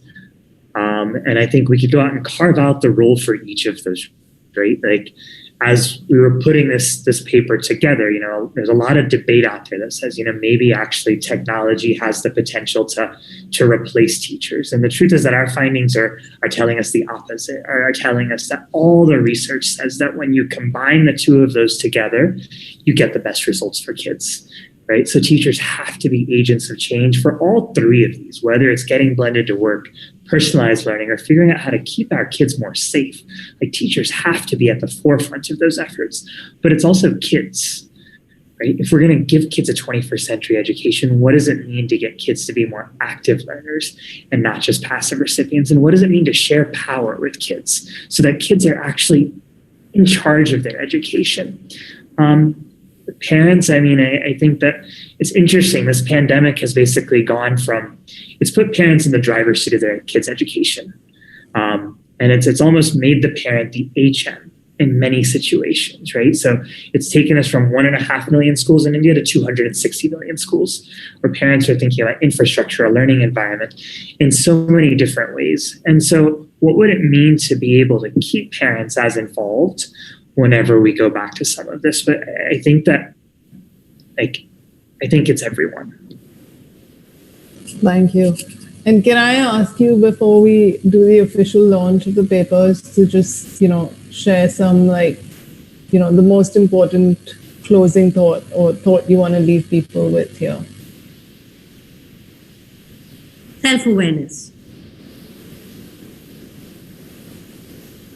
I only hope it is received well, and and yeah, we look forward to working with states and government, because there is a lot of skepticism while writing down this paper. You know, that how much of it is going to be actually received, and how it will be received. So yeah, that's the closing thought I can say. So I think we have to go with our imagination also, correct? Because otherwise, if we go, you know, by what the reality is of today, we won't get very far. So I think the raison d'etre of, like, things that organizations like Teach for India, all the people participating today, is that there is a better tomorrow. And, you know, we are very, very capable as human beings of creating that better tomorrow. If we want to. Sorry, Sandeep, you were saying. No, resonate with that. I think that I would just say that I think the three directions that are outlined here are inevitable paths, right? But we have to figure out how to embrace them, and embrace them intentionally. And so when it comes to technology, for example, like, there is an inevitability about technology, but embracing it intentionally is very different than, you know, just putting hardware in the hands of kids, for example. And so what does it mean to plan intentionally around that so that we're purposeful in how we're rolling a lot of this out? And I think that means, you know, how do we make investments in innovation? How do we continue to invest in the research to find out what's working and what's not working? And the second thing that I would, you know, say is just echoing what I said earlier, which is that teachers and people matter. And I think that the best thing that we can be doing is investing in them and not trying to circumvent them. And if we continue to invest in them, then I think we'll be able to unlock more solutions. And I think that's true for all three of these paths. Thank you. Yay, we did it. And now we are ready to launch the white papers.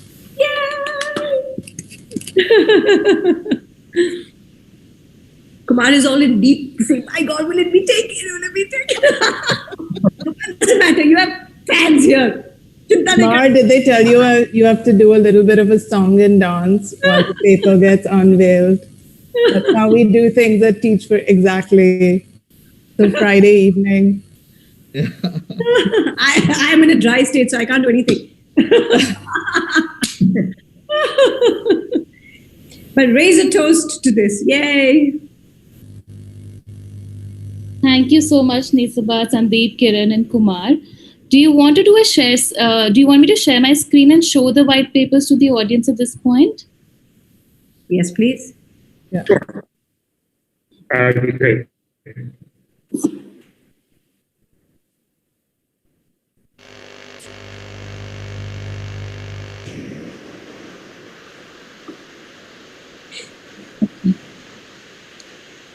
To those watching us live right now, here's our website and here's the white papers page. As you can see, we have various white papers over here. I'm quickly going to read out all the titles. Framework for Teacher Education, Learnings from Teacher Development Program. Repurposing Curriculum and Assessments for Deep Learning. Working with Parents as Co-Educators. Cultivating Teacher Growth. NAP and Early Childhood Education, Connecting Intent to Implementation. A Case for the Integration of Arts in Our Schools. School Leadership Recruitment and Training. Teacher Career Growth. Blended Learning Practices. Child Protection and Safety in Schools. Enabling young adults to lead their journey towards employability. And building 21st century skills and leadership in students. Those are all the white papers that we have uploaded on our website today for all of you to go and read.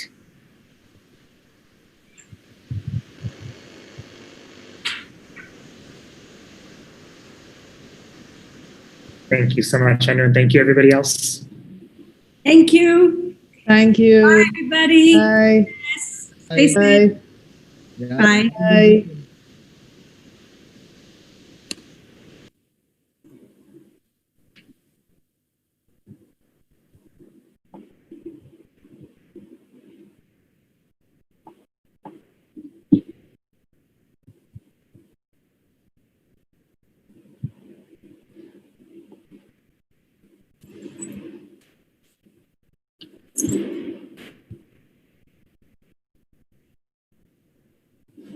Thank you so much, Nisaba, Sandeep, Kumar, and Kiran.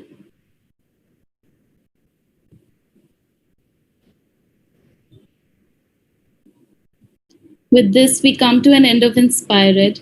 What an amazing journey it has been. I request the entire team of Firki to turn their videos on and greet our audience. Thank you so much, everyone. Hi, everyone. Hello, everyone. Thank you for being part of inspirED. Goodbye. Thank you so much, everyone, for participating in this conference. Stay inspired.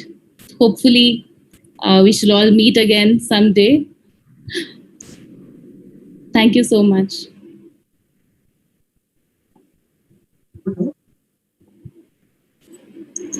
Bye.